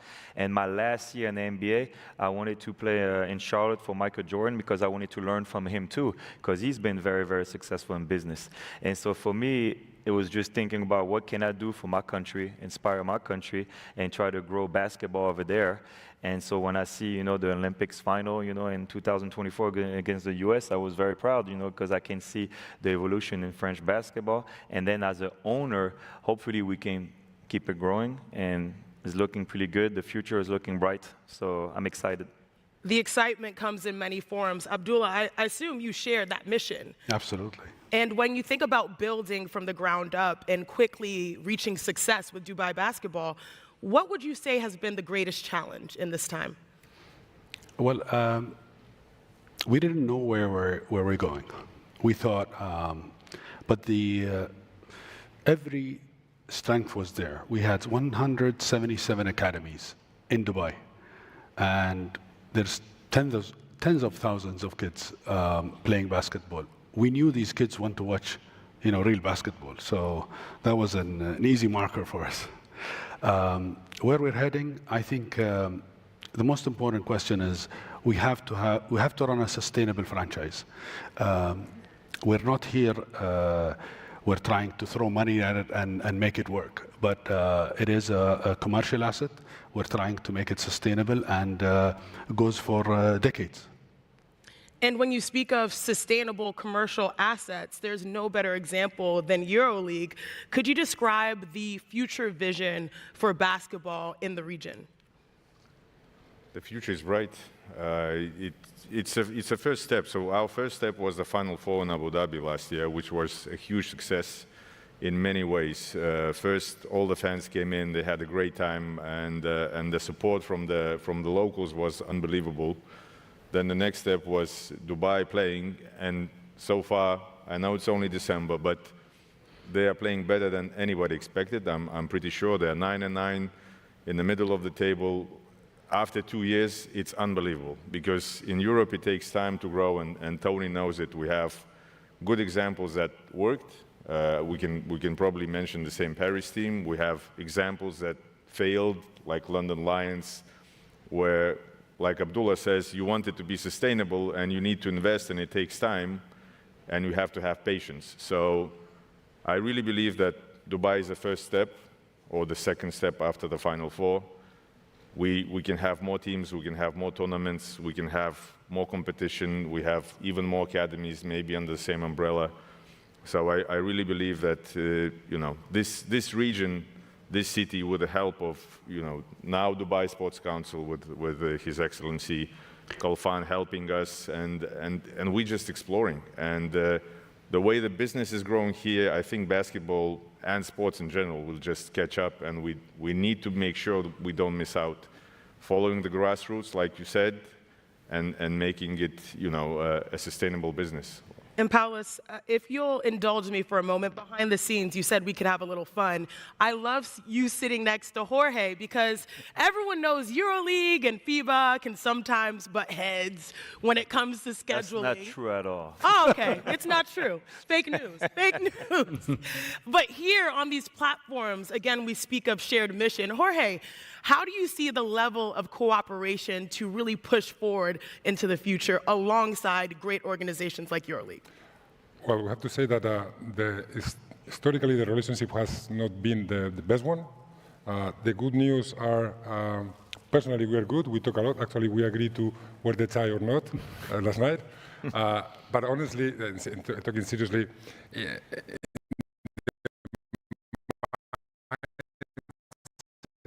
in the concept of what we want for the future, there are some differences. EuroLeague, they take care of 13 shareholders plus some clubs, and us as international federation, we cannot be agree with that. We have to take care of the basketball globally. We talk about the youth, but we have to talk about every national league. For us is important. Of course, our national federation, which are our partners in each country. There is only one thing that FIBA is better than FIFA, probably, which we have 212 national member federations, and FIFA has 211. It is a joke, of course. We have to take care of basketball globally, not only about 13 clubs that deserve all our due respect, the shareholders of the EuroLeague, as Real Madrid, as Panathinaikos, or Fenerbahce, or others, including, of course, Dubai, deserve all our respect, but we cannot focus only on these 13. We have to take care about the global basketball all over the world. And it's interesting as well, when I entered the WNBA in 2014, over a decade ago, I can't believe it, I feel seasoned, I feel old, the one thing that we heard that was really pushing forward was the idea that it's truly a global game. Now, Abdullah, you set a trend with Dubai basketball. We broke down borders entering EuroLeague, but I believe that there are more people that are also interested in this. I, again, am a WNBA player, work very closely alongside the NBA. I want to take a listen to what Commissioner of the NBA, Adam Silver, had to say. I understand there's some news this morning about the NBA possibly expanding into Europe. What can you tell us about that? Well, so it's something we've been discussing for a while, and that is having a separate league in Europe. Basketball is the #2 sport in Europe after soccer. There's probably 300 million fans. Many of our top players are European. Roughly 15% of the league is European players. So the quality of basketball is amazingly, high level there. But there hasn't been commercial success really ever for a league there. Each country has its own leagues. There's something that's pan-European. So we think there's an opportunity to come in, do something pan-European, have franchises in great European capitals like Paris, London, Berlin, Madrid, etc. So the opportunity is there. It's something we're looking very closely at with our owners right now. We've been out in the marketplace talking to some of the well-known soccer clubs who also field basketball teams, some of the biggest sports brands in the world. So there's tremendous interest. So it's something sort of in the next few months we're going to sort out. But I think there's a very good chance we're going to move forward with something there. Okay, we will stand by for news on that. So, as a daughter of the diaspora, I'm proudly Nigerian American. I am an ambassador of the Basketball Africa League. Anytime the NBA, the WNBA, the footprint expands, I get so excited.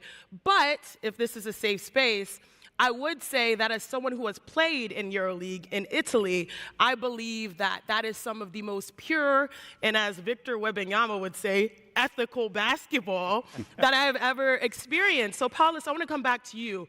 How do you see the NBA sort of expanding the footprint and pushing the boundaries even further? I always like the competition. Competition keeps us moving forward. And to what Jorge said, we are competing and trying not to step on each other's toes. I truly believe that the way forward is only together.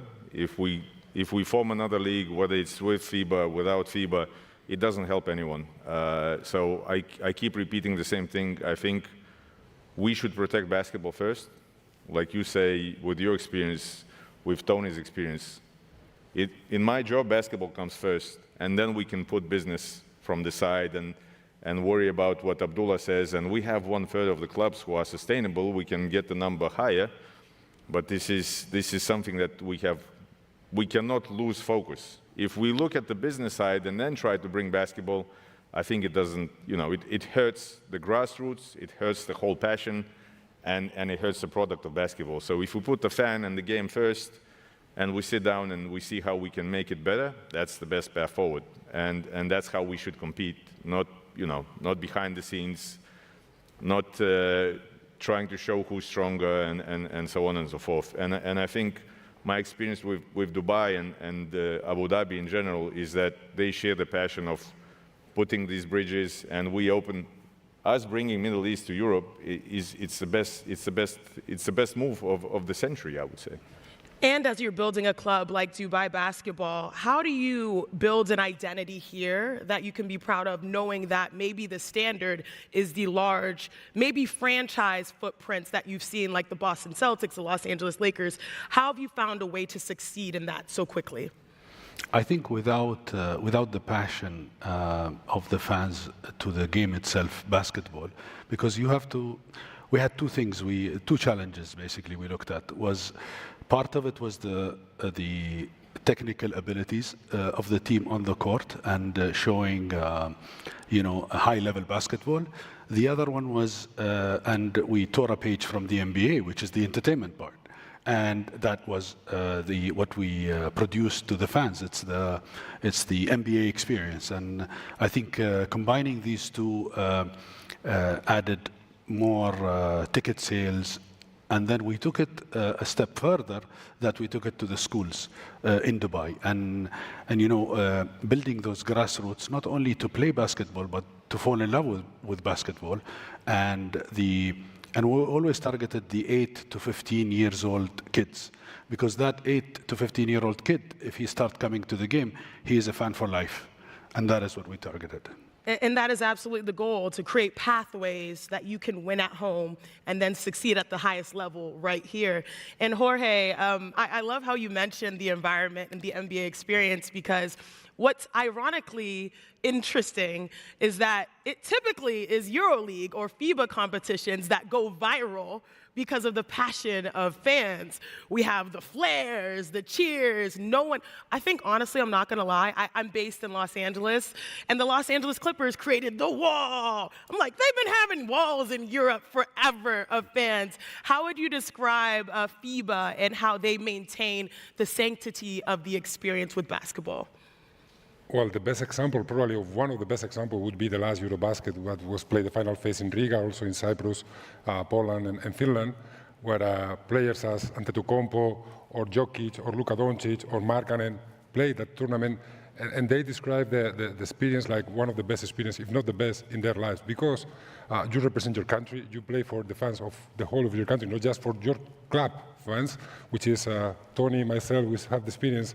I know Tony was also as committed as me with your national team, and the level of basketball is getting better, and the passion of the fans in Europe is growing and growing. And related with Mr. Silver said, once we talk about business, when we talk about show, when we talk about basketball, you don't have to choose. You can bring all three into a basketball court, into a basketball arena, into a basketball experience. And of course, I think we all would be agreed that NBA is one of the best, if not the best, organization on the commercialization of the assets of a competition all over the world. So as FIBA, what we like, and we show it with 2 meetings that we have in our headquarters, trying to put everybody in the same table, if it's possible. But if not, the good thing of the basketball in Europe, I would say, that the NBA is coming to Europe, respecting the principles of the basketball in Europe and the FIBA principles. This is so important. When we talk about principles, we talk about to respect the national team calendar, to respect the value of the national leagues, to respect the homegrown players or the naturalized players or the national players to have time to play in their own national league. So we are very excited about the future, and as FIBA, we will not quit to try to gather people, to gather organization if it's a possibility. And you speak to something that is so powerful, because as someone who works on ESPN television every day, we tell the stories every day. And I know right now a lot of people are wondering, Giannis Antetokounmpo, where is he going? What is the future like for him? But what I remember was over the past summer, the emotion he had representing his country. That was amazing. And when you say that you should respect the principles, you should respect the game, the players do it in the highest fashion. And to see him have that moment in the US, NBA, he's very serious, but this was a different level of pride that he had. When you see one guy who won the title 2 times, I think, Giannis, and he was crying because he got a bronze medal in the Eurobasket with his country, that makes you, first of all, to feel proud about the organization of the tournament, and then to have good memories of your time as a player that you will never forget. And I'm sorry for my language, I'm so sorry, but like I'm a sucker for that, because I've played with my sisters, and basketball is truly about family, and you grow up with people that see you succeed, and that's why I believe FIBA, EuroLeague, everything that's being built is all about that core principle that we know. Tony, I want to come back to you because... I just wanted to add on that. Sure. Because I won 4 NBA championships. I never cried. When I won the gold medal, I cried when I won with France, just to tell you the difference. He cried. Because I was so happy, finally we beat Spain. He cried after beating me every year. We're both crying. Rightfully so. I would be crying too. I would be crying as well. Tony, as someone who has had the best of both worlds, competing at the highest level in Europe and also the US, but also beyond, you know, as an NBA champion and Hall of Famer, what advice would you give maybe to the NBA in entering the space? And then also vice versa, am I good? Yeah, there we go. And vice versa, what advice would you give to Europe as it expands at the highest level of competition? But first of all, I want to say I'm super excited that the NBA is coming to Europe. I think my advice to the NBA, and I already talked to Adam and Mark, is to keep the DNA of European basketball. And I did the same thing when I bought my French team, you know. Yes, there's some stuff you want to bring from the NBA because they're the best at entertainment and marketing and stuff like that. But there's some stuff in Europe we're great too. So I think it's good to find a happy middle and make sure you keep the DNA. You don't do exactly the same like the NBA, because our fan, they're super passionate. Like they're a little bit crazy. They're super passionate in Europe, and you have to keep that. That'd be my advice to the NBA, and they already know. But at the end of the day, I'm super excited they're coming, and I really hope we can find an agreement, you know, with the EuroLeague and Dubai and everybody, and then we can make a very, very strong league, because I really believe that all the talent that is coming in Europe can only be helpful, you know, for the NBA. If you look at the last MVPs, you know, the last 3-4 years, all of them, the top 5, they're non-American. No disrespect, and they're non-American, and so we have to keep building on that, and it will push even the Americans. It will push everybody to keep having basketball at the highest level. I agree. A rising tide lifts all boats. Abdullah, as our gracious host here, celebrating sport, but also basketball, what would be the final message you have investing in the sport basketball? Because I know a lot of people are very excited about football, the World Cup coming up, but why is this a good investment, and why is it so rewarding for you? I think the most important thing was, I'll take it a little bit more locally. Football in the UAE did not attract many residents, non-UAE. Basketball did. So that's my message. Short and sweet. We love effective. And lastly, for all the panelists here, where do you see the future of basketball with your respective positions or organizations? I can tell about my dream, or a FIBA dream, would be a basketball where we only talk about basketball, united, where the national teams are the peak of the pyramid of the national leagues and the international club competitions, and we can all work together for a better basketball. You cannot say it better than Jorge. Just, Yeah, he said everything. Yeah, He you said just need everything. to, It was great. Once you put the cards on the table, you know, how do we don't lose the focus? So to what Tony said, keep the passion. To what Jorge said, find the middle ground with the calendar and everything, and then the business will come. I will just add creating a league where, like you say, not too many games. Make sure we have our best players on the court, because that's when everybody is happy, playing meaningful games with the best players. Final message? Yeah, absolutely. To all the attendants here, if you didn't experience Dubai basketball, please come.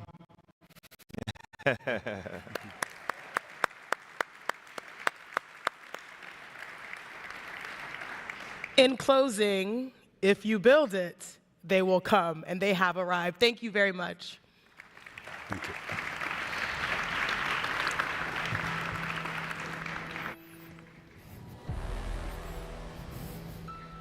Okay. Musaid.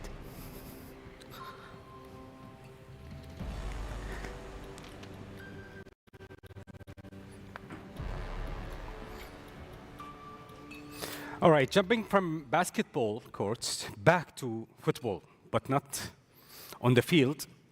We'll go to the offices. Our next guests are 3 stars of the financial world that have been deeply involved with the business of professional leagues and clubs. Please welcome to the stage the financial power couple of PCP Capital Partners that led to the purchase of both Manchester City and Newcastle United, Amanda Staveley and Mehrdad Quddousi, and the former owner of the Buffalo Bills, Mary Owen, and our moderator for this panel is our own Mina Razouki.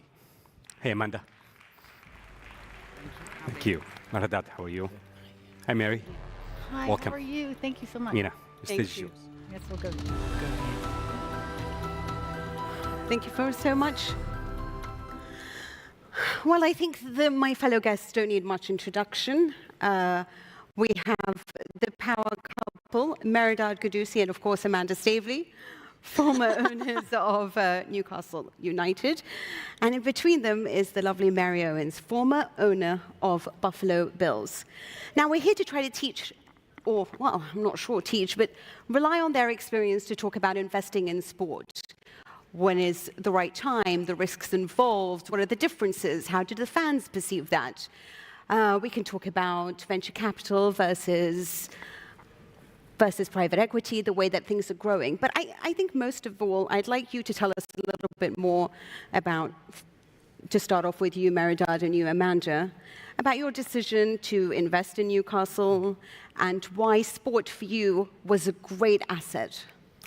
I think for us, look, we're investors first and foremost. Amanda started the business back in 2005, actually here in the UAE, in the region. And we were a very opportunistic, deal-driven business. Over the course of time, we saw an opportunity, we saw a change and a difference in the way people viewed sports and the monetization of it. From sports being, an investment where, very wealthy people would put their money in, it started to change into a real asset class. And we saw that in the kind of early 2010s, 11s. And we were seeing a lot of American money flowing into Europe, into the Premier League. And for us, it was this dislocation in pricing. You saw these valuations in the US, which were much, much higher. And then you looked at Europe and the Premier League and much more narrow. And at that point, Amanda and I thought to ourselves that, look, we want to be a principal investor in sports. It's an asset class and the monetization is there. Sports is content and content is the monetization of sports. And that's where our journey started. We jump in. Obviously, at the heart of every sport are the fans, and the one thing that brought us to invest and partner with PIF with Newcastle was the wonderful fans and the community. And I think that was, it was a quick love affair. We were looking at, I think we were looking at Liverpool to buy. We ended up going to a Newcastle game and just fell in love with the fans, the stadium. I talk a lot about getting goose pimps, and I think that was at the heart of our football story.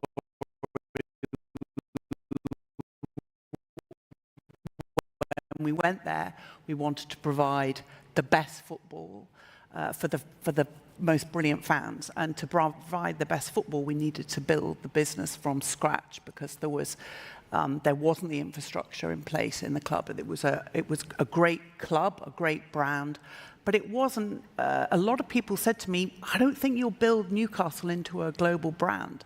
I don't know how you're going to take a club in the northeast of England and put that on the world stage." And that was the challenge. And so we started work. It was a lot of hard work with our partners. And it took a lot. It was, get it right. The first thing we had to do was to replace the manager and bring in the wonderful Eddie Howe. We had a very thin-aged squad. There was probably one very good player in Joe Linton. He was playing the wrong role. We then had to bring in the wonderful, we talked about him, Dan and Kieran Trippier. And we realized that if we were going to compete against the top clubs, and the top clubs have massive revenues, and there was a real gap, hundreds of millions of gap of turnover between where we were, Newcastle, and where the big clubs were. So we had to... Well, I wanted to ask, does it become more attractive when you think that you can close that gap? Is that when you identify an asset as, well, actually, there's a gap there that I can utilize and close down and try to match the big boys? For sure. I mean, look, when we looked at Newcastle, we identified it as an incredible brand. It was just it was a sleeping giant. So the brand is hugely important, because if the brand isn't there, even though it's asleep, you're not going to be able to take it to where you want it to be. We knew that Newcastle had a history. We knew that we could take it up to a top 6 club.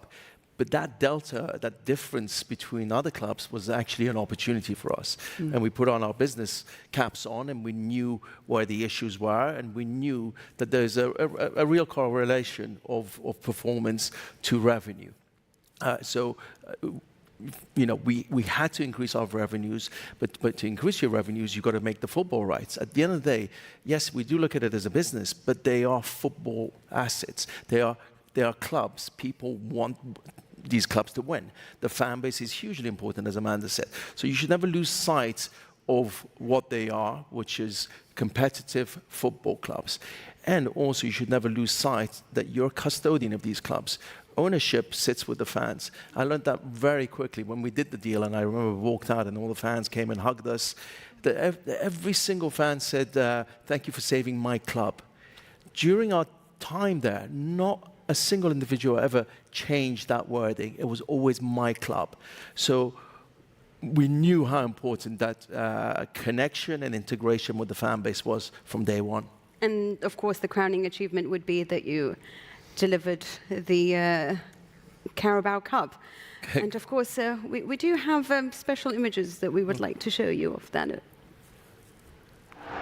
Wembley is a place for winners, and today it's Newcastle United. Talk us through that. It must have been one of the... They've waited so long, but this changes everything. It was...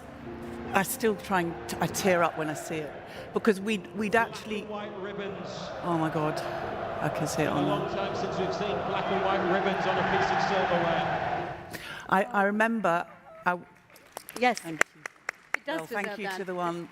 Well, I mean, it was just a wonderful team, and I remember a fan coming into me at Wembley and just holding on to me, hugging me, and we were with Anton Deck at the time, because the year before we'd nearly got there. We got to the semi-final, and we were under so much pressure the year before and didn't do it. And I remember standing in front of the players after we got to the semi-final, and we didn't win. And everybody was heartbroken, and standing and saying, "Guys, you're going to get there. You're going to get there, and this is all about it." And they had, we'd also had the stress of building up for the Champions League. So when you're playing in the Premier League and the Champions League, you've got a very thin squad. So it was a real special moment. I think it was 70 years since they'd last won a cup. Oh so for us, it was the pinnacle of our vision, of what we had set in our strategy. You know, when we bought the club, we had a 100-day plan, we had a 3-year plan, and we had a 5-year plan. And we took the bull at the horn and we ran with it. We had incredible partners with PIF, with the Rubin family, and as a collective, you know, touch wood, we made all the right decisions. You did, and you built something really special in terms of management. But now, Mary, one thing is that the Premier League, I mean, even the inception of it in '92 at the time was to try to mimic the success of American sports. And it was even down to the pitch color, the right type of green needed to be used for our broadcasts. And as somebody who was the former owner, part of a family dynasty of the Buffalo Bills, it is a different type of concept that you went through in building that brand of Buffalo Bills. So tell us about that. Sure. Well, different for me because it was my uncle, Ralph C. Wilson Jr., who was the founding owner of the Buffalo Bills. So he founded the team in 1959, and I think people in the room may know what NFL valuations are now, but they're averaging $7 billion. He bought the franchise for $25,000. Wow.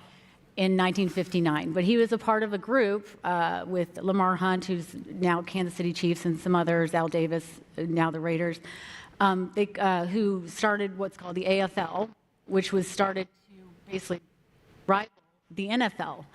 And they were a group of businessmen who got together with the love and passion for American football, and they were named the Foolish Club. So literally, they were an emerging business that were fighting the powers that be, and over a period of about 10 years, enough pressure was put on the NFL that they merged. So that was really the beginning of the NFL becoming on its path to where it is today. I joined much later. But he did all the hard work. I joined in 1997 when I was still at university, which was a very interesting time for the NFL. So free agency. So prior to free agency, which just means free movement of players across teams, teams stayed with the same team, or players stayed with the same team. That brought the Buffalo Bills to 4 Super Bowls in the early 90s. They were the most winning team of the 90s. I was at all 4 Super Bowls. Unfortunately, we lost all 4 Super Bowls, which is a tragedy, but we had 4 AFC champion rings, and we are waiting for our cup. So I joined at that time, and also right after Fox Network, which was a new broadcast network in the U.S., really tried to come in and compete with the other broadcast networks and paid the NFL at that time $400 million, which sounds like chump change today, but was a huge amount of money to the NFL to basically take the rights away from other broadcast rights holders. That started what has been the most exponential broadcast media deals. This current deal is $111 billion over 11 years. And I have sources that say the next deal may be 50% more than that. Wow. So that created, at that time, the late 90s, a professionalization of the NFL. From 1999 to 2005, there were at least 13 new stadiums either built or material renovated. The purpose of those renovations was to monetize at a local level via suites, premium seats, and via sponsorship.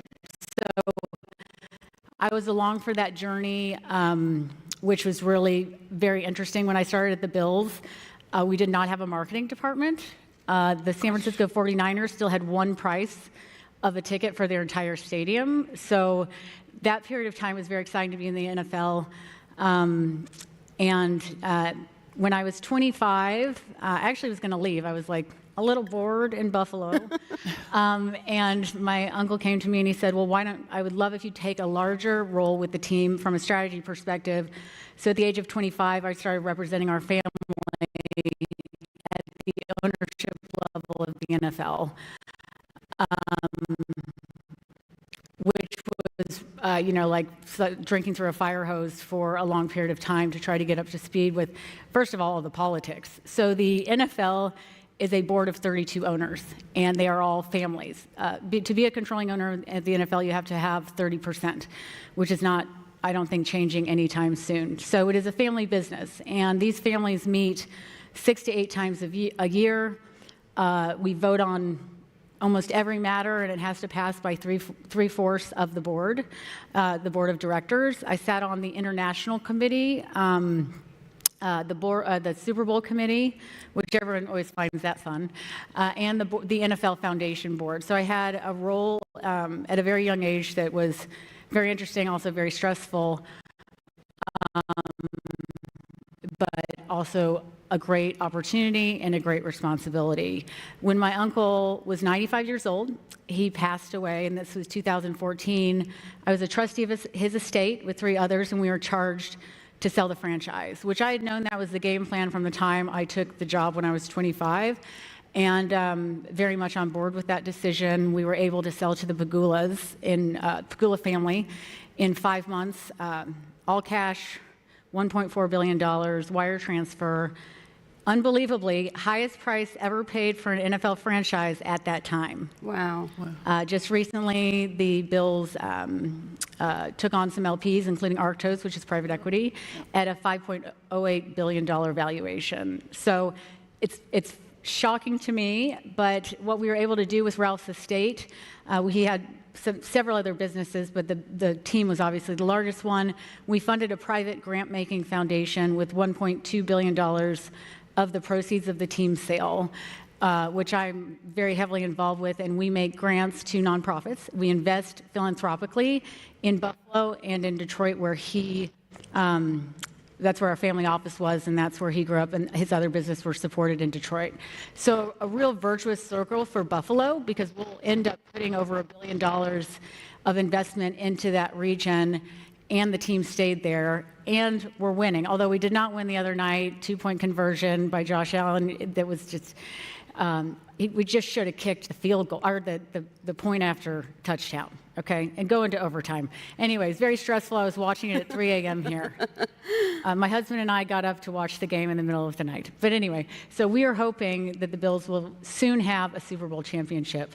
But the 2 leagues, the EPL, I've already learned so much from Amanda and Mehrdad just in my time here, the differences between the NFL and the EPL. And I think there are pros and cons for both business models. Well, I guess my question is that if you are a new investor and you're looking to identify an asset or a sporting investment that you would like to make, what are the key strategies? I mean, we live in a very different world right now in the sense that you don't necessarily need to be a person with deep pockets, but it requires deep pockets to fund a successful team. Or is there a way of not doing that? Well, I think there's a combination of both. I mean, depending on, with Newcastle, we knew you needed deep pockets, so we brought deep pocketed partners, and I think it's only fair to the fans to be able to show that you've got the investment and to sustain that investment journey.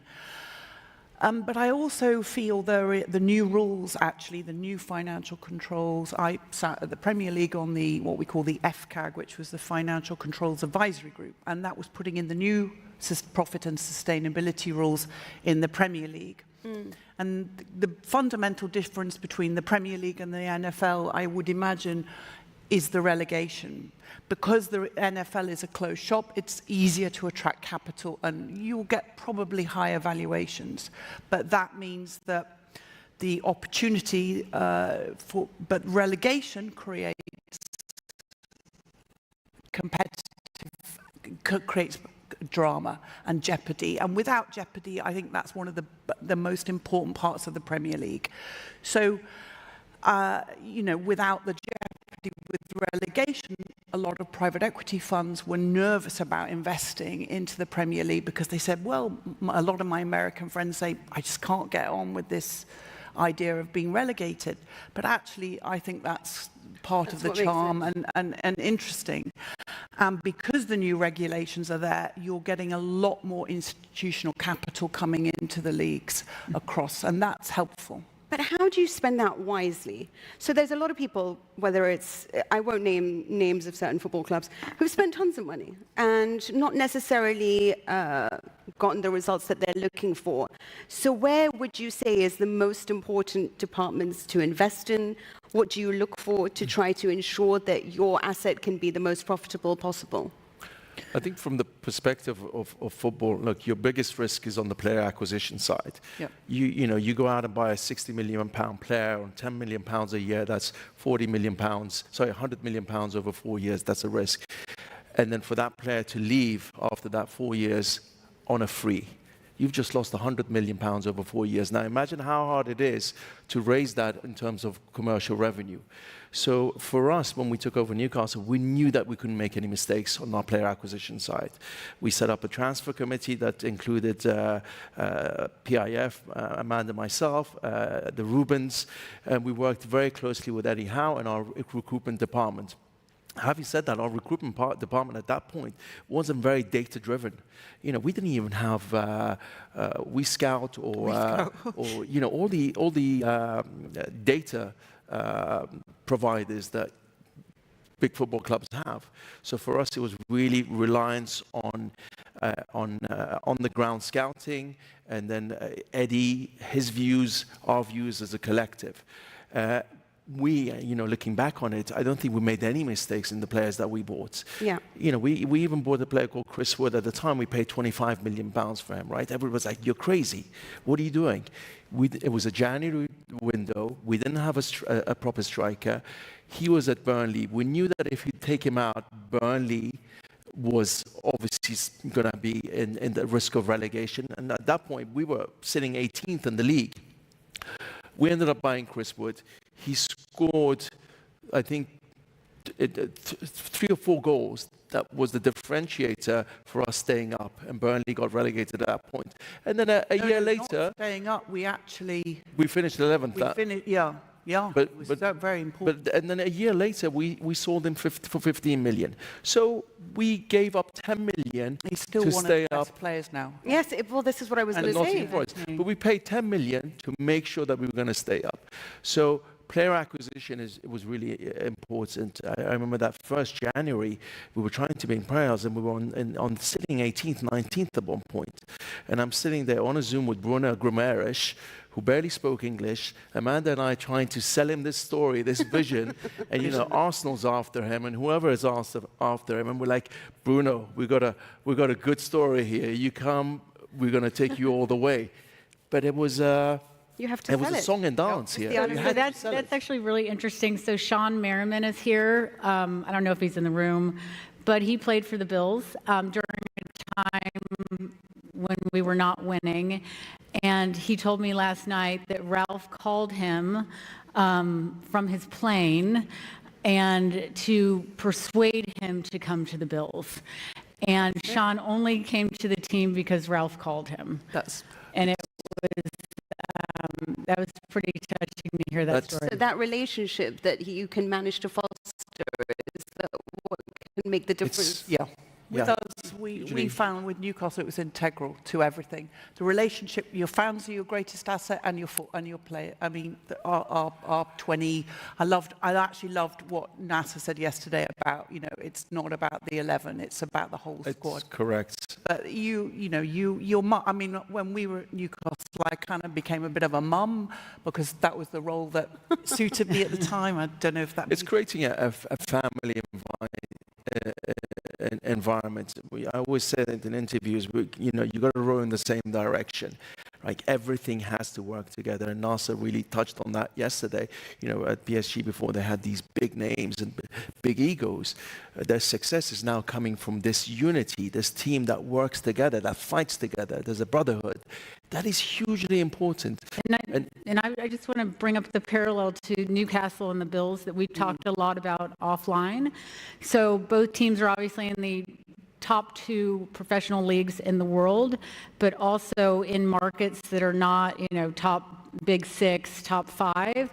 And so the Bills fan base, also called Bills Mafia, if anyone's familiar with that. But it all starts with the fans. Our fans,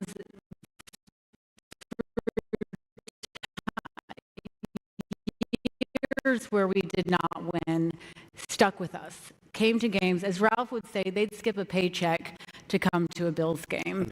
And I think in today's day and age of technology, and honestly, the NFL's greatest revenue stream is broadcast rights, because it is an incredible sport to watch on TV, it's also our biggest competitor because we need to get what we call butts in seats. So we need fans to come to the games and have that fan experience.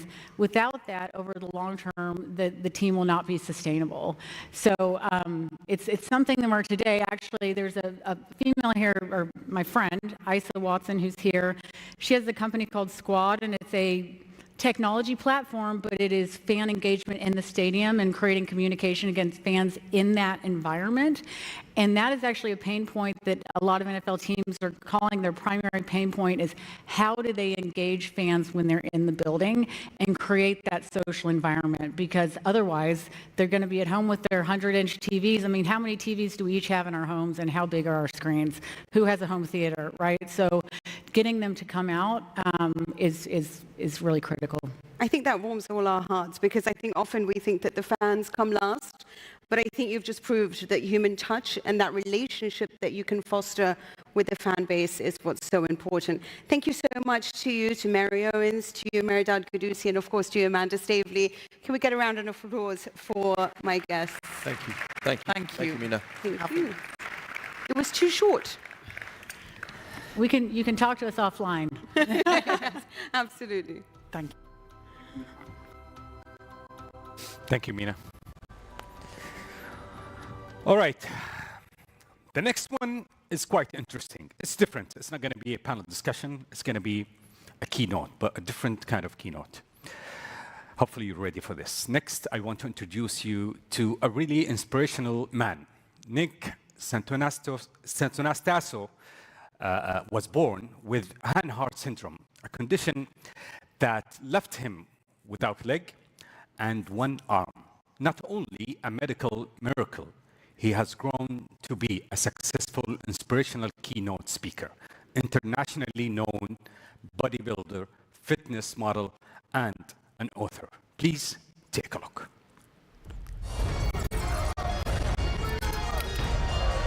The doctors classified me with hand-heart syndrome. Are you ready to challenge the impossible? Nick Santonaso. My pain was the catalyst to change. The most painful moments are your biggest blessings if you look back and find the gift. So, sit back and get ready to be inspired. This man is the real deal. Please welcome to the stage, Nick Santonaso. Welcome. The room is yours.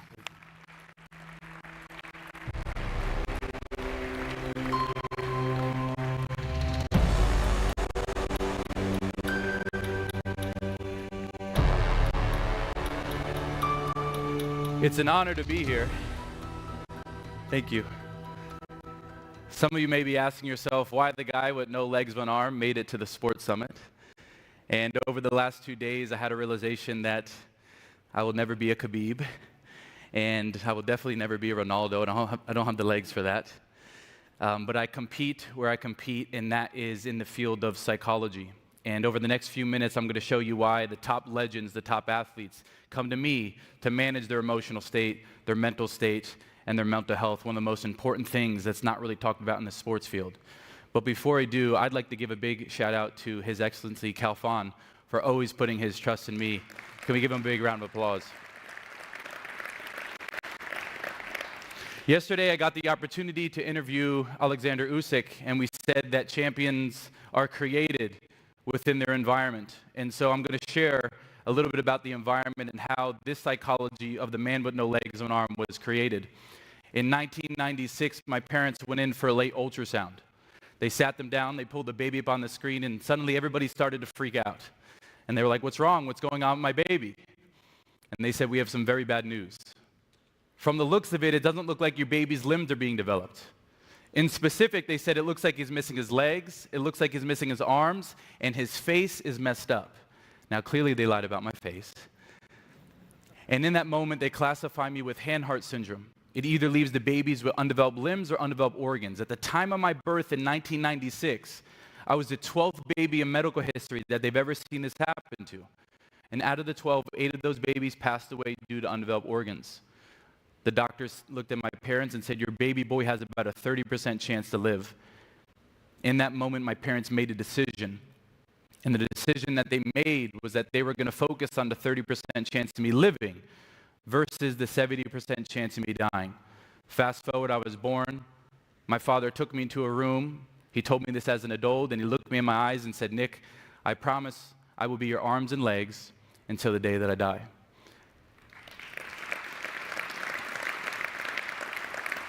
Now, my parents knew that if they created a soft environment, not a champion-minded environment, but a soft environment, that I would be smacked in the face by reality at an early age.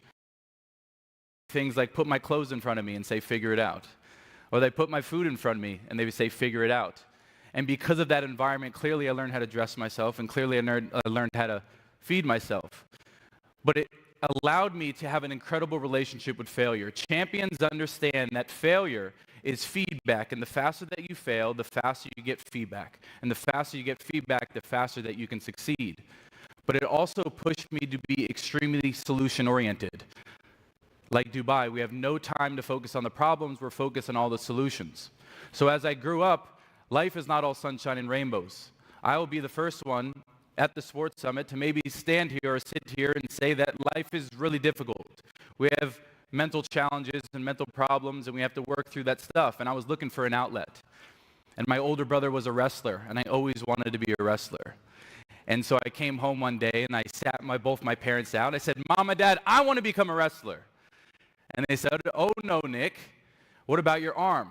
Now, to give you an example, this arm was about 5 inches longer than it is now, and my bone was going faster than my skin. It was super sensitive, and the bottom line is, if I would have hit my arm hard enough, my bone would have came through my skin. And so I looked at my parents at 16 years old, and I said, can we cut my arm off? They said, that's really aggressive. I was like, I want to be a wrestler. And they said, is this something that you really want to do? And I said, absolutely. So as a 16-year-old kid, my parents scheduled the appointment for me to amputate my arm so I could become a wrestler. Fast forward into high school, I became the starting 106-pound varsity wrestler. And there was a moment where I came off the mat after getting my butt kicked. I wasn't very good, but I came off the mat. And this lady came up to me crying. And I said, oh man, what did I do wrong? And she said, Nick, I want to thank you. I said, for what? I just lost. And she said, my daughter's over there on the sideline. She never wanted to do a sport. She never wanted to do an extracurricular activity. But seeing you out there, she wants to try new sports. You not only motivated her, you not only inspired her, but you did something to her brain. I want to thank you. And in that moment, I realized I can make a massive difference, not only as the man with no legs and an arm, but the man with no legs and an arm that pushes the limits within sports. That led me to then graduating high school and moving to Florida. And I was gaining a little bit of following at that time, and I told everybody I had a few followers, and I said, the next thing that I'm going to do is I'm going to become a bodybuilder. And people were like, how are you going to become a bodybuilder? You have no legs. And I was like, most of you skip leg day anyway. I'll fit right in. And so I started pursuing bodybuilding, and I got famous for bodybuilding. But this environment of pushing yourself and putting yourself in discomfort, and for the athletes to do that for their families and for the next generation, cultivates the champion mindset. I want to play a video of what happens when we not only hyper-focus on the body, because we live in a world that hyper-focuses on the body, when in reality, your biggest limit was always your psychology. And when you unlock your psychology, this is what happens, if we could play the video.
And I put my parents there at the end because as my father made me the promise that he'd be the arms and legs until the day that he died.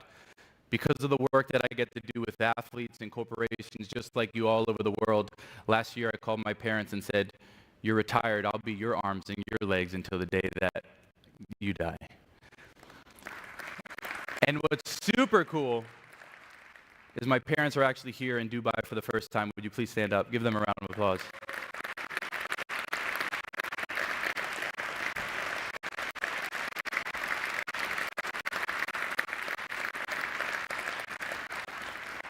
Now that leads me to here. How did I get Dubai? Because I moved to Dubai. But I didn't know anything about Dubai. I'm American. I'm isolated. And so I came to Dubai for a trip, and I was there for 8 days. And on day 3, there was a moment where I needed to use the restroom, and I noticed that there was 3 restrooms. There was a male restroom, there was a female restroom, and then there was a restroom labeled POD. And I had no idea what that meant. And so I go to the worker and I said, "Sir, which bathroom do I use, the male one or the POD? What does this mean?" And he said, "That bathroom's for you." I was like, "I have my own private bathroom?"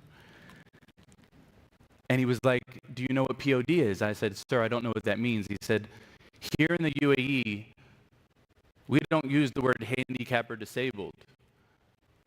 We use the term people of determination." And it changed my life. It made me feel a different experience. It made me feel a different feeling, and I fell in love with leadership. And I said, I'm going to sell everything in America and move to Dubai and UAE to make sure that Dubai and UAE is the most inclusive, accessible place in the world. At 29 years old, I've never thought about legacy until I moved to Dubai. And I realized if there's anything that I can give to Dubai, is being a small part of making this the most inclusive, accessible place in the world. And so with that being said, Khalfan, if I may, I have a cool announcement that I've never announced to anyone. If I can make the announcement, give me a round of applause. Okay, great. I was going to do it anyway. And so I always look for ways to give back, and I got the download because I moved here to Dubai. If we can throw the slide on. If we can go back.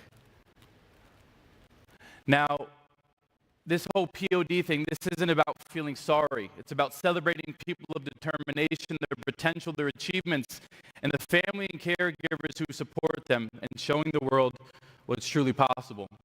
We don't create sympathy, we create platforms.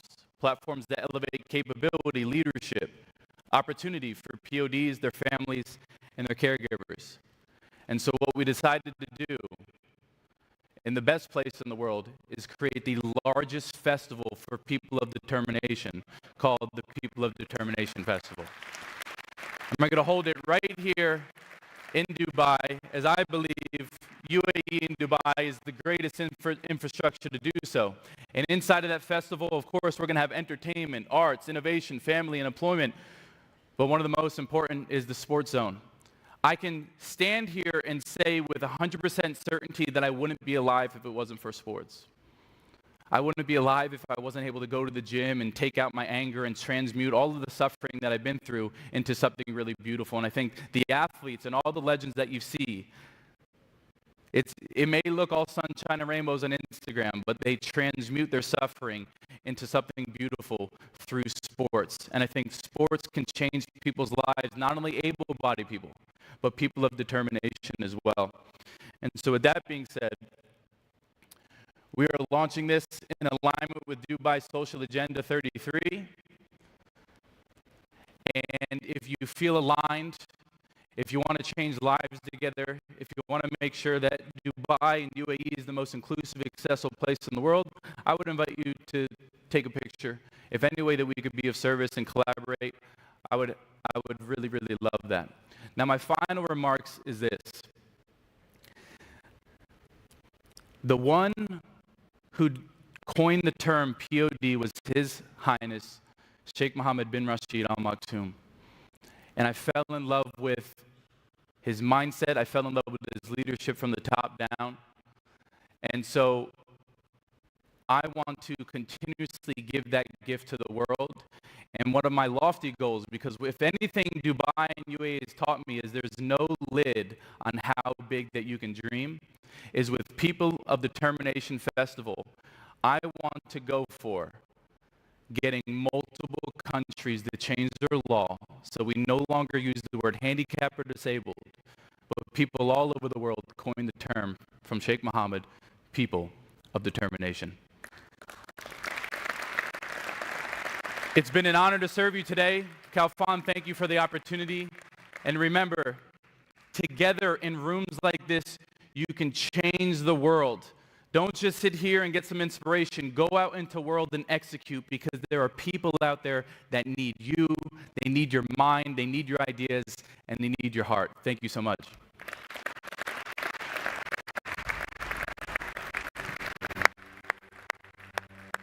Nick,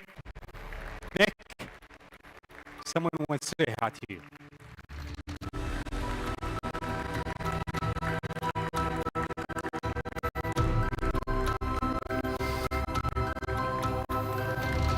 Well done, Nick. Thank you so much for that.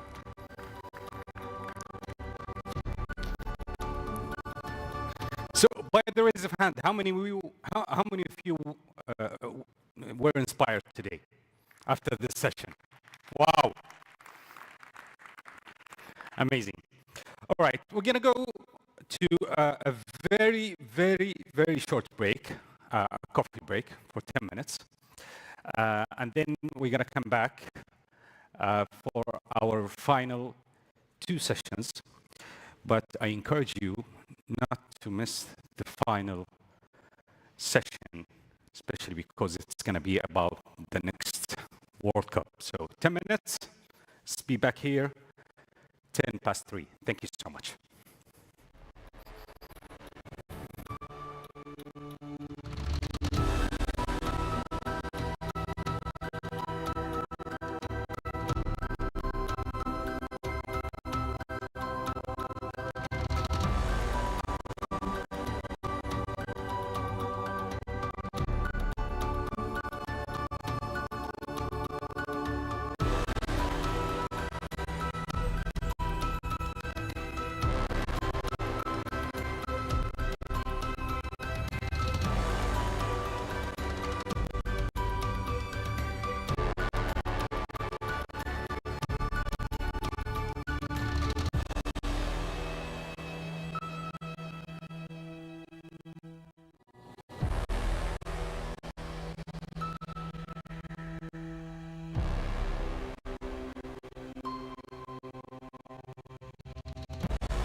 Sport has changed so much. It's really what kind of motivation you have. What's the purpose when you get up in the morning?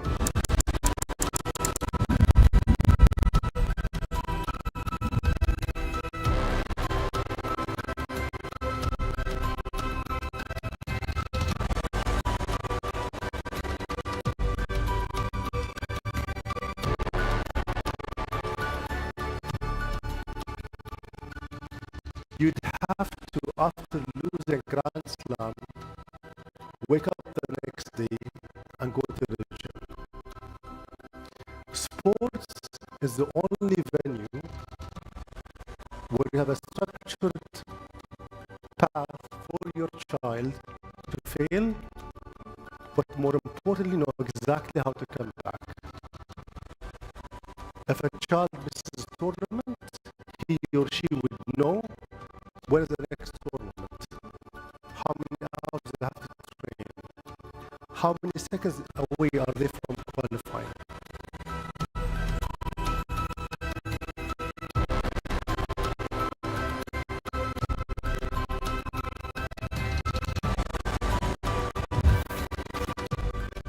So my MBA was playing around the world, learn from the president, the director of marketing, the financial directors, every team went. I learned something.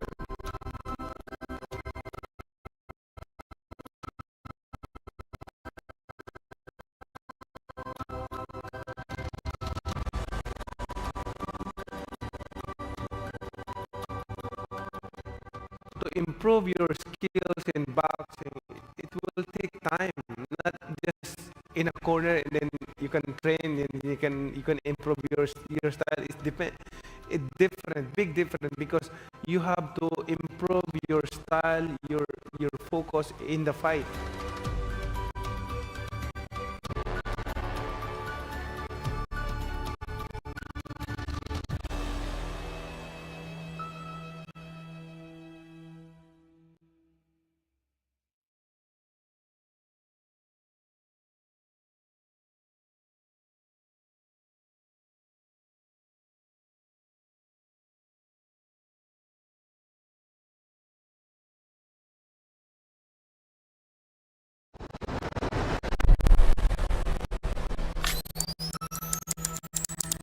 Sport has changed so much. It's really what kind of motivation you have. What's the purpose when you get up in the morning?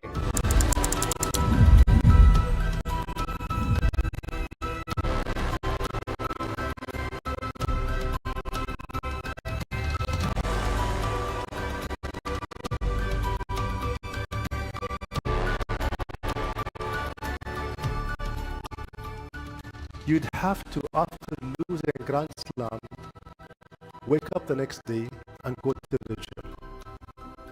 Sports is the only venue where you have a structured path for your child to fail, but more importantly, know exactly how to come back. If a child misses a tournament, he or she would know where is the next tournament, how many hours they have to train, how many seconds away are they from qualifying.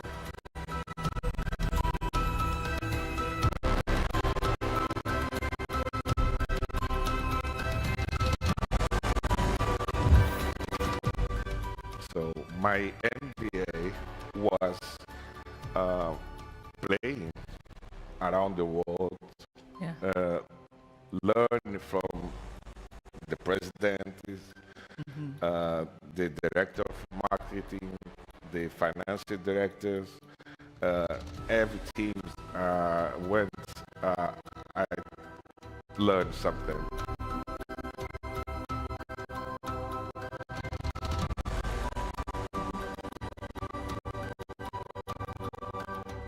To improve your skills in boxing, it will take time, not just in a corner and then you can train and you can improve your style. It's different, big different, because you have to improve your style, your focus in the fight.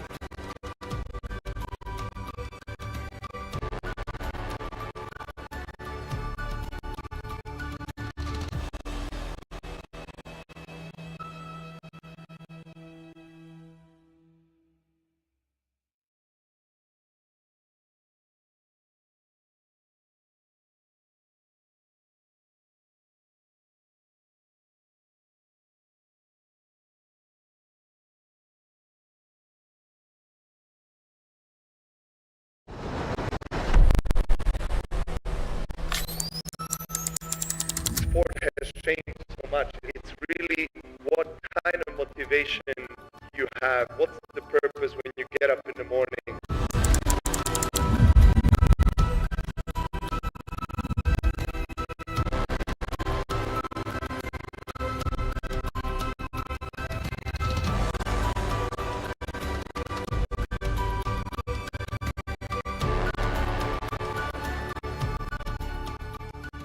You'd have to, after losing Grand Slam, wake up the next day and go to the gym. Sports is the only venue where you have a structured path for your child to fail, but more importantly, know exactly how to come back. If a child misses a tournament, he or she would know when is the next tournament, how many hours they have to train, how many seconds away are they from qualifying.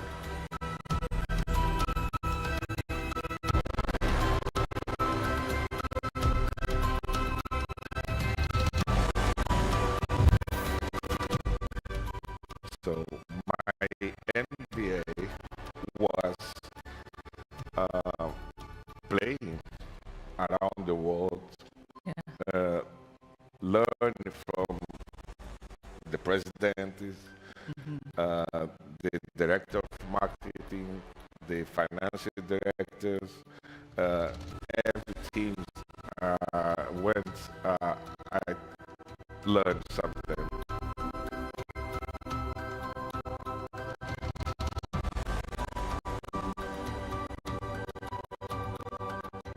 To improve your skills in boxing, it will take time, not just in a corner and then you can train and you can improve your style. It's different, big different, because you have to improve your style, your focus in the fight.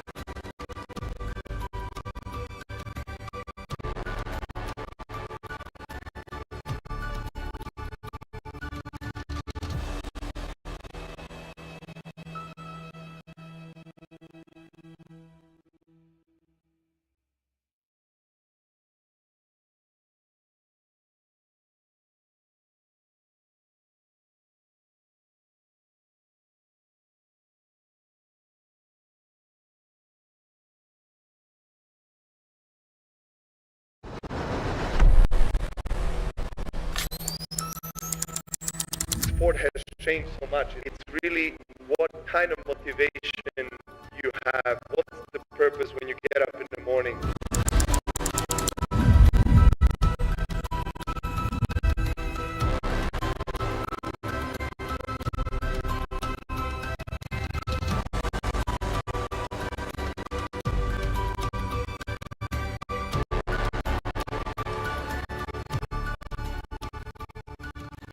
You'd have to, after losing Grand Slam, wake up the next day and go to the gym. Sports is the only venue where you have a structured path for your child to fail, but more importantly, know exactly how to come back. If a child misses a tournament, he or she would know when is the next tournament, how many hours they have to train, how many seconds away are they from qualifying.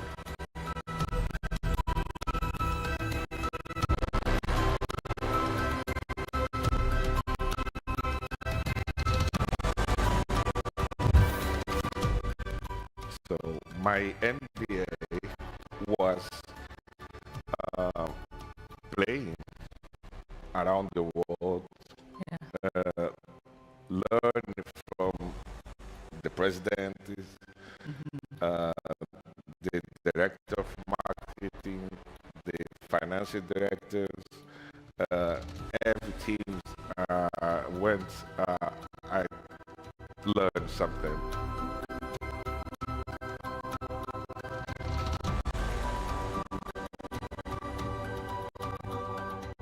To improve your skills in boxing, it will take time, not just in a corner and then you can train and you can improve your style. It's different, big different, because you have to improve your style, your focus in the fight.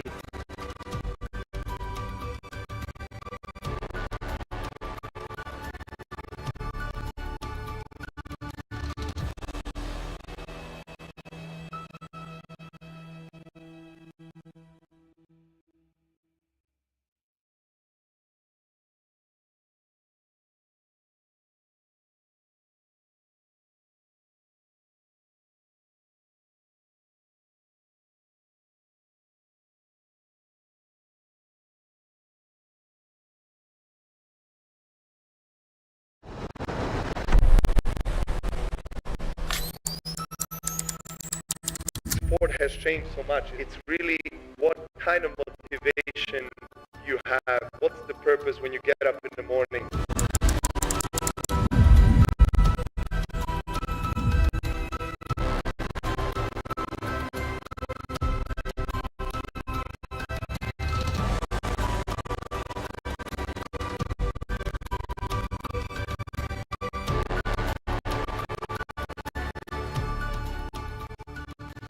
You'd have to, after losing a Grand Slam, wake up the next day and go to the gym.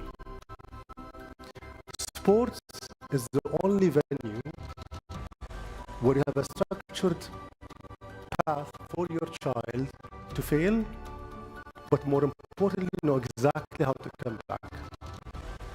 If a child misses a tournament, he or she would know where is the next tournament, how many hours they have to train, how many seconds away are they from qualifying.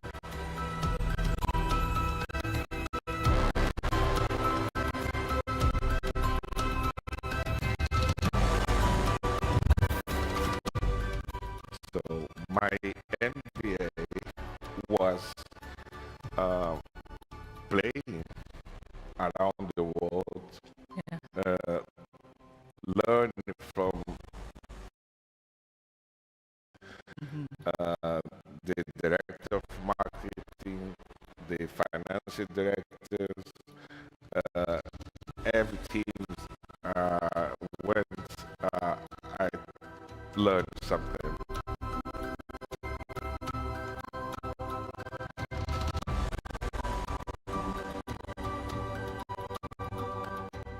To improve your skills in boxing, it will take time, not just in a corner and then you can train and you can improve your style.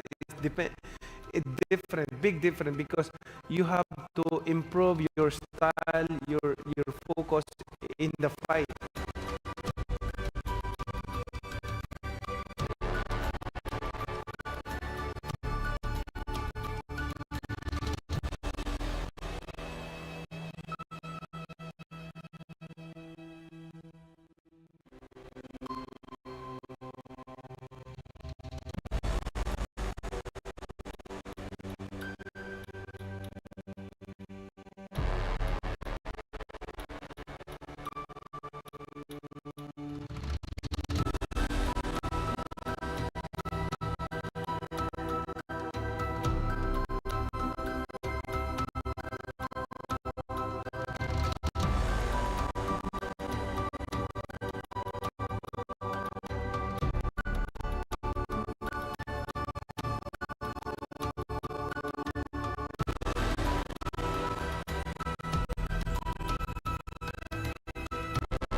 welcome back.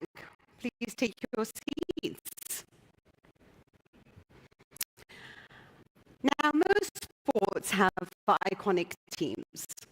Think Real Madrid, the Dallas Cowboys, the All Blacks, the Montreal Canadiens, and on and on. However, with big names comes massive expectations. The Boston Celtics have won 17 NBA titles, the most of any franchise. Our next guest's job is to keep the Celtics a championship contender and profitable. Take a look.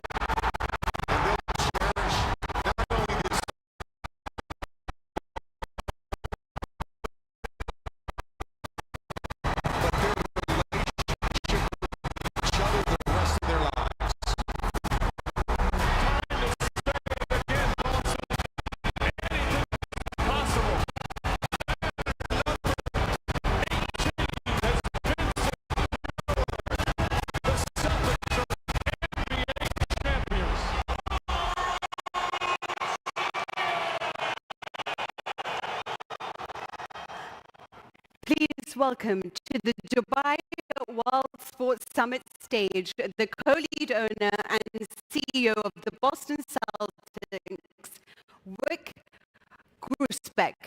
And to moderate, please welcome back Sinead Ogwumike.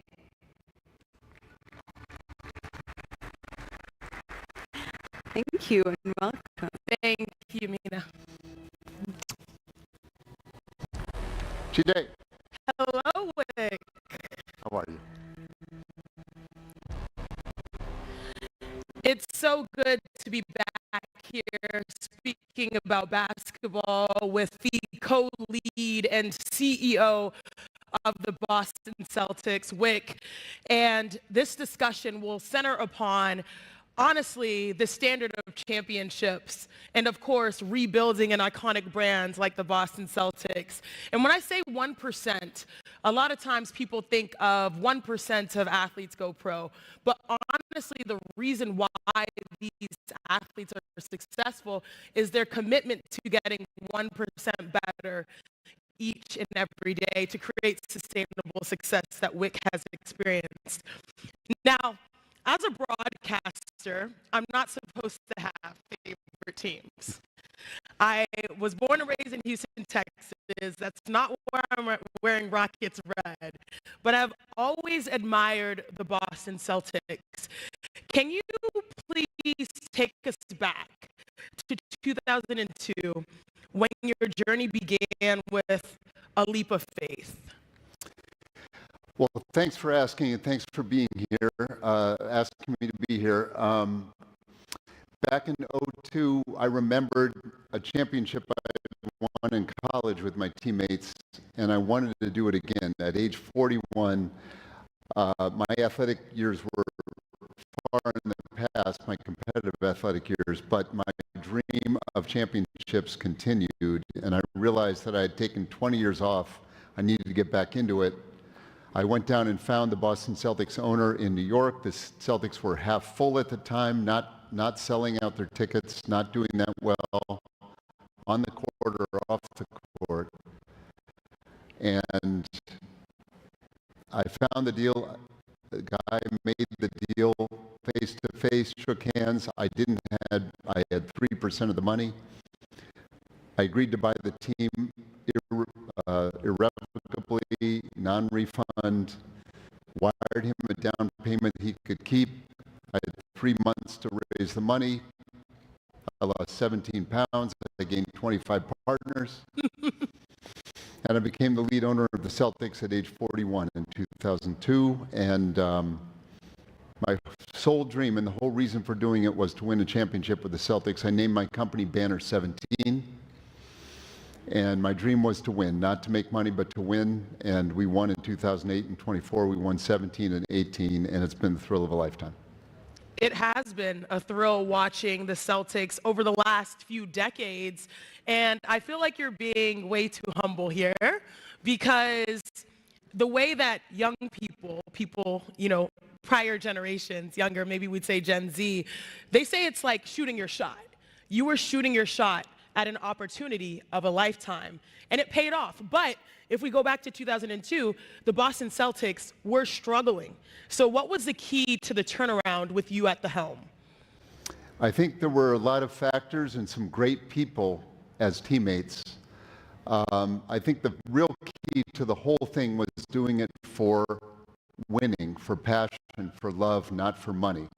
If we did it for money, if I went in with the secret hope of running the team to make the maximum profit, I would have squeezed the championship dreams and made them go away. And I think that's the big difference, the big insight that I have after 23 years is the way to win a championship is to make that the only focus. And the money might come. The money will probably come. But they have to have the championship focus, and that is 1% of the time, because 99% of the time people just think of things in money terms. But what's interesting, though, is that, you know, the Boston Celtics have had icons. You think of Larry Bird, or even your time with Kevin Garnett, Paul Pierce, now currently Jaylen Brown, Jason Tatum. The one thing that I truly admire about the organization is that no one is bigger than the team. How are you able to organizationally create balance and harmony as you're pursuing your goals to win championships? Well, I've had two great general managers come in and together, but led by them, we have put together rosters where people realize that the name on the front of the jersey, Celtics, is more important than the back of the jersey, their last name. And I learned that from Red Auerbach. The first thing I did coming in as lead owner was I brought back the greatest winner of all time. I realized I didn't know how to win an NBA championship. I brought back Red, who had won 16. He is literally the greatest winner in history. He was age 86. He had been fired as team president. He became team president again. And I listened to everything he said. Was that a risky decision? It was risky not to do it. Red is that kind of guy, and I got to know him, and I said, you've got to be here every day. And he was here every day for 4 years until he passed away. And tragically, he passed away just before we won the 2008 championship. And so in his memory, I engraved his name, Red Auerbach, his signature, on the inside of every one of our championship rings. By the way, if there are any New York Knicks fans in the audience or watching globally on streaming, this is what a championship ring looks like. Oh, wait, no, please. I know we have camera shots. Please hold it up. Can we have Wake's solo shot, please, so everyone can admire this beautiful golden ring? Designed by my beautiful wife, Amelia Fazzolari, right over there. So if anybody wants jewelry advice, talk to Amelia. That's the winner circle right there. I see you. We're going to go on a jewelry run because you have excellent taste.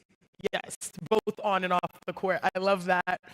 Pursuing championships is obviously the goal, but we understand when you started, it was not so easy making those decisions. And also the dynamics are unique because fans want short-term returns. So let's say your team is struggling, but they want to win a championship soon, but you need to build long-term success. How did you balance that in the beginning? We tried to we tried to do the math on what it would take to actually win and then just resolutely do that, follow that plan. And so we actually hired PhD statisticians. This is before AI. And we looked at the previous 25 years of NBA champions.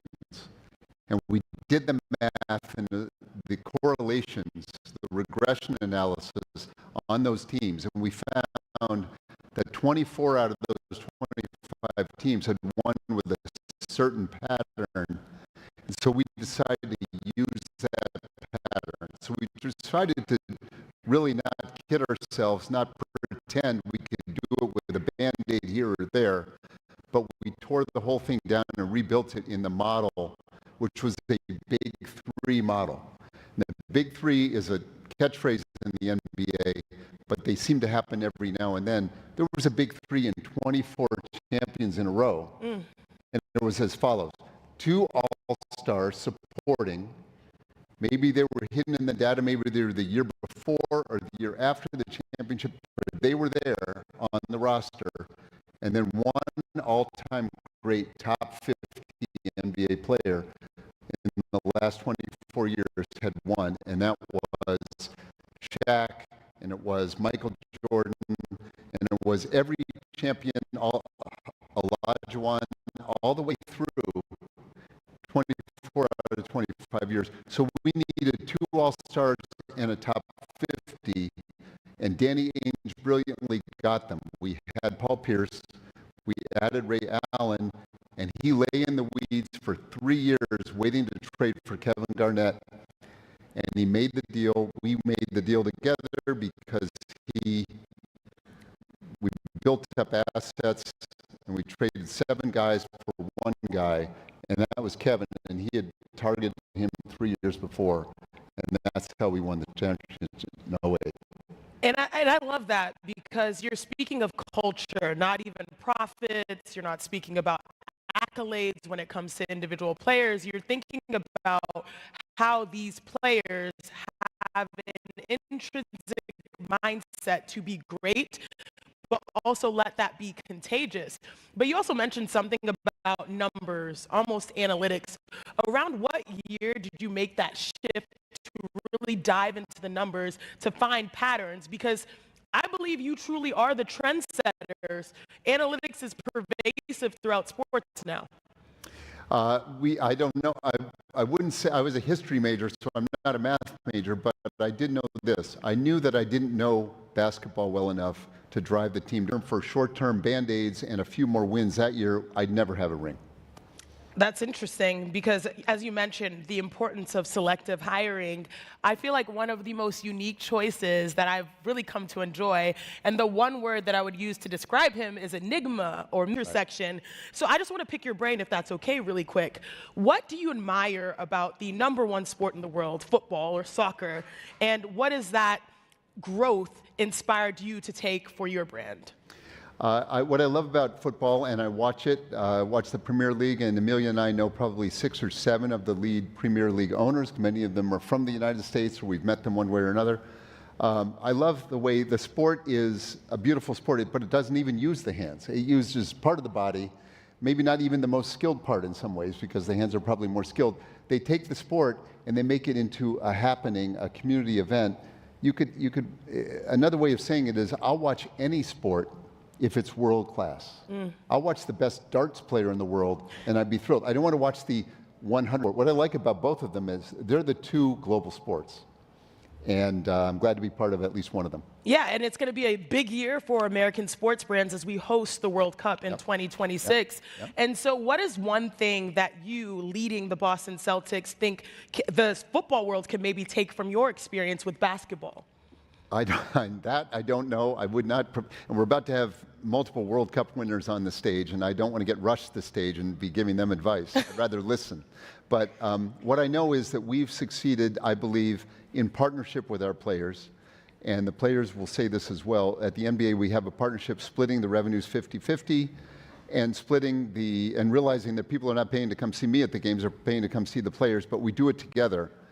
I feel like we have a genuine partnership in the NBA, and I'm proud of that, and I've tried to work hard on that as a member for 23 years of the Executive Committee and the Media Committee and the Labor Committee, most importantly, on the NBA. So I've really worked on that. I know the players, Roger Mason is here, was on the Labor Committee and the Players Association.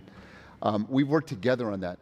I'm not quite sure how that works in football, But I'm proud of our, I believe it's there, but I'm proud of our partnership in the NBA, and I think it's really driven our growth. And there's so many great global moments, whether it is, like we mentioned, the World Cup or the NBA Championship, World Champions.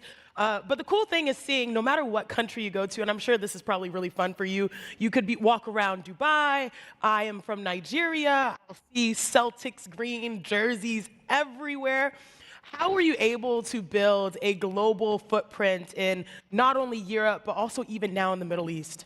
Well, one wonderful thing is that we've been playing games here in the Gulf, in specifically Abu Dhabi, for several years. And Amelia and I brought the Celtics here last year. Last year in 24, after we had just won, we were invited to bring the team and play 2 games against the Nuggets here in Abu Dhabi.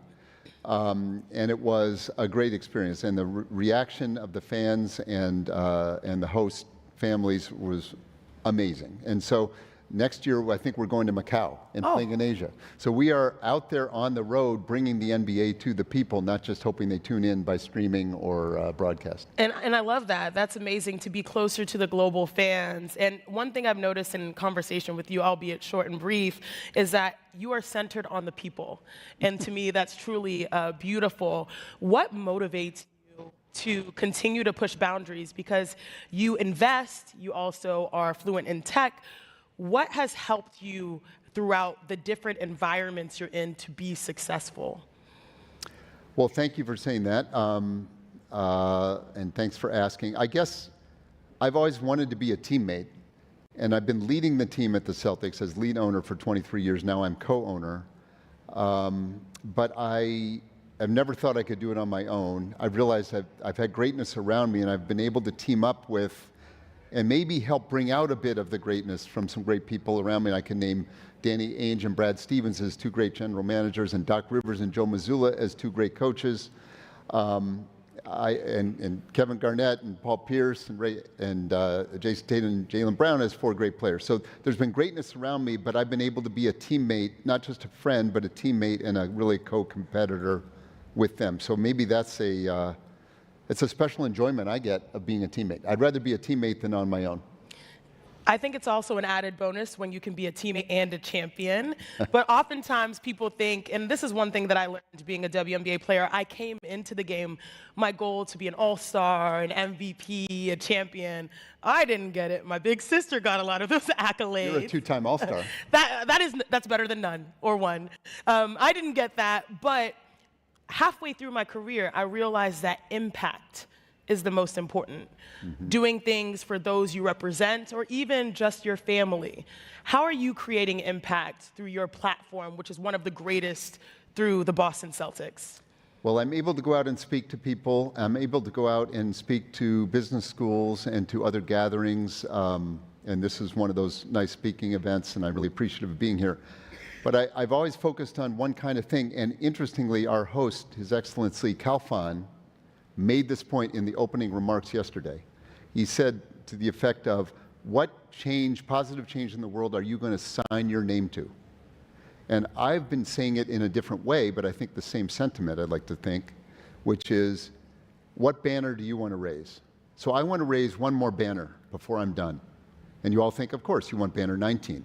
You've done 17 and 18, you want 19. Yeah, that would be nice. But my son, Campbell, my beloved son, was born blind at birth. And as my friend Nick would say, he's a person of determination. He's now 32 years old. Blindness is my personal enemy.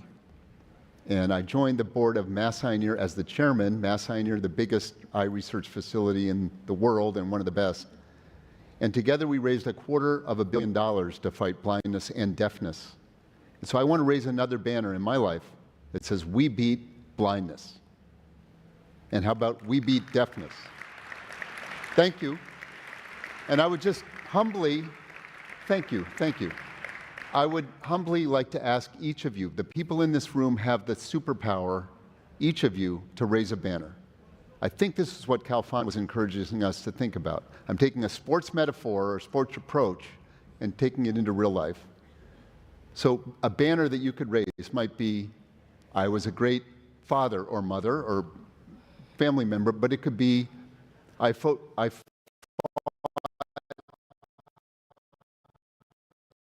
inequality. I fought injustice. I fought prejudice. I found a way to fill a gap and fill a need of the world. So each of you could have a banner or multiple banners that you could raise. You know, mine is going to be "We Beat Blindness." I just would ask you humbly to take a moment and think of what banner you could raise and what banner you want to raise in your life. And then when you do, send me a note and I'll come celebrate with you. So that's my thought for the day. Thank you. Wick, thank you so much for that personal, touching story, your testimony, and also this idea of being people of determination. Because it takes a lot of determination for a flower to grow out of the concrete. And I do believe that there are many parallels to basketball thriving here in this environment. The future is truly bright. And when you mentioned winning championships, I won in high school. That was as close as I got. But, you know, my sister won in 2016 at the pro level. And she always told me that it's not about just carrying that trophy or having that beautiful ring. It isn't? Yeah, that's nice. That'd be nice. She told me it's about carrying that trophy and looking to your left and looking to your right and sharing that winning feeling with others. It's about caring about the last player on the bench as much as you care about yourself, because that's what helps you win. And so I'm curious, as a longtime and current leader of the Boston Celtics, what is the greatest lesson you have learned in turning a franchise around and also creating a brand that is memorable around the world? Well, the power of a dream or the power of passion. I had that dream when I was 41 to win another championship. At the time, I might have defined it kind of shallowly or narrowly as, I want to go win something. I want to go win a ring and a banner. And I guess as I got into it, I realized the power of creating a shared or bringing out in people a shared passion as teammates is even better. And then taking it off the court into the community, which all of these pro teams do, including no doubt Dubai basketball as an example. But as you well know, pro teams are out in the community. The Celtics support 1,600 charities a year, both around Boston in the United States, but also globally. And it's become as important or more important as our work on the court. Truly it has. And then inspiring the fans, you know, by showing and inspiring even people in wherever the games are streamed in over 200 countries, they see people from different backgrounds wearing the same uniform. They see people passing the ball instead of shooting the ball, put themselves second, put the team success first. We're sort of, in the NBA and also in football, we're putting globally values that can apply in real life. So there's so many things that are satisfying about it. If I summed it all up, the Celtics are bigger than I am. They were founded by great people 75 years ago.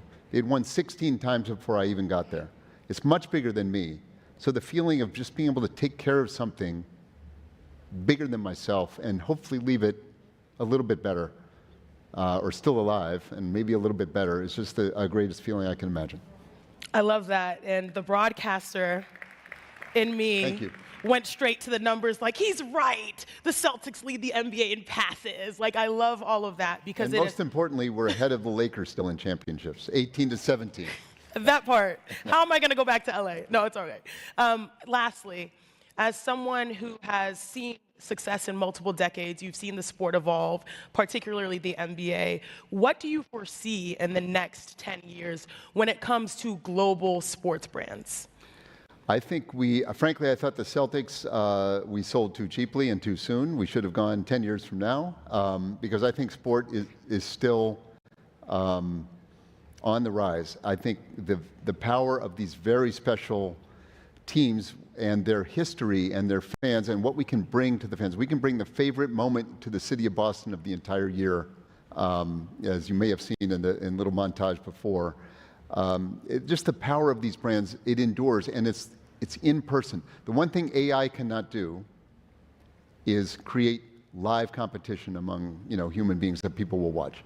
We will not be watching AI competitions, one computer against another. I predict we will not. We were watching real-life humans succeed and fail, and so sports is going to have an enduring power, and I'm going to stay with it. I'm staying at the Celtics, and I'm going to be in it for the next 10 years.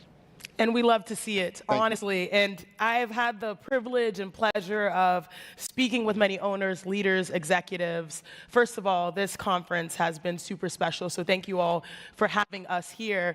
But you truly inspire me, and anytime there are owners that are so benevolent, but also so competitive, it's the perfect mix for success. I would play for you any day. Thank you so much, Wick Grosbeck. Thank you, Janae. Thanks so much. That was fun. Thank you. And please stay because we have one more segment to go, and it is extremely special. Thank you very much.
Okay, so I know there's an anticipation. I know we had to keep you waiting because it's a grand finale for this amazing, amazing summit.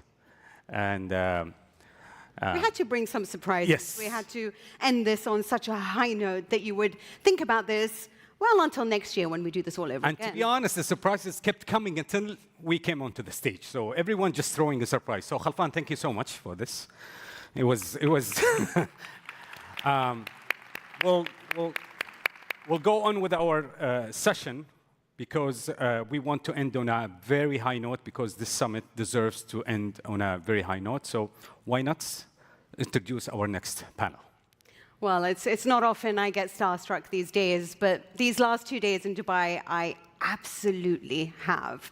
And our next panel is the perfect way to finish a tremendous 2 days. Our next panel is one of those rare gatherings that Dubai is specialized in that will make everyone stop what they're doing. It's the Champions Table, an exclusive club where the membership requirement is being a football World Cup winner. Let's take a look.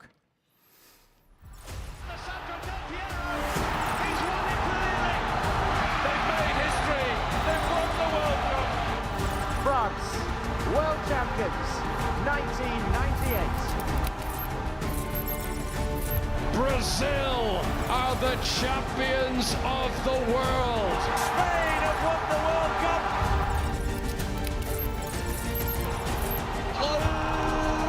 Ronaldo! Italy are the world champions. This is where dreams can take it. All right, here's a welcome to the Fantastic Seven for you. Please welcome two-time World Cup winner with Brazil, Ronaldo Nazário, 2002, and Cafu, 2002. 2010 World Cup winners with Spain, Carlos Puyol and Andreas Iniesta. One of the only 3 men to win the World Cup as player and manager, Didier Deschamps. And 2006 World Cup winners with Italy, Fabio Cannavaro. And yes, in case you've missed him, our very own Alessandro Del Piero. Ali, good evening. Again. How are you? Good. Thank you.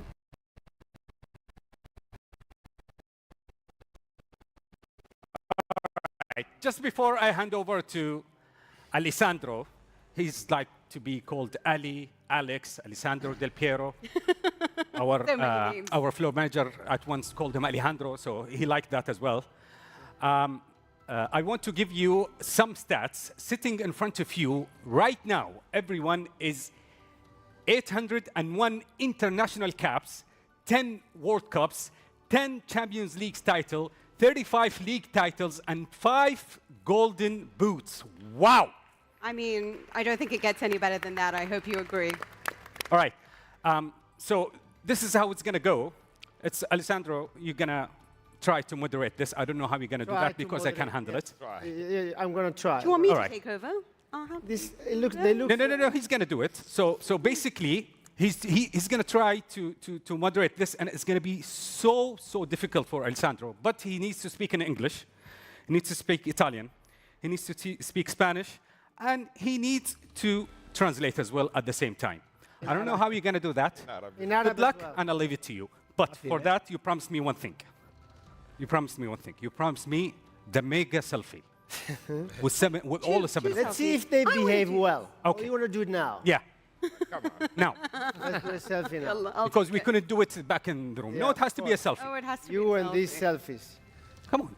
Well, I'm getting on the other side. No, actually, leave it. Let's leave it to the legends. Let's leave it to the legends. Wasn't script, but No, it wasn't figure it scripted. out. And the moderator and the director now is hitting his head now. Yalla. Want to do it? Allah. Allah. Smile. Thank you so Very much. good. Welcome. I got mine. Thank you, Ahmed. Thank you, Mina. I mean, I say I'm going to try to speak with these incredible athletes and world champion. thank you for being here, first of all.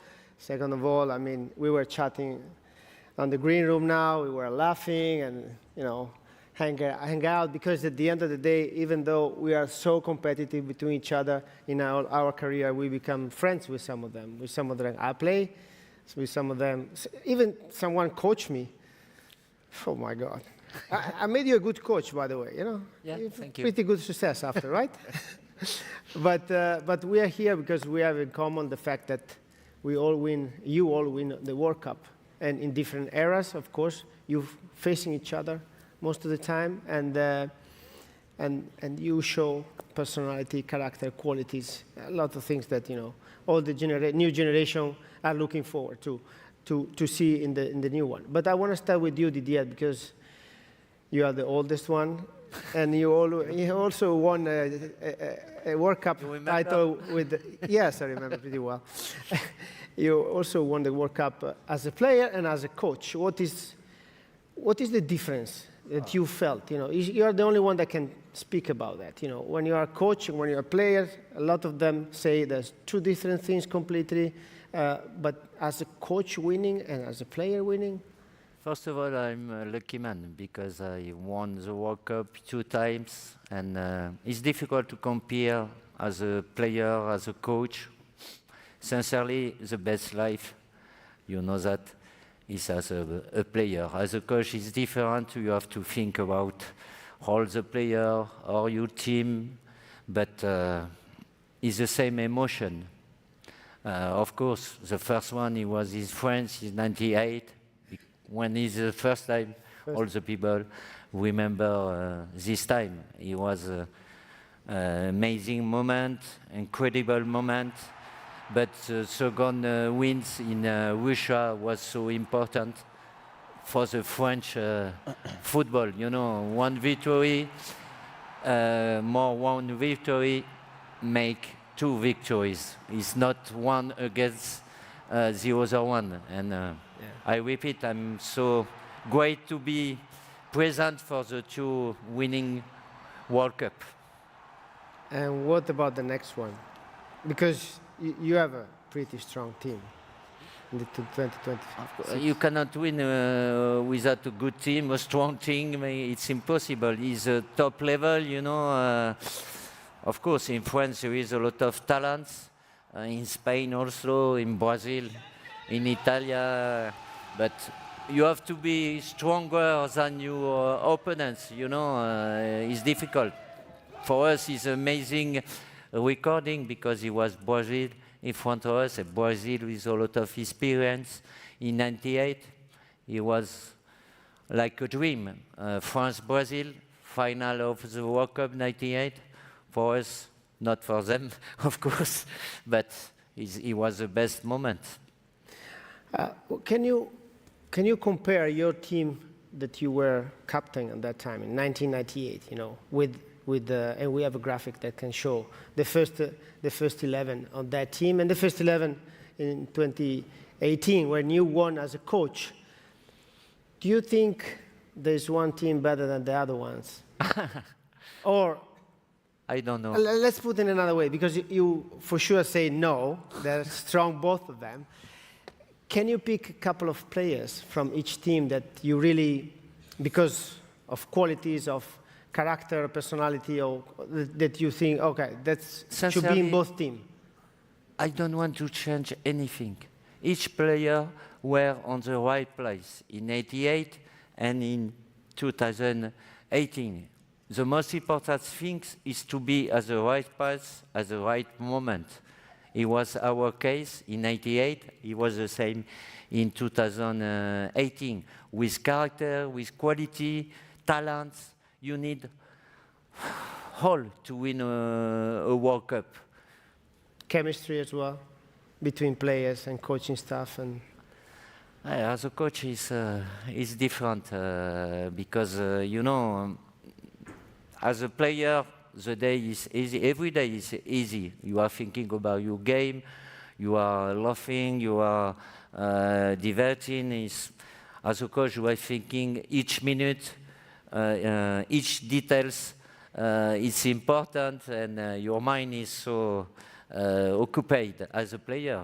It's a magnificent life, but it's the same passion. And when you win, as a player, it's your merit. As a coach, it's the merit of your players before. After is your victory also, but the first victory give it to them. Came from the player. Came from the players. Well, that's great things. And I want to move to Cafu now, because 98, then 2002. You were a captain on that amazing team in 2002 with this guy in the front.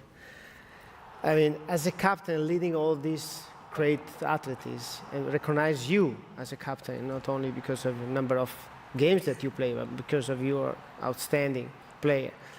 What is the first memory that came in your mind in that World Cup? You know, far away, Japan and Korea, so different vibes from Brazil, actually, right? Ripeti italiano. I'm going to translate a little bit. Che cosa hai sentito nel 2002 da capitano in un paese così lontano dal Brasile a essere il leader di una squadra con così tanti talenti, fenomeni che ti hanno riconosciuto come capitano?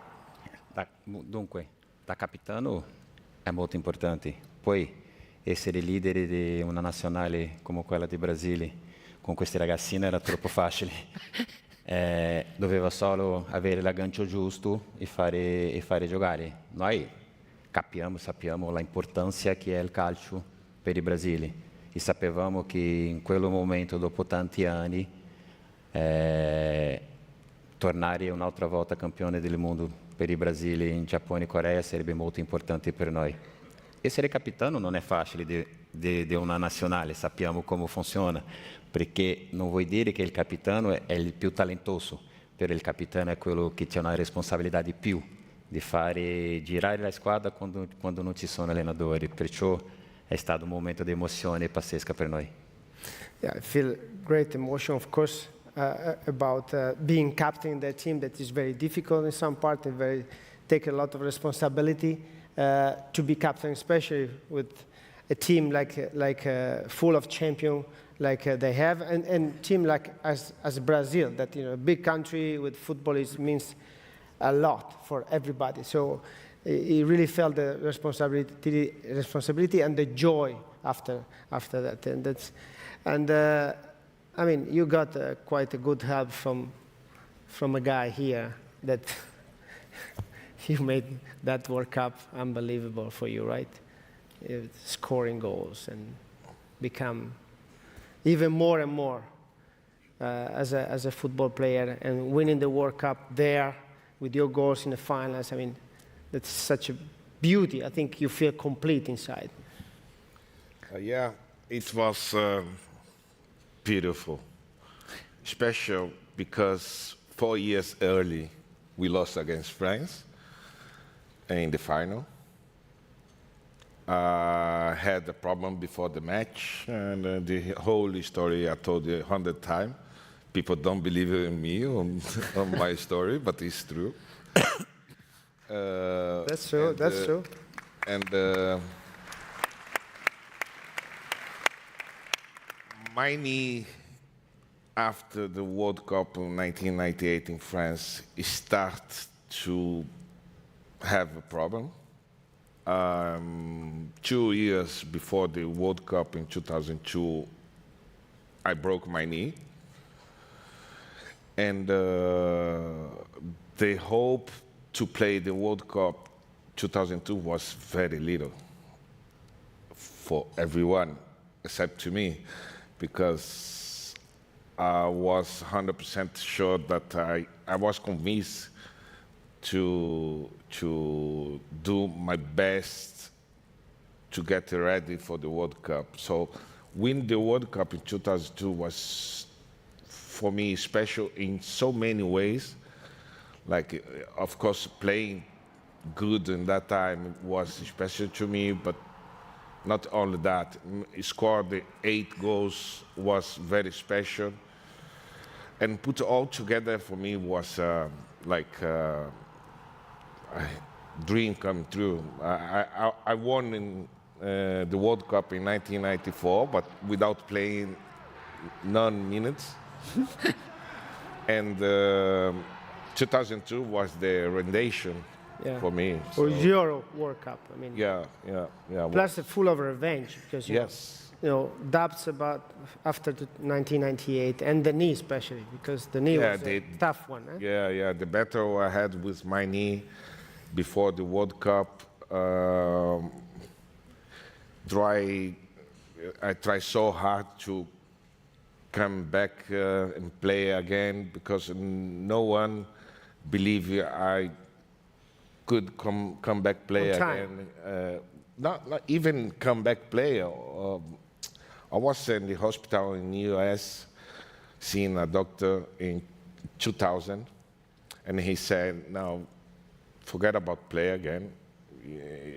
If we make a surgery now, maybe you can play some golf and have a good life, but forget about play football because it's going to be impossible to you."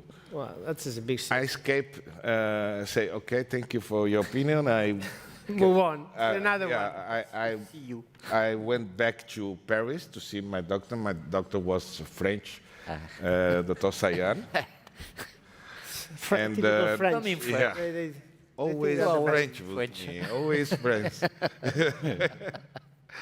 No, I have a great story with France. Let's forget about 1998. But, no, we stay on 2002. Yeah. I forget as well 1998. They beat us on the penalties in quarterfinals, so it doesn't count 98. Yeah. We will talk about. Was not so special 98. Yeah. we have probably in our screen now seeing the team of 2002 in Brazil, and that we were struggling in Italy, all the time because we play one striker and one trequartista, half striker, maybe two striker, because those guys in the defense are complaining all the time. No, we need more midfielders, more defenders, and you show up with you, Kaká, Ronaldinho, I mean, Rivaldo. Striker, Rivaldo. It's part of the mentality of Brazil always, right? Yeah, but you can play with 3 strikers, 4, but you have to defend. You have to have Cafu that to run for you, defender, Roberto Carlos. And in that time, Ronaldinho was unbelievable worker, so young, talent, and work very hard because me and Rivaldo was barely attack, but no defender. We put on position, but Ronaldinho was a big worker. Was running a lot. Yeah, running a lot. I think it was great solution for us to play with Ronaldinho, Rivaldo, myself, and spectacular midfield with Gilberto Silva, Kleberson. Yeah. We have some of them here at Milson, and in the defense, Lucio Roque Jr., and Roberto Carlos as well. I mean, wow, it's unbelievable. And Roberto Carlos and Cafu, they were strikers. Exactly, that's what I'm saying. 3, 4 strikers plus them. Cafu, I mean, people don't recognize you as a defender. Não, defendeu. Era troppo difensore noi. Forward, e o Roberto forward. Carlos attaccava poco. No, non è vero. A noi piaceva attaccare. Poi avevamo un schema che aveva Edmilson, Roque Júnior e Lúcio. E poi Kleberson e Gilberto Silva, che teneva un poco mais, un po' più dentro. Io guardavo Roberto Carlos mi guardava e diceva, andiamo. Poi bastava andare davanti, sapevamo che avevano loro. Per noi era più facile. Una volta che terzino andava sul fondo, girava sulla pala, faceva del cross. Era troppo facile giocare tanti anni fa di terzino, perché non avevamo paura di giocare. Non avevamo proprio paura. Qualsiasi avversario, con molto rispetto, a noi piaceva andare davanti alla porta, fare segnare i ragazzi. Piaceva proprio questo lavoro di attaccare. If I reborn, I'm reborn brasiliano. Ok? Se nasco ancora voglio nascere brasiliano. Dai, vieni. I just say that it was magnificent playing that team, because they picked basically 4 or 5 players running, like Gilberto Silva, Cleberson, Lucio, Roque Jr. All these guys need to defend. And the strikers, of course, Ronnie, and him and Roberto Carlos, goals. Offense. Yeah, that was a beauty to see you winning that work. Well, not winning because we were involved actually, but we didn't reach that far away. But you know, I felt, to be honest, when you won the World Cup after 1998, of course, something that you deserve it as well, and not only the fact that great team, because there's a lot of great team, but you deserve it as a team, as a talent, and many of you were playing Italy, so it's kind of friendship, right?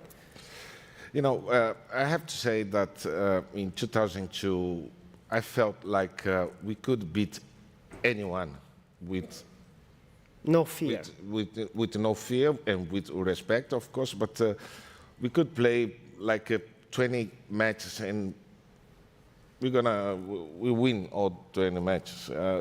That was my feeling with our team.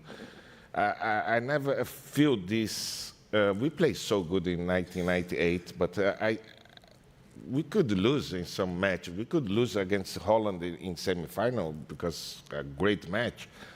But in 2002 was different. I was like 100% sure that we can win it at any time against whatever. Anybody.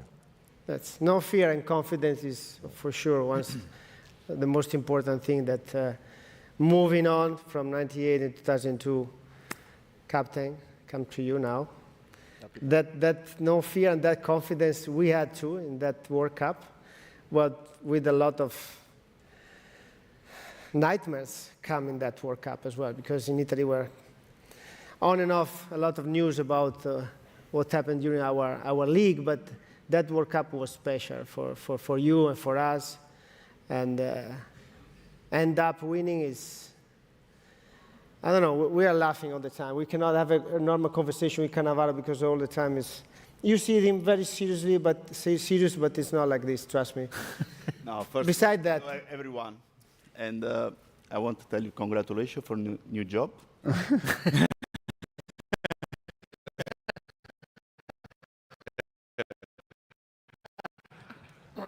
You must think of it long time ago. And now you need to be ready to translate my English, please. And now, of course, many people think about, we won the World Cup because for the problem for our leagues, make us more compact, make us more strong. But always I think that we were so good. We won because the squad was amazing, with the full of talent, with the full of leaders. And of course, I think it will make the big change for our national team was our coach, Marcello Lippi. And for us, change a lot of things, because if you remember that we missed this trophy in Los Angeles with Brazil against Brazil in '94. In '98 against French, we never lose, and they get out with penalties. In 2002 in Japan was, the referee was not our friend. Yep. Igual que nosotros. And also of course, for Spain, 2006 for us was Spain that time. After us. After us, they was not happy only for you say Italy out. We prefer also Spain out. Did great job. And of course, 2006 was the last chance for our generation. So yep. we did an amazing job, and of course, changed our life. Definitely, you're talking about the fact that, give you a little bit of background, Italy also in 1982, when we won the World Cup, we had the incredible, that's a good goal. Yeah, but they cut where is my? Your celebration, they clapping your celebration, Fabio. Yeah. Okay, only celebration. Head, okay. Now, we have this story in Italy. We have this quality that we come up all together when something bad, really bad came up. So it happened in 1982 and it happened in 2006. But yeah, you acknowledge the fact that we had incredible, talented team that time. And yes, was our last chance at the end of the day because, you know. Yeah, don't forget, we finished many games with the 4 strikers. You cannot dream be only Brazilian. Yeah. So we finish always with the 4 strikers, 2 midfielders, 1 was Pirlo. Left back was Grosso, was Roberto Carlos. It's not a full defender, yes. Yeah, but also Zambrotta, you know, he like to go forward always. So. Well, we were confident with you and I remember in the and semi-final, Mr. Lippi always, you know, he feel that he can win this game. And he's starting to put... Tell the truth about the last couple of substitutions. What you really think when you say... When you put okay, it's better we put 3 defenders. No, 1, 3 defenders. But Mr. Lippi started to put, you know, Del Piero, Gilardino, Iaquinta, all strikers. And Totti. We finished with 4 of us. I said to Gigi Buffon, I said, but it's crazy, our coach. What is doing? We are 1-0, so we want maybe, you know, of course. No, strikers. In the end, we finished with the 4 strikers. So even the Catenaccio disappeared in 2006. Yes. We have some of the teammates that we had in that national team now on the screen that just to describe also with Italy in 2006, the level of players, you know, that we had, like De Rossi, Totti, Toni, Gattuso, Pirlo, of course, Fabio Grosso that became a hero in the semi-final and final, scoring in the semi-final and one of the penalties in the final. And then Zambrotta and, of course, Gigi Buffon. And yesterday they were asking me, you know, about the penalties, Fabio, right? You know, we end up in the penalty in the final and we select we had in a huddle, I mean, it happened to you as well. You had in a huddle and say, oh, who's going to take the penalties? And say, well, I'm going to take it. 2 or 3 of us raised their hand. And then what happened when we select the 5, say, oh, we need to look also at the 6 and the 7. I was the 6th one. Yes, of course. I was you were the 6th one. I was but where was Rino Gattuso? Under the bench. We were discussing. Under the bench without shoes. I'm not taking the penalties. This is one of the responsibility finishing, you know, a World Cup final and penalties is even before is such huge stress, you know, for everybody. And I was afraid during the penalty because we lost against French in '98 during the penalty. I was so afraid because we lost the World Cup in America in the penalty, so the chance was too high to lose again one World Cup in the penalty. And when Fabio Grosso was on with the ball, put the ball on the floor, Andrea came and said, but if Fabio score, we win the World Cup. I say, hey, yes, I hope. This moment was full of stress, full of passion, and always when I'm watching this penalty, I hope Fabio doesn't make a mistake. Yeah. I have to say that people don't realize the feeling to this moment on the penalty. No, it's I mean, no one deserves that. I can understand. Especially if you miss it. Yeah, of course. You mean the walk from the mid? Yeah, it's like eternity. Eternity, yes. How many thoughts came in your mind in that one? Because I remember that was. Look. Weird things came in my mind, not only about football life, but about personal life. Look, 1998, we played semi-final against Holland, and we end on the penalty kicks. I don't know why I was the first one, with 20 years old. Crazy. And because you are a phenomenon, eh? Wow, but they believe in you. Let me tell the situation. I was walking through the penalty kick to put the ball. I was Luc van der Sar with 100 meters. It's big. It's really big. Arms. Big hands. Big hands, like. And good in penalties, by the way. Very good. And I played for a long time in Holland. And, well, I have to face this. And I was looking. I was walking to the penalty, and I was looking at him, and I think by myself, well, let's kick hard on his left. In the same moment, he clapped his hand and looked to the left. What? He's reading your mind. He's reading my mind. Okay, let's change this. I will kick very strong on the other side. And he clapped his hand and looked at the other side. And no, I can't believe this. Finally, I arrived to the ball after 2 years. And kick it on his right on a high ball. And he, thanks God, he was on the left. And like it was like, I lost on that time 32 kilos. You must shoot this penalty with the capello. Oh, before moving to our two amazing friends from the Spanish 2010 success, I want to ask you one last question, Fabio, because we need to face this question. You know, you're talking about the amazing generation that we played, and we play in Italy as well. We had Baggio in the morning today, and also that generation was incredible in Italy. Now we are facing a really weird moment, you know. I was shocked the first time that we missed the World Cup qualification, then it happened twice, and now we are on the edge on the third. You know, you are also a coach, so I'm throwing the ball to you. Thank you for the question.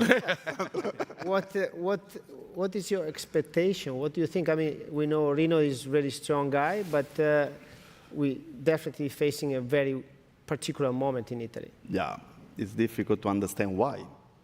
But I think Rino, you know, he has a lot of passion, he has a lot of experience. And we hope we go to the World Cup, because right now we need just hope, because we cannot think well, maybe we can fail another World Cup, because for us, be 2 times not in the World Cup is a disaster, 3 times destroyed all our system. But the problem, I think, is not only, you know, our leagues or our academies, all Italian football is not like before. During the one, you know, decade can be up and down, but for us will be only down in the last 12 years. We need hope. Thank you for the question again. Yes. Cross fingers. We all know that in France. It's the same in 1994. I was on TV to see what the World Cup before to play in 98. It can happen. It's not only for Italy. But in France, you had a vision and putting together strong academies and new thought, new formation, new way to think about football, and that helps a lot. A lot of players. But this time, we don't be qualified for twice. Yeah, but you understood your mistakes. Yeah. This is our problem. We'll still carry on. What is the feeling? I'm never happy to Brazil. Sorry. It's true, Ronnie. España también siempre va. Sorry, joke. No, it's true. You are lucky because it's a reality. No problem. It's true. You always beat us. Always. 2 finals, 2 wins. So no, I mean against you, we cannot tell nothing. It's a disaster, really. No, but the problem is not only for Italian football, for all supporters around the world. We know what it means Italian, because we did 6 final World Cup. We won a lot of Champions League trophies with our clubs, and now we just need hope. This is the problem. It's a huge problem. It's a difficult situation. Yes, difficult. For sure, someone that doesn't need hope is Spain, that they have an incredible team, even in this World Cup that is coming now this summer. But you guys, I mean, you won in 2010. You, Charles, as the captain. Andres, you scored the winning goal. I mean, I don't know what to ask you, to be honest. I mean, it's an incredible moment for both of you. First World Cup for Spain, and representing your country. Sometimes, I don't want to say divide, but the rivalry between Barcelona and Madrid sometimes is hitting you a lot. But you find the national team a perfect chemistry, right? And this is start from you guys, probably, ¿no? Charles. Sí, creo que ahí se juntó una generación de futbolistas increíbles, sin una superestrella, pero todos sumando. Todo empezó en 2008 en la Eurocopa con Luis Aragonés. Yo creo que cambió la mentalidad, nos hizo creer que podíamos ganar. Pasamos, por suerte, en los penaltis contra Italia y yo creo que ahí fue el cambio de la historia del fútbol español. Thank you.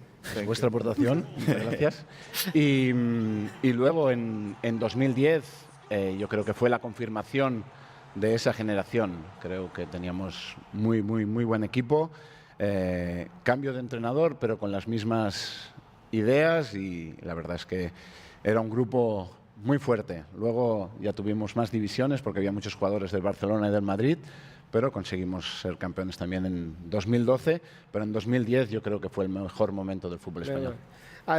You say that, of course, the 2010 was the best moment because winning the World Cup is unique.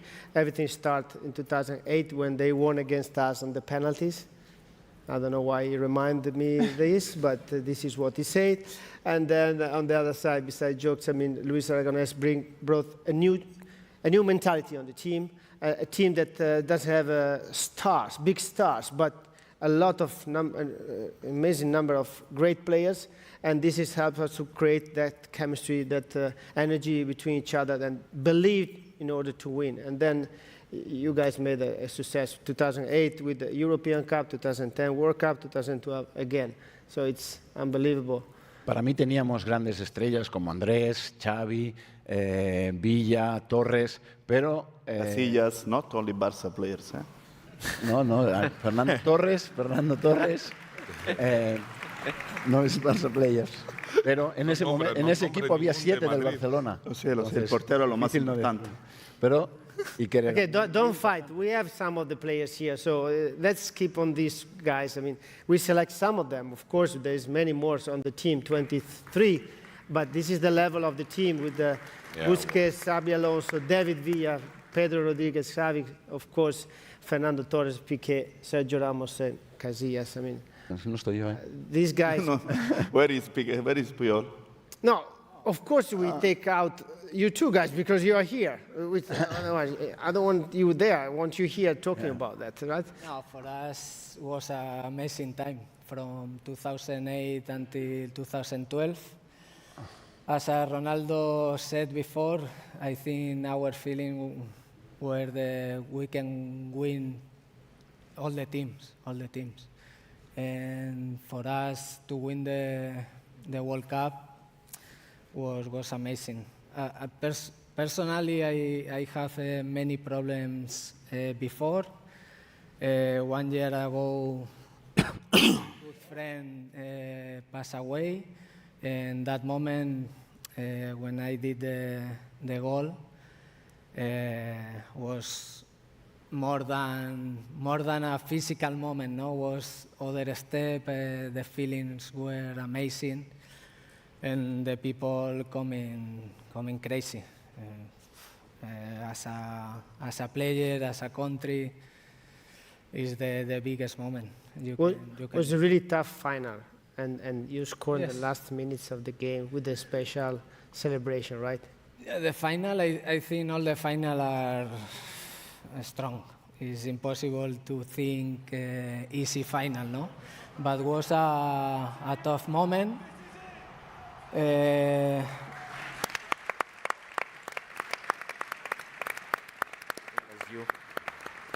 We don't want to think in the penalties because only 4 minutes the time was in the end, but it was the crazy moment 15 years ago, but today the feeling are the same. I'm curious because, it's a question for all of you. I mean, the first person that came in your mind as soon as you hear the whistle at the end of the final, you know. You won the final, the referee whistle, you just won the final. Do you have a person that you think the most in that moment? Your family, your parents, you know.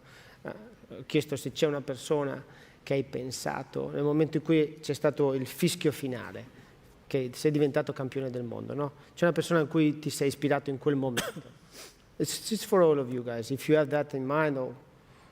Yeah, I thought, first, I think in myself as a kid. Yeah, I did the same. Yeah, then the whole story of my knee and and the doctor in US, the French doctor. French doctor. It's important. Thank you. And then I can remember. That's a good one. Io, mio padre e mia madre, senza dubbio. Sono loro due che è stato dall'inizio alla fine che aveva creduto che quello momento poteva essere così fantastico. Perciò il primo momento è padri, madri, guarda, siamo campioni del mondo. La prima memoria, prima cosa, il primo rosto che è venuto in mente sono loro due. Say my parents, of course, because they believe in me from day one and always in his career. You know, Cafu was refused by 18 teams before became Cafu. No, I didn't. 18 teams What refused. Happened? 9. Yes. Good scouting, eh? 9 times. Became good. Yeah. They teach you to be stronger. What happened?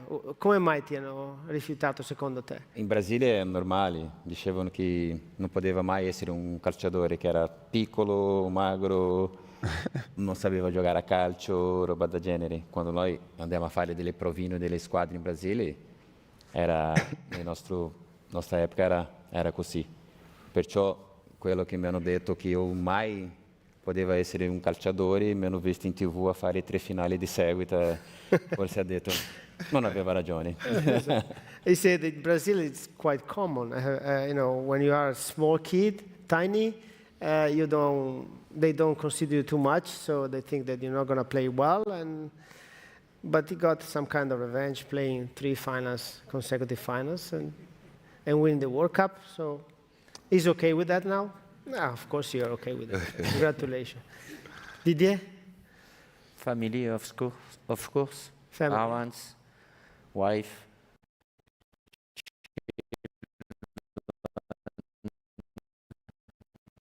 And after, if you are lucky, you are the captain, it's a special moment. Because you are the first player who are going to take the trophies. You have to keep time. It's not possible to stop the time, but it could be a good solution. You have to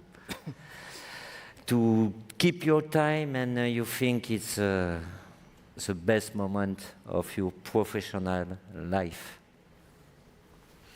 Sí, lo mismo, la familia y los amigos, que son los que siempre están ahí en los momentos difíciles. Entonces, en los momentos buenos son la gente que te acuerdas, ¿no? Entonces, sí que al pitar el final es una sensación de lo hemos conseguido y es como un check, porque al final cuando tú eres pequeño sueñas en ser campeón del mundo y ahí lo pudimos conseguir. Yeah, of course, family and friends, the ones that are always with me from the beginning. I mean, this is it's a common thing, I think, between all of us, you know, Fabio as well. No, family, of course, family, kids, parents is normal because they always are near to you. They always stay in the good moment, but also in the bad moments because they see all your career. They stay always near to you, and of course, the first thing is for them. Yes, I thought how hard was to arrive at that moment. No, because it's too hard. And after that, you can think in family, friends, my friend. But how hard was to arrive was the first thought in this moment. I have two things to say. We are coming to the end of this conversation. I would love to talk more and more. We will do it privately, probably. So I'm sorry, guys, but it's I'm happy that you are here, guys. And what we did in these past 2 days, it's incredible stories and success from. I mean, look at that. What we have today in football, but also stories that are behind the football story, what you achieve on the field, but what is behind. Cafu refused from 18 teams. Ronnie, maybe not even make it in 2002 because people doesn't believe in him. And Ronaldo, I mean, really, we have Italian things to say. So, and all of us went through hell sometimes, and this is okay. This is okay. Sometimes it's okay. Go through hell, go through bad things, but then find a way to emerge again. And this is a beautiful example of these guys, and I'm happy that you are here. And the second one, I want to call here Mina and Hamed, because we have a surprise for all of you.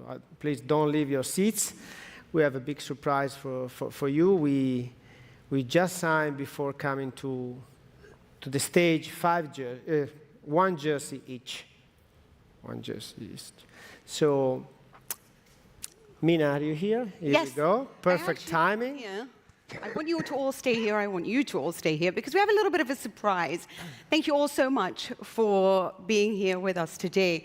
And we've had such great panelists. We've had so many great people moderating, hosting, everything you can finally imagine. But this is not just about us and not about the show that we've given you, but about you guys in the crowd. So we wanted to end this with a little surprise for all of you. Now, a lucky 7 in our audience have a big surprise for them. Please look under your seat, and only 7 of you will have an envelope. If you find yourself an envelope under your seat, if you have a spare seat next to you, also look there. Stay seated in your seat. But if you have an envelope, if you do find your envelope, then please stand up and hold it up. Okay, we have one. Do we have any more? Sounds like an auction now.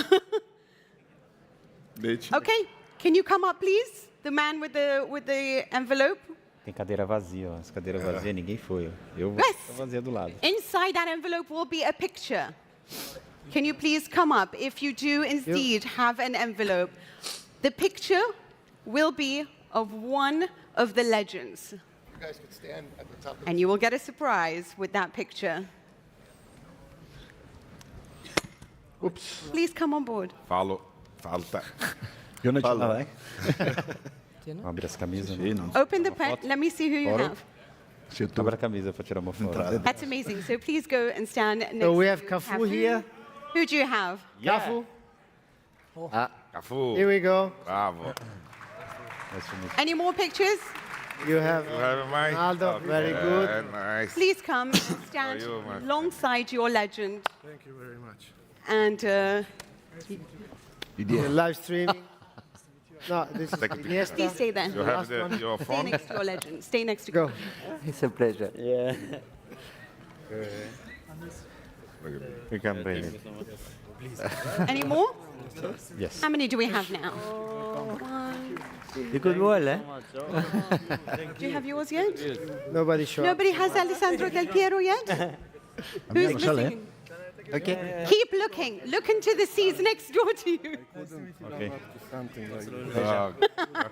You have 15 more seconds, otherwise I'm going to bring it with me. Thank you. هذا عندكم أي شيء يعني شوفوا You find it? I need to see proof. You can raise your hand. Not in the phone doesn't count. If you don't have an envelope, Yes. please sit down so that we can identify the lucky members of our audience. Because right now Del Piero is feeling very lonely. Oh, here we are. He was here all the time. Thank Where you. were you? Taking photos. Okay, good. Here we go. Ali, congratulations. Yes, of course. Okay. Okay. Yeah. Can we? L'ha preso la... Right. No. Non l'ha They're Ale, enjoying all their Ale. pictures. Han roto nuestra Ale, foto. tell them that. Can I, Ale. Ah, no. Ya está aquí. Can I please now guide you? Tengo Non c'è? Non la... Ah. Here we go. Can I now guide you off? Please, please, can I guide you? Welcome. Oh. Thank you, my man. Hello, thank you so much. Please, can I? Congratulations to the winners. Fabio, ce l'hai tu? I hope Sì, you ma do. anche Deschamps, anche di Thank lì. you. Okay. Yes. It's for you. Can I? I give it to you. Oh, one of my favorites. Sicuro? Can I keep all the footballers here? But can I ask you please to now take off the stage? Thank you. Thank you so much. It's very hard to leave them. Se ha llevado ella. This is now mine. And I also want to say that, you know, I hope you've enjoyed everything that we've presented for you, but we wouldn't be here today without this being the brainchild of one particular man who's done so much and put in so much to organize this wonderful two-day festival with the biggest name in sports that have all united here in Dubai alongside our champions. And so we want to say thank you to Your Excellency, Khalfan Belhoul. Please come on.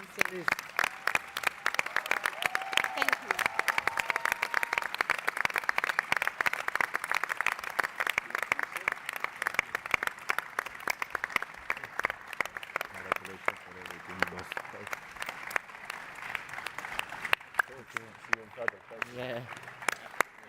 Okay. Brother, congratulations. Amazing. Thank you very much. Thank you so much. Thank you. Thank you. Thank you very much. Thank you. If you allow me, thank you so much. Thank you. Please have a seat, and if you allow me just a few minutes, because I promised myself I'm not going to write notes, and I'm giving myself, if I forget someone, I apologize. I just want to really speak out of my heart, so I'm going to try to mention as much people and groups as much as I can, and I'll start with the vision of leadership, if you allow me. This wouldn't have been happening here without the guidance of our leader in sports, His Highness Sheikh Hamdan bin Mohammed, and His Highness Sheikh Mansour, who've really pushed us to the limit. If you can give them a round of applause. Thank you so much. And again, I'll start by the audience, the attendees, everyone that came here. Thank you so much. Without you, this would not have been possible. Of course, I cannot mention each and every one of you, but the numbers have reached thousands, and this is only the first version, so a big round of applause for everyone, if you will, to start with. Secondly, I'd like to thank the people that backed us, our sponsors. I don't know if Mehdi is here, our main sponsor, and the other sponsors, Mehdi, the founder of Omniat, a dear friend of mine, jumped on this right away from the beginning, and all the other sponsors. Thank you so much. You've been amazing. So please, a big round of applause for them.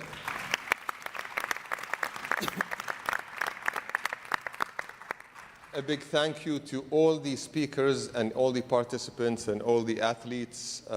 Honestly, every single conversation, I don't know which one of them is the favorite. I mean, I'm just looking at those people, and I feel like I'm in dream world, honestly.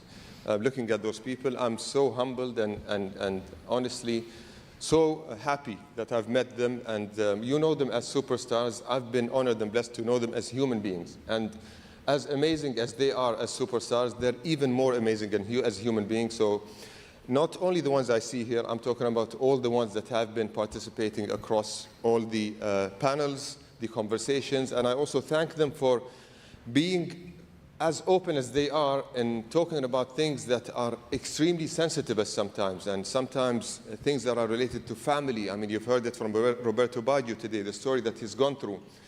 He opened up and talked about it. Swing Cash talked about women empowerment and fair pay and many other things that honestly gave me the comfort and the belief that we can take this event to the next level. So please, a big round of applause for all the athletes, all the speakers. Thank you so much.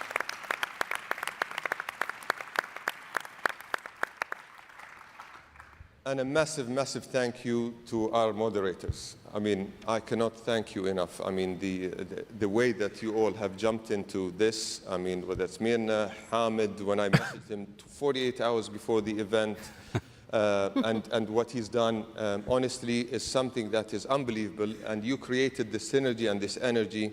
And I got to say one story about Alessandro as well. I didn't ask him for permission, but I have to say it, my friend. So yesterday, I mean, at night, Alessandro was extremely unwell. Can I say that you were throwing up or not? I mean, well, I said it now. I said it. So, nobody's eating right now, so yes, it's okay. I'm admitting he might have eaten something in Dubai, but I mean, it happens anywhere. No, it's a virus. Don't say that. It's a bad publicity. So no, I'm being frank. This was where he was. He was extremely unwell, and he was at home. And I spoke to him, and I begged him not to show up today. I met his family as I left dinner, and I checked on him. I messaged him at night, and I told him, please, your health is a priority, and what you've done is more than enough.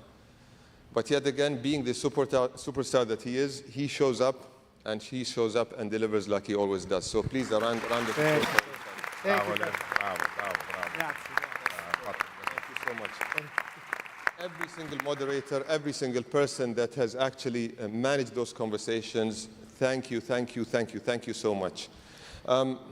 I think, and if I miss someone, please help me, but last but not least, for me at least, after the moderators, there are so many people that have had, let me rewind. There are people that I actually forgot. In Dubai, before I leave this to the last, in Dubai, usually when we have big events, I mean, I've been blessed to oversee the Dubai Future Foundation and the Dubai Sports Council.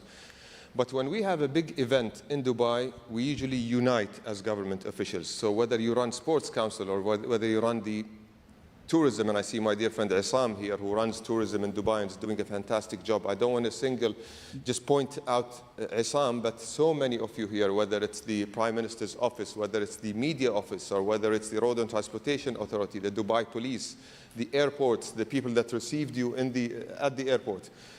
We all act as one team. So there's no Sports Council, there's no Dubai Future Foundation, there's no tourism, there's Team Dubai. So what you've seen, and I apologize if there's something that went wrong along the way, but what you've seen as a delivery is not Team DFF or Dubai Sports Council or Tourism, it's Team Dubai. So it's honestly a unified team.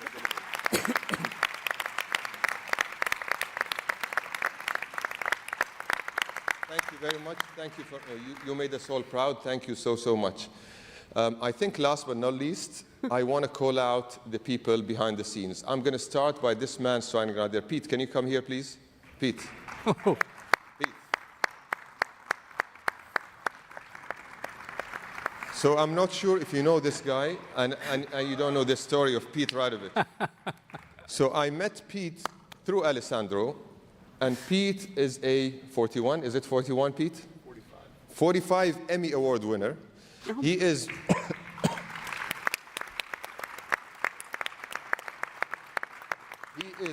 He is one of the main drivers behind the CBS show that my dear friend Alessandro is also part of, which, of course, is known for their other presenters, Kate, Micah, Jamie, and the rest. And, of course, the superstar pops in that event as well.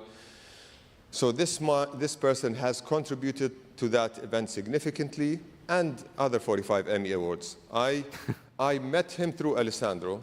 And we jumped on, and he told me before, while we were building up to this event, he said, I want you to meet this gentleman, and I think you guys will connect. So we jump on this Zoom call, which was supposed to be a 15-minute Zoom call, Pete. Ended up being an hour and a half talking about sports across board, NBA, football, baseball, hockey, you name it. We connected so well. 72 hours later, Pete is in Dubai. And we're having breakfast, talking about this project right here and how we can actually build it. And Alessandro's messaging me, checking if things are going well. And I told him, believe me, this is going somewhere.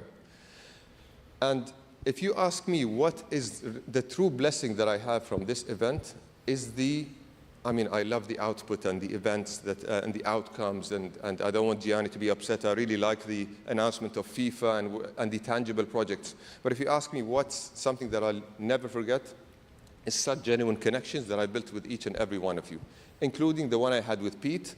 And I promise you, neither with Pete nor with Alessandro, we haven't signed a single piece of paper or committed nothing.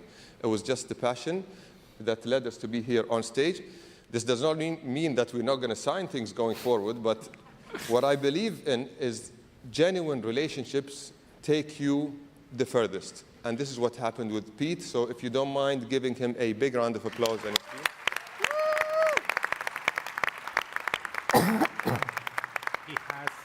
He's asking for his. I was just going to. So he wants to bring Matt, and who is.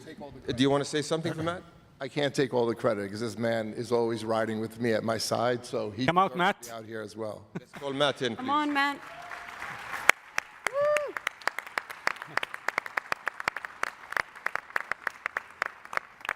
Bravi, bravi. Thank you so much. Thank you. We're going to go back and work now. No, please. I mean, the work is almost done now. They have one more stunt for everyone before you bring out. Okay, okay. So should I wait? They planned one more stunt. So for everyone who didn't get a signed jersey, the 7 champions will throw a ball that is signed by 7 of them. Thank you. Please be calm. Please be calm. So they're going to toss them. They're not going to kick them. They're going to toss them to you. So please be calm.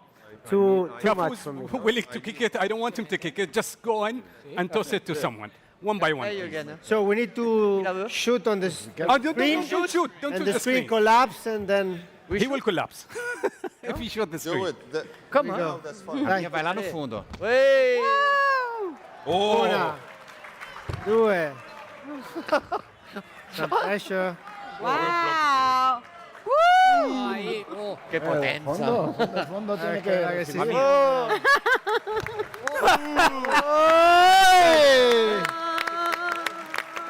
giocare a rugby.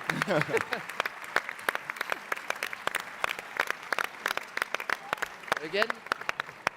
Okay, we're done. Wait, what? Thank you, Habib. One last thing before we leave. Thank you. Speaking of announcements, you might have heard about the Sorry. FIFA Matt, announcement, what did you say? of course. There was another announcement related to beach Wait, that's my volleyball shirt. that we are very much appreciative of. So our objective is really to come up with tangible outcomes from this conversation. So the FIFA one is one that we're proud of. The announcement of the beach volleyball competition that will happen in Dubai was something that was also that we were completely proud of. So the idea is really to convert those conversations. So if you can give them as well a big round.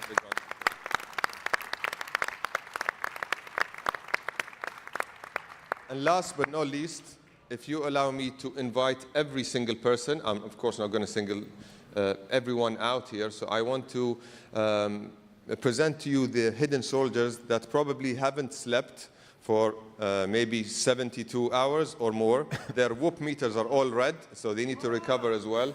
More? More, they say more. All right, more. So please, ladies and gentlemen, a big round of applause for everyone behind the scenes. تفضلوا.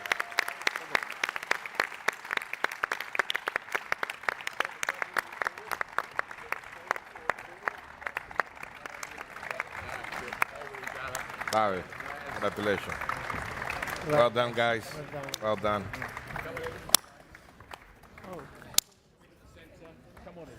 So finally, thank you once again, and looking forward to seeing you in the World Sports Summit 2026. Thank you so much.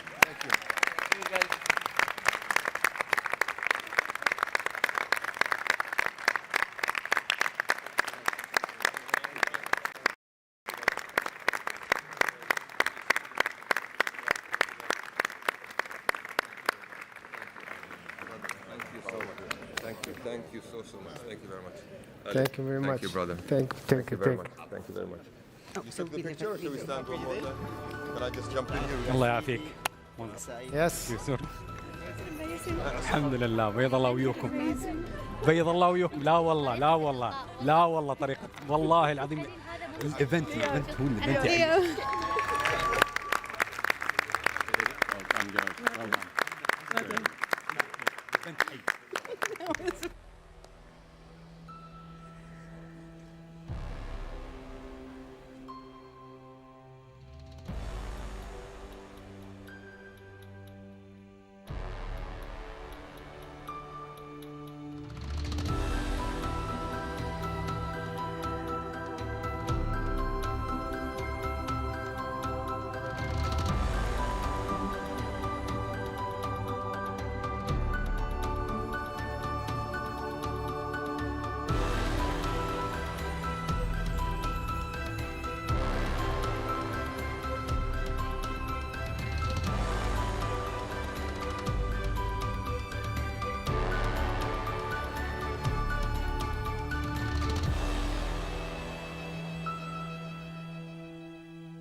Dear all staff who worked at this event, please stay, do not leave the hall.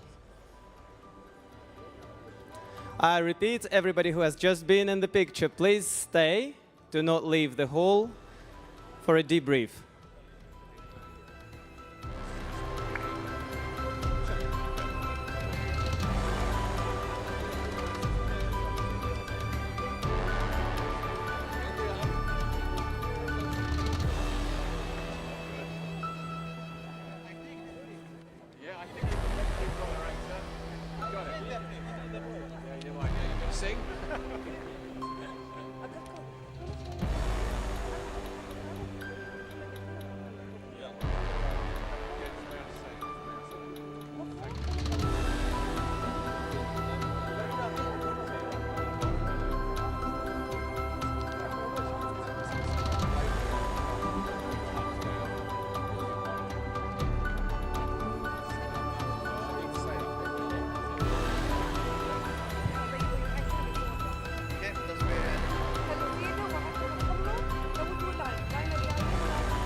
Dear team, just again, for those who have made this possible, for all of us who worked on this event, please do not leave the hall.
sport has changed so much. It's really what kind of motivation you have. What's the purpose when you get up in the morning?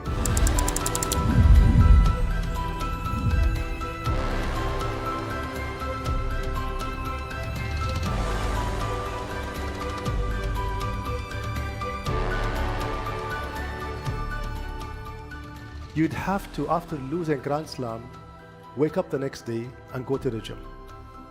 Sports is the only venue where you have a structured path for your child to fail, but more importantly, know exactly how to come back. If a child misses a tournament, he or she would know when is the next tournament, how many hours they have to train, how many seconds away are they from qualifying.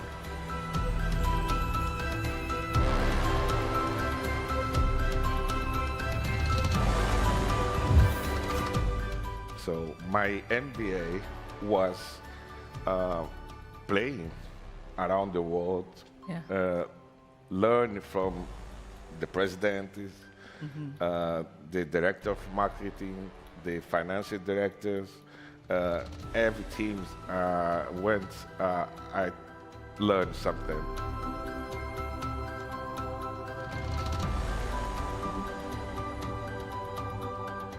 To improve your skills in boxing, it will take time, not just in a corner and then you can train and you can improve your style. It's different, big different, because you have to improve your style, your focus in the fight.